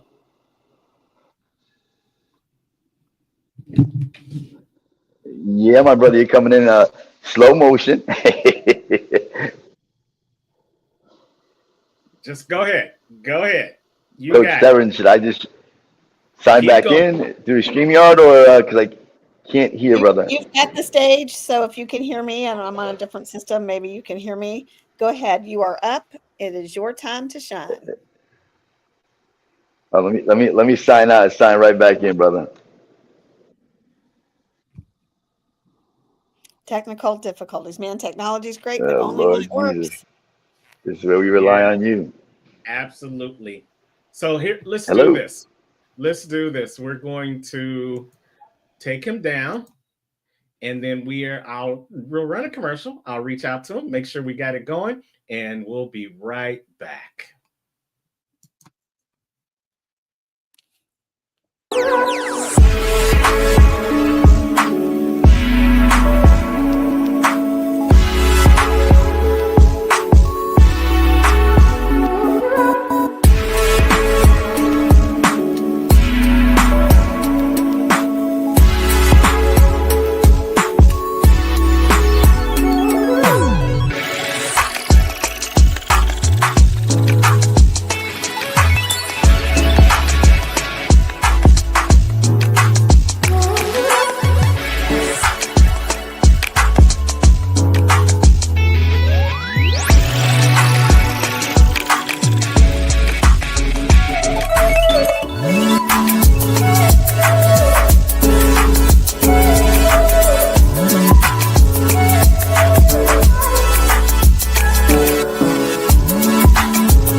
All right. There's my sister Brenda.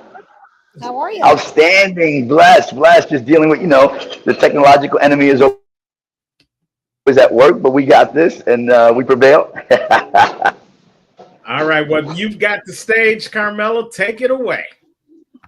Awesome. Well, welcome everyone. Are you alive? BTBY, we are alive and ready to thrive in 2025. I'm just so excited and blessed to be with you.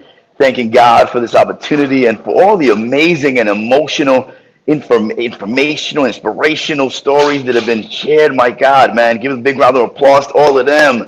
Wow, amazing coaches, authors, speakers, and influencers on here. So I'm just grateful to bring you my story. And the question that I will pose is, what story are you writing? So I know the story that I'm writing, and it begins with someone who, by the way, Carmelo is vineyard and a recovering politician. Yet here I am, and I'm thanking God for a second chance to be able to add value and to serve others through what I do as a high performance executive and business coach, also discipling others and creating servant leaders to transform this world and make it a better place. So my story goes back to becoming a state legislator. My story is one that in its journey, I always wanted to make a difference. I had the ideology of using a platform, a vehicle to make a difference. And I always wanted to represent people because I wanted to be the voice for the voiceless.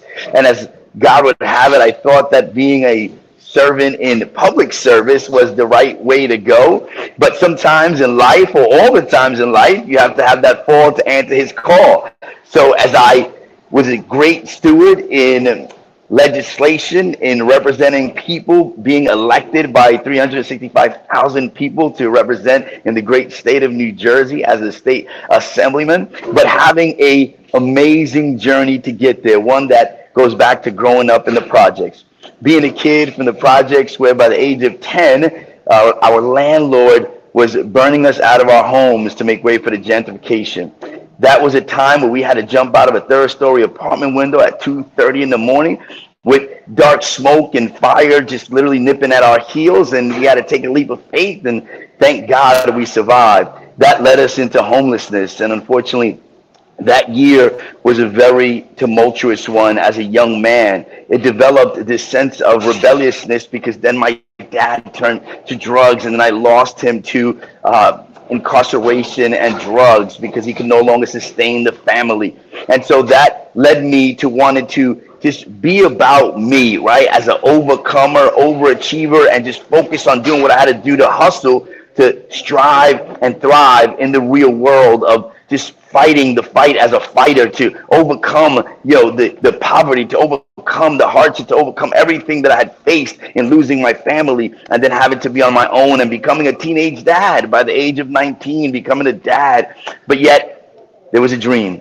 Yet there was a calling, and I knew God kept saying to me, "You're special." There's something that I knew I had that he had anointed me for. So I went to the first one of my family to go to college, go to Seton Hall University. And then I was like hungry for more academia pedigree. So I went and got 3 graduate degrees. My dream was to become the executive director of the very same place that I grew up in, the projects. And I was able to uniquely achieve that dream. And every time someone said to me, "You can't do this or you can't do that," I said to them, "I can, I will, watch me." When they said you can't be the executive director of the very same projects you grew up in, I said, "I can, I will, watch me." When they said you can't get to Harvard University, I said, "I can, I will, watch me." And so today I am here to share with you that anything is possible, as you heard from other speakers, but it's all about your PD, that personal development, the investment you're making in you. And every time someone said to me, "You can't become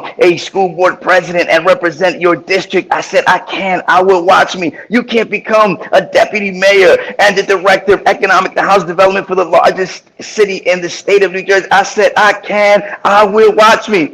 And when they said, "You can't become a legislator, Carmelo," I said, "I can, I will, watch me." And all those things were achieved, great milestones, but none of it was more meaningful than what I am doing today in helping others achieve transformation, helping others become servant leaders And it all begins with that CD. No, not that certificate of deposit for your money, that investment in you, that consistency and discipline that is required to become your best self. How do you become the leader amongst leaders? We've heard from so many awesome leaders, but how do you become the leader amongst leaders and stand out, stand in the gap? And it begins, of course, by overcoming self-doubt, fear, and self-confidence. And how do we do that? We're going to talk about that, Coach Terrence. We're going to go through a blueprint, 5 precepts that I want you guys to adopt. And I promise you, if you make it a lifestyle, it is something that is game-changing and that will propel you and take you to the next level. So here we are, ready to get going, ready to make it happen, be alive. And how do you win? WIN. What's important now? I was gifted with acronyms, being able to teach in acronyms because I suffered from ADHD, and God blessed me with the ability to teach in acronyms. So how do you win? WIN. What's important now? And that's what BTBY is bringing to you, and all of these greats are bringing to you so that you can implement it. If you're stuck, if you're ignoring what you know you have to do for yourself, if you're tired, if you know you need that change, well, this is what it's all about, personal development. How do you take that leap? How do you get unstuck? And so we're going to walk you through 5 precepts. Coach Terrence, Sister Brenda, and Anthony, you were amazing, man. Shout out to you, brother, and all the great speakers that came before us. So here we go. What's your ESP? How's your ESP? And you might say, Coach T, what do you mean? How's your emotional intelligence? How's your spiritual intelligence? How's your physical well-being? All of these are critical components to your success factor. In order for you to become the leader amongst leaders, you have to understand one key thing, that if you're not paying attention to the things that have your attention, you're going to lose. And you got to accept failure as a part of this process. You have to accept failure as a part of your success formula. But how do we move you from success to significance? That's the key. And that's what God has given me in these gifts to share with you in this blueprint that's going to make a transformative change in your life if you just take that leap of faith, right? Because fear and self-doubt is going to come in and it's going to try to pummel you. It's going to try to hold you down. There's an enemy. There's an adversary. It's going to work against you. But one great proverb from the great King Solomon, right? Trust in the Lord with all your heart. Lean not to your own understanding. Acknowledge him in all your ways, and he will straighten your paths. I mean, that's true no matter where you go, no matter what faith you bring, right? It's true across every faith universally. So that's what I'm here to share with you. As a high performance coach, my goal is to get you to be high performers, to get you to believe in yourself, to have that confidence, to put God first in all that you do, no matter where you are, what walk of life. I can only tell you about my relationship with the ultimate leader, and that is Jesus Christ for me. But when you think about it and you put it in perspective, all the leadership principles stem from where? One great book. And so here I am to share that with you, to bring breakthrough for you, to add value so that you can make the investment in yourself.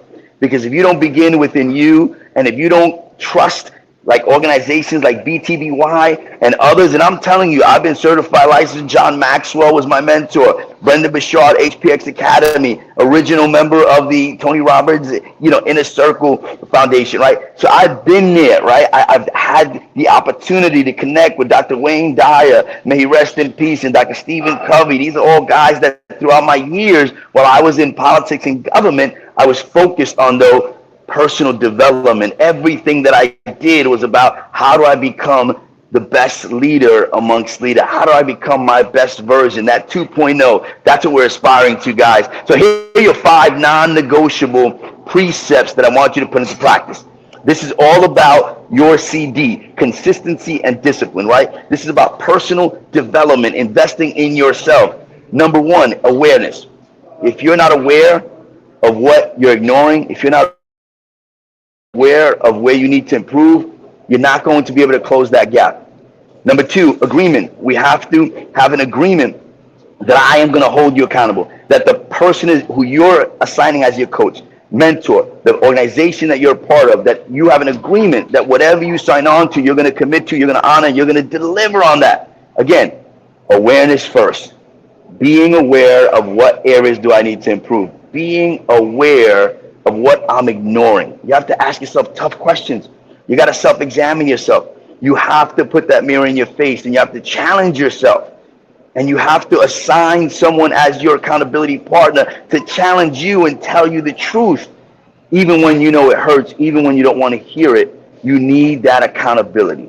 And the attitude, that 1% is what happens, 99% is how you react to it. Attitude is everything. So no matter what's going on in your life, right? No matter what adversity you're facing, no matter what it is that you're trying to overcome, you're wrestling with, you're struggling, guess what? Embrace it. Love it. Because the badge of honor, because it's part of your story, it's part of your testimonial.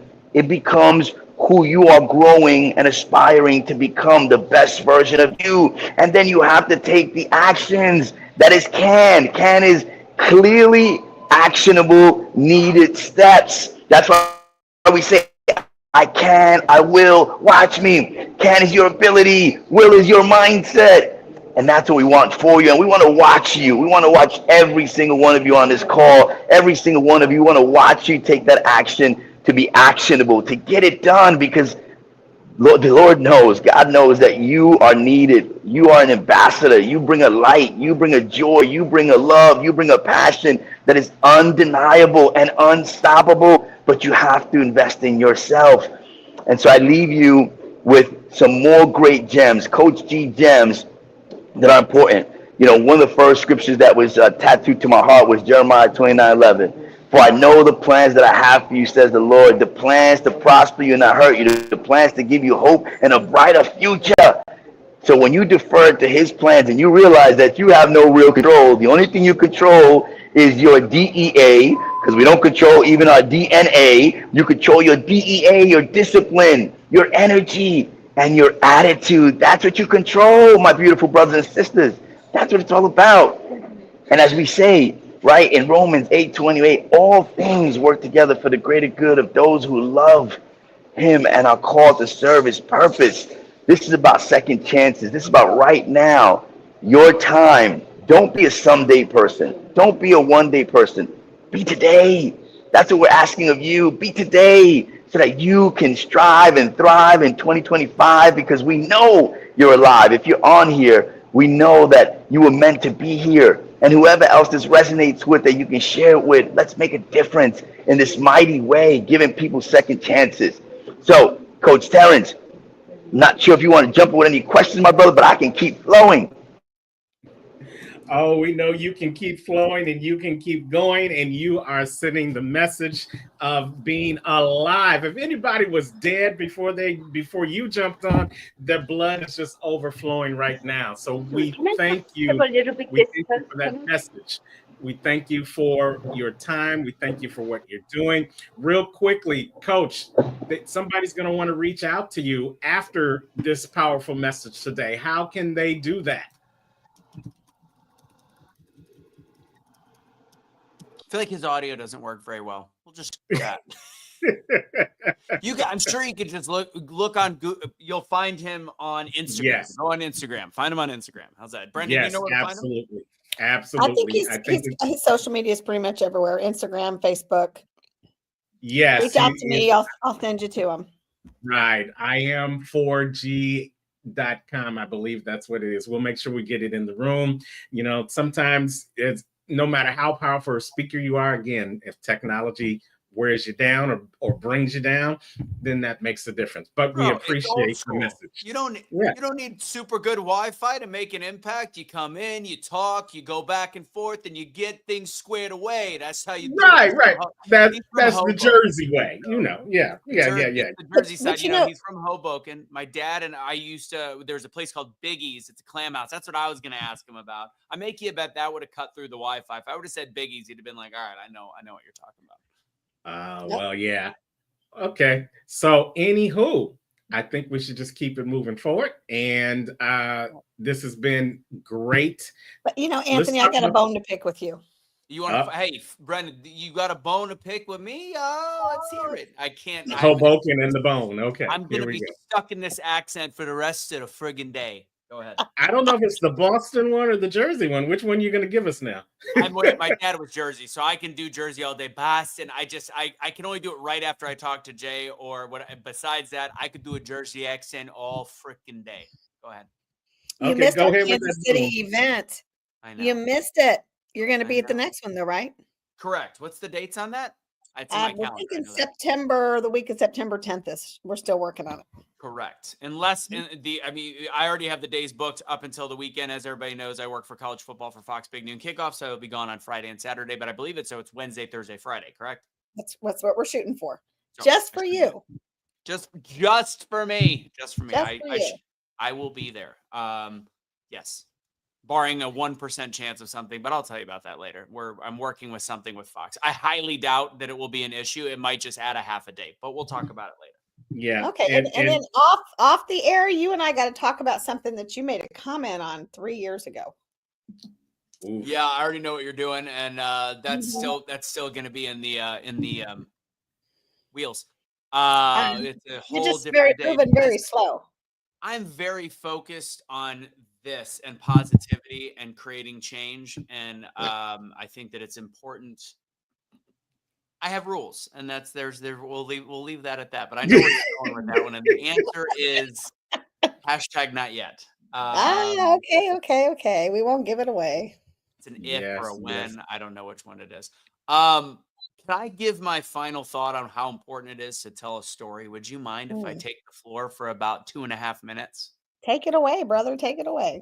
Absolutely. So we've had a bunch of speakers today, obviously share their story, share their impact, share what they're trying to give to you in order to create a change in your life and to be alive in 2025 and thrive, of course. And one of the biggest things I could stress for you, and it's not about my class or Terrence's class and Brenda's class, it's just about the idea of utilizing your voice. Put yourself in the right position.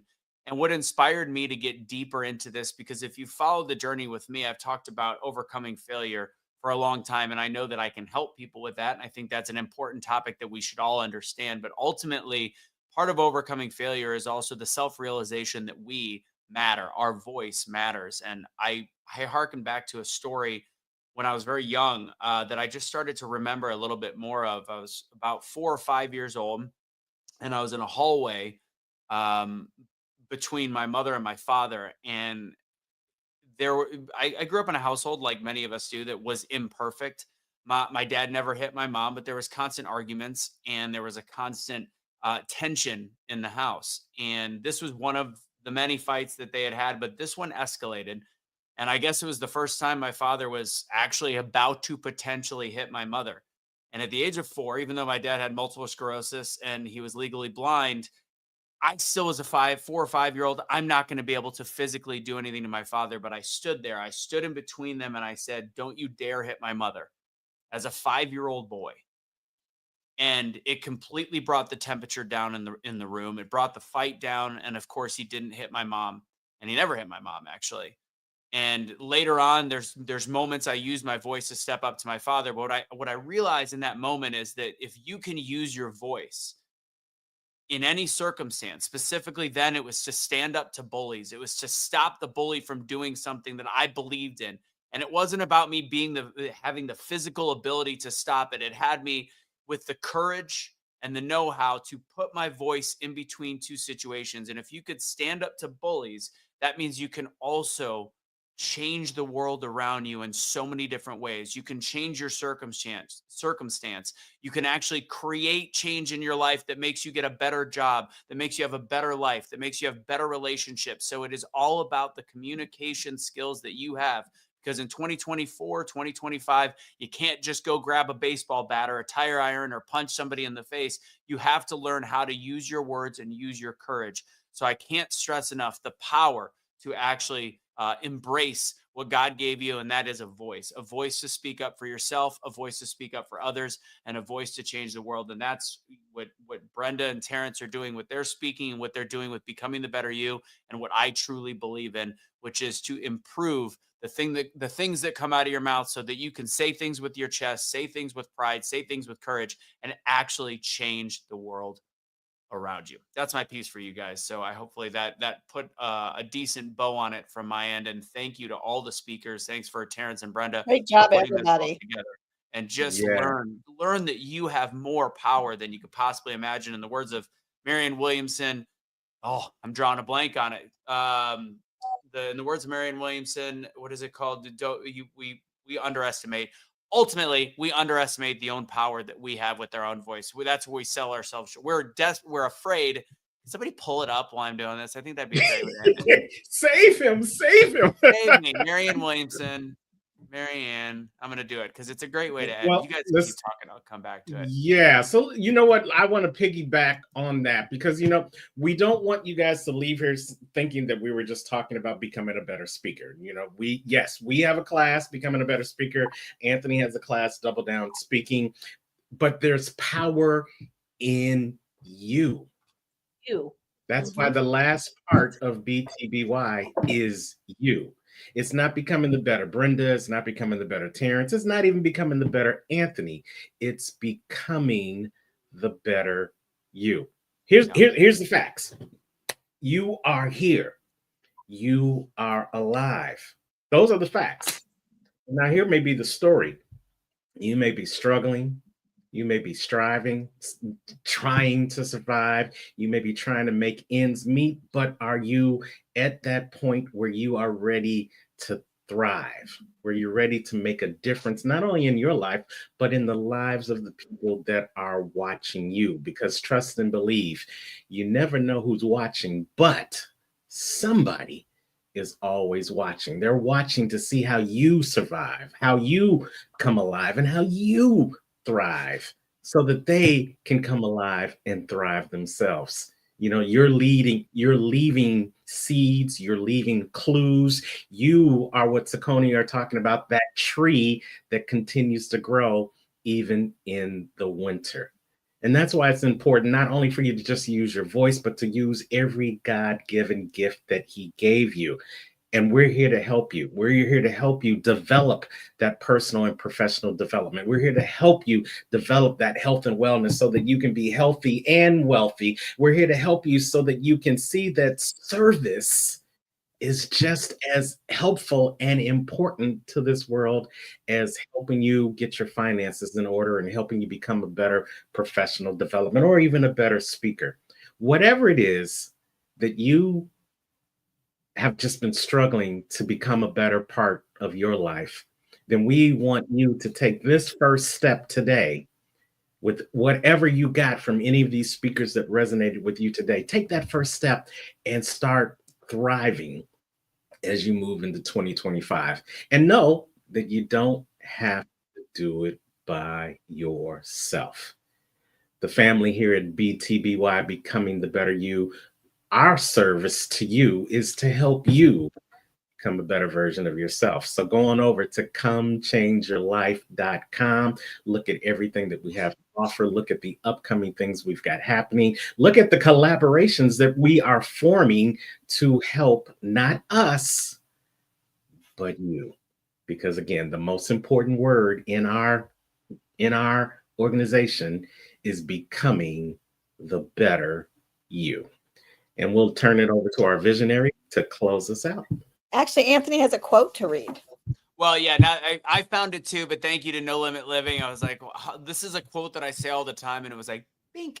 Our deepest fear is that we are not inadequate, but we are powerful beyond measure. So I'll say it again, our deepest fear, and this is like what Terrence just said, and like what I said with the voice, and what we could do in 2025. Our deepest fear is not that we are inadequate. Our deepest fear is that we are powerful beyond measure. It is our light, not our darkness, that most frightens us. Remember that. Mm-hmm. That's right. Well said. That's right. All right, Brenda, close us out. Well, man, that sounds like I'm supposed to do a closing prayer or something. Hey. Not that I'm opposed. I know I need prayer. It is that time of the year, but everybody, thank you for joining us. Thank you, Anthony. Thank you, Terrence.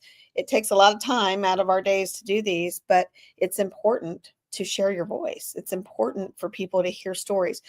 Anybody that is struggling with loneliness this time of year, go back and replay what Jay just said. it was attempted suicide, and he overcame. There's people that are here to help you.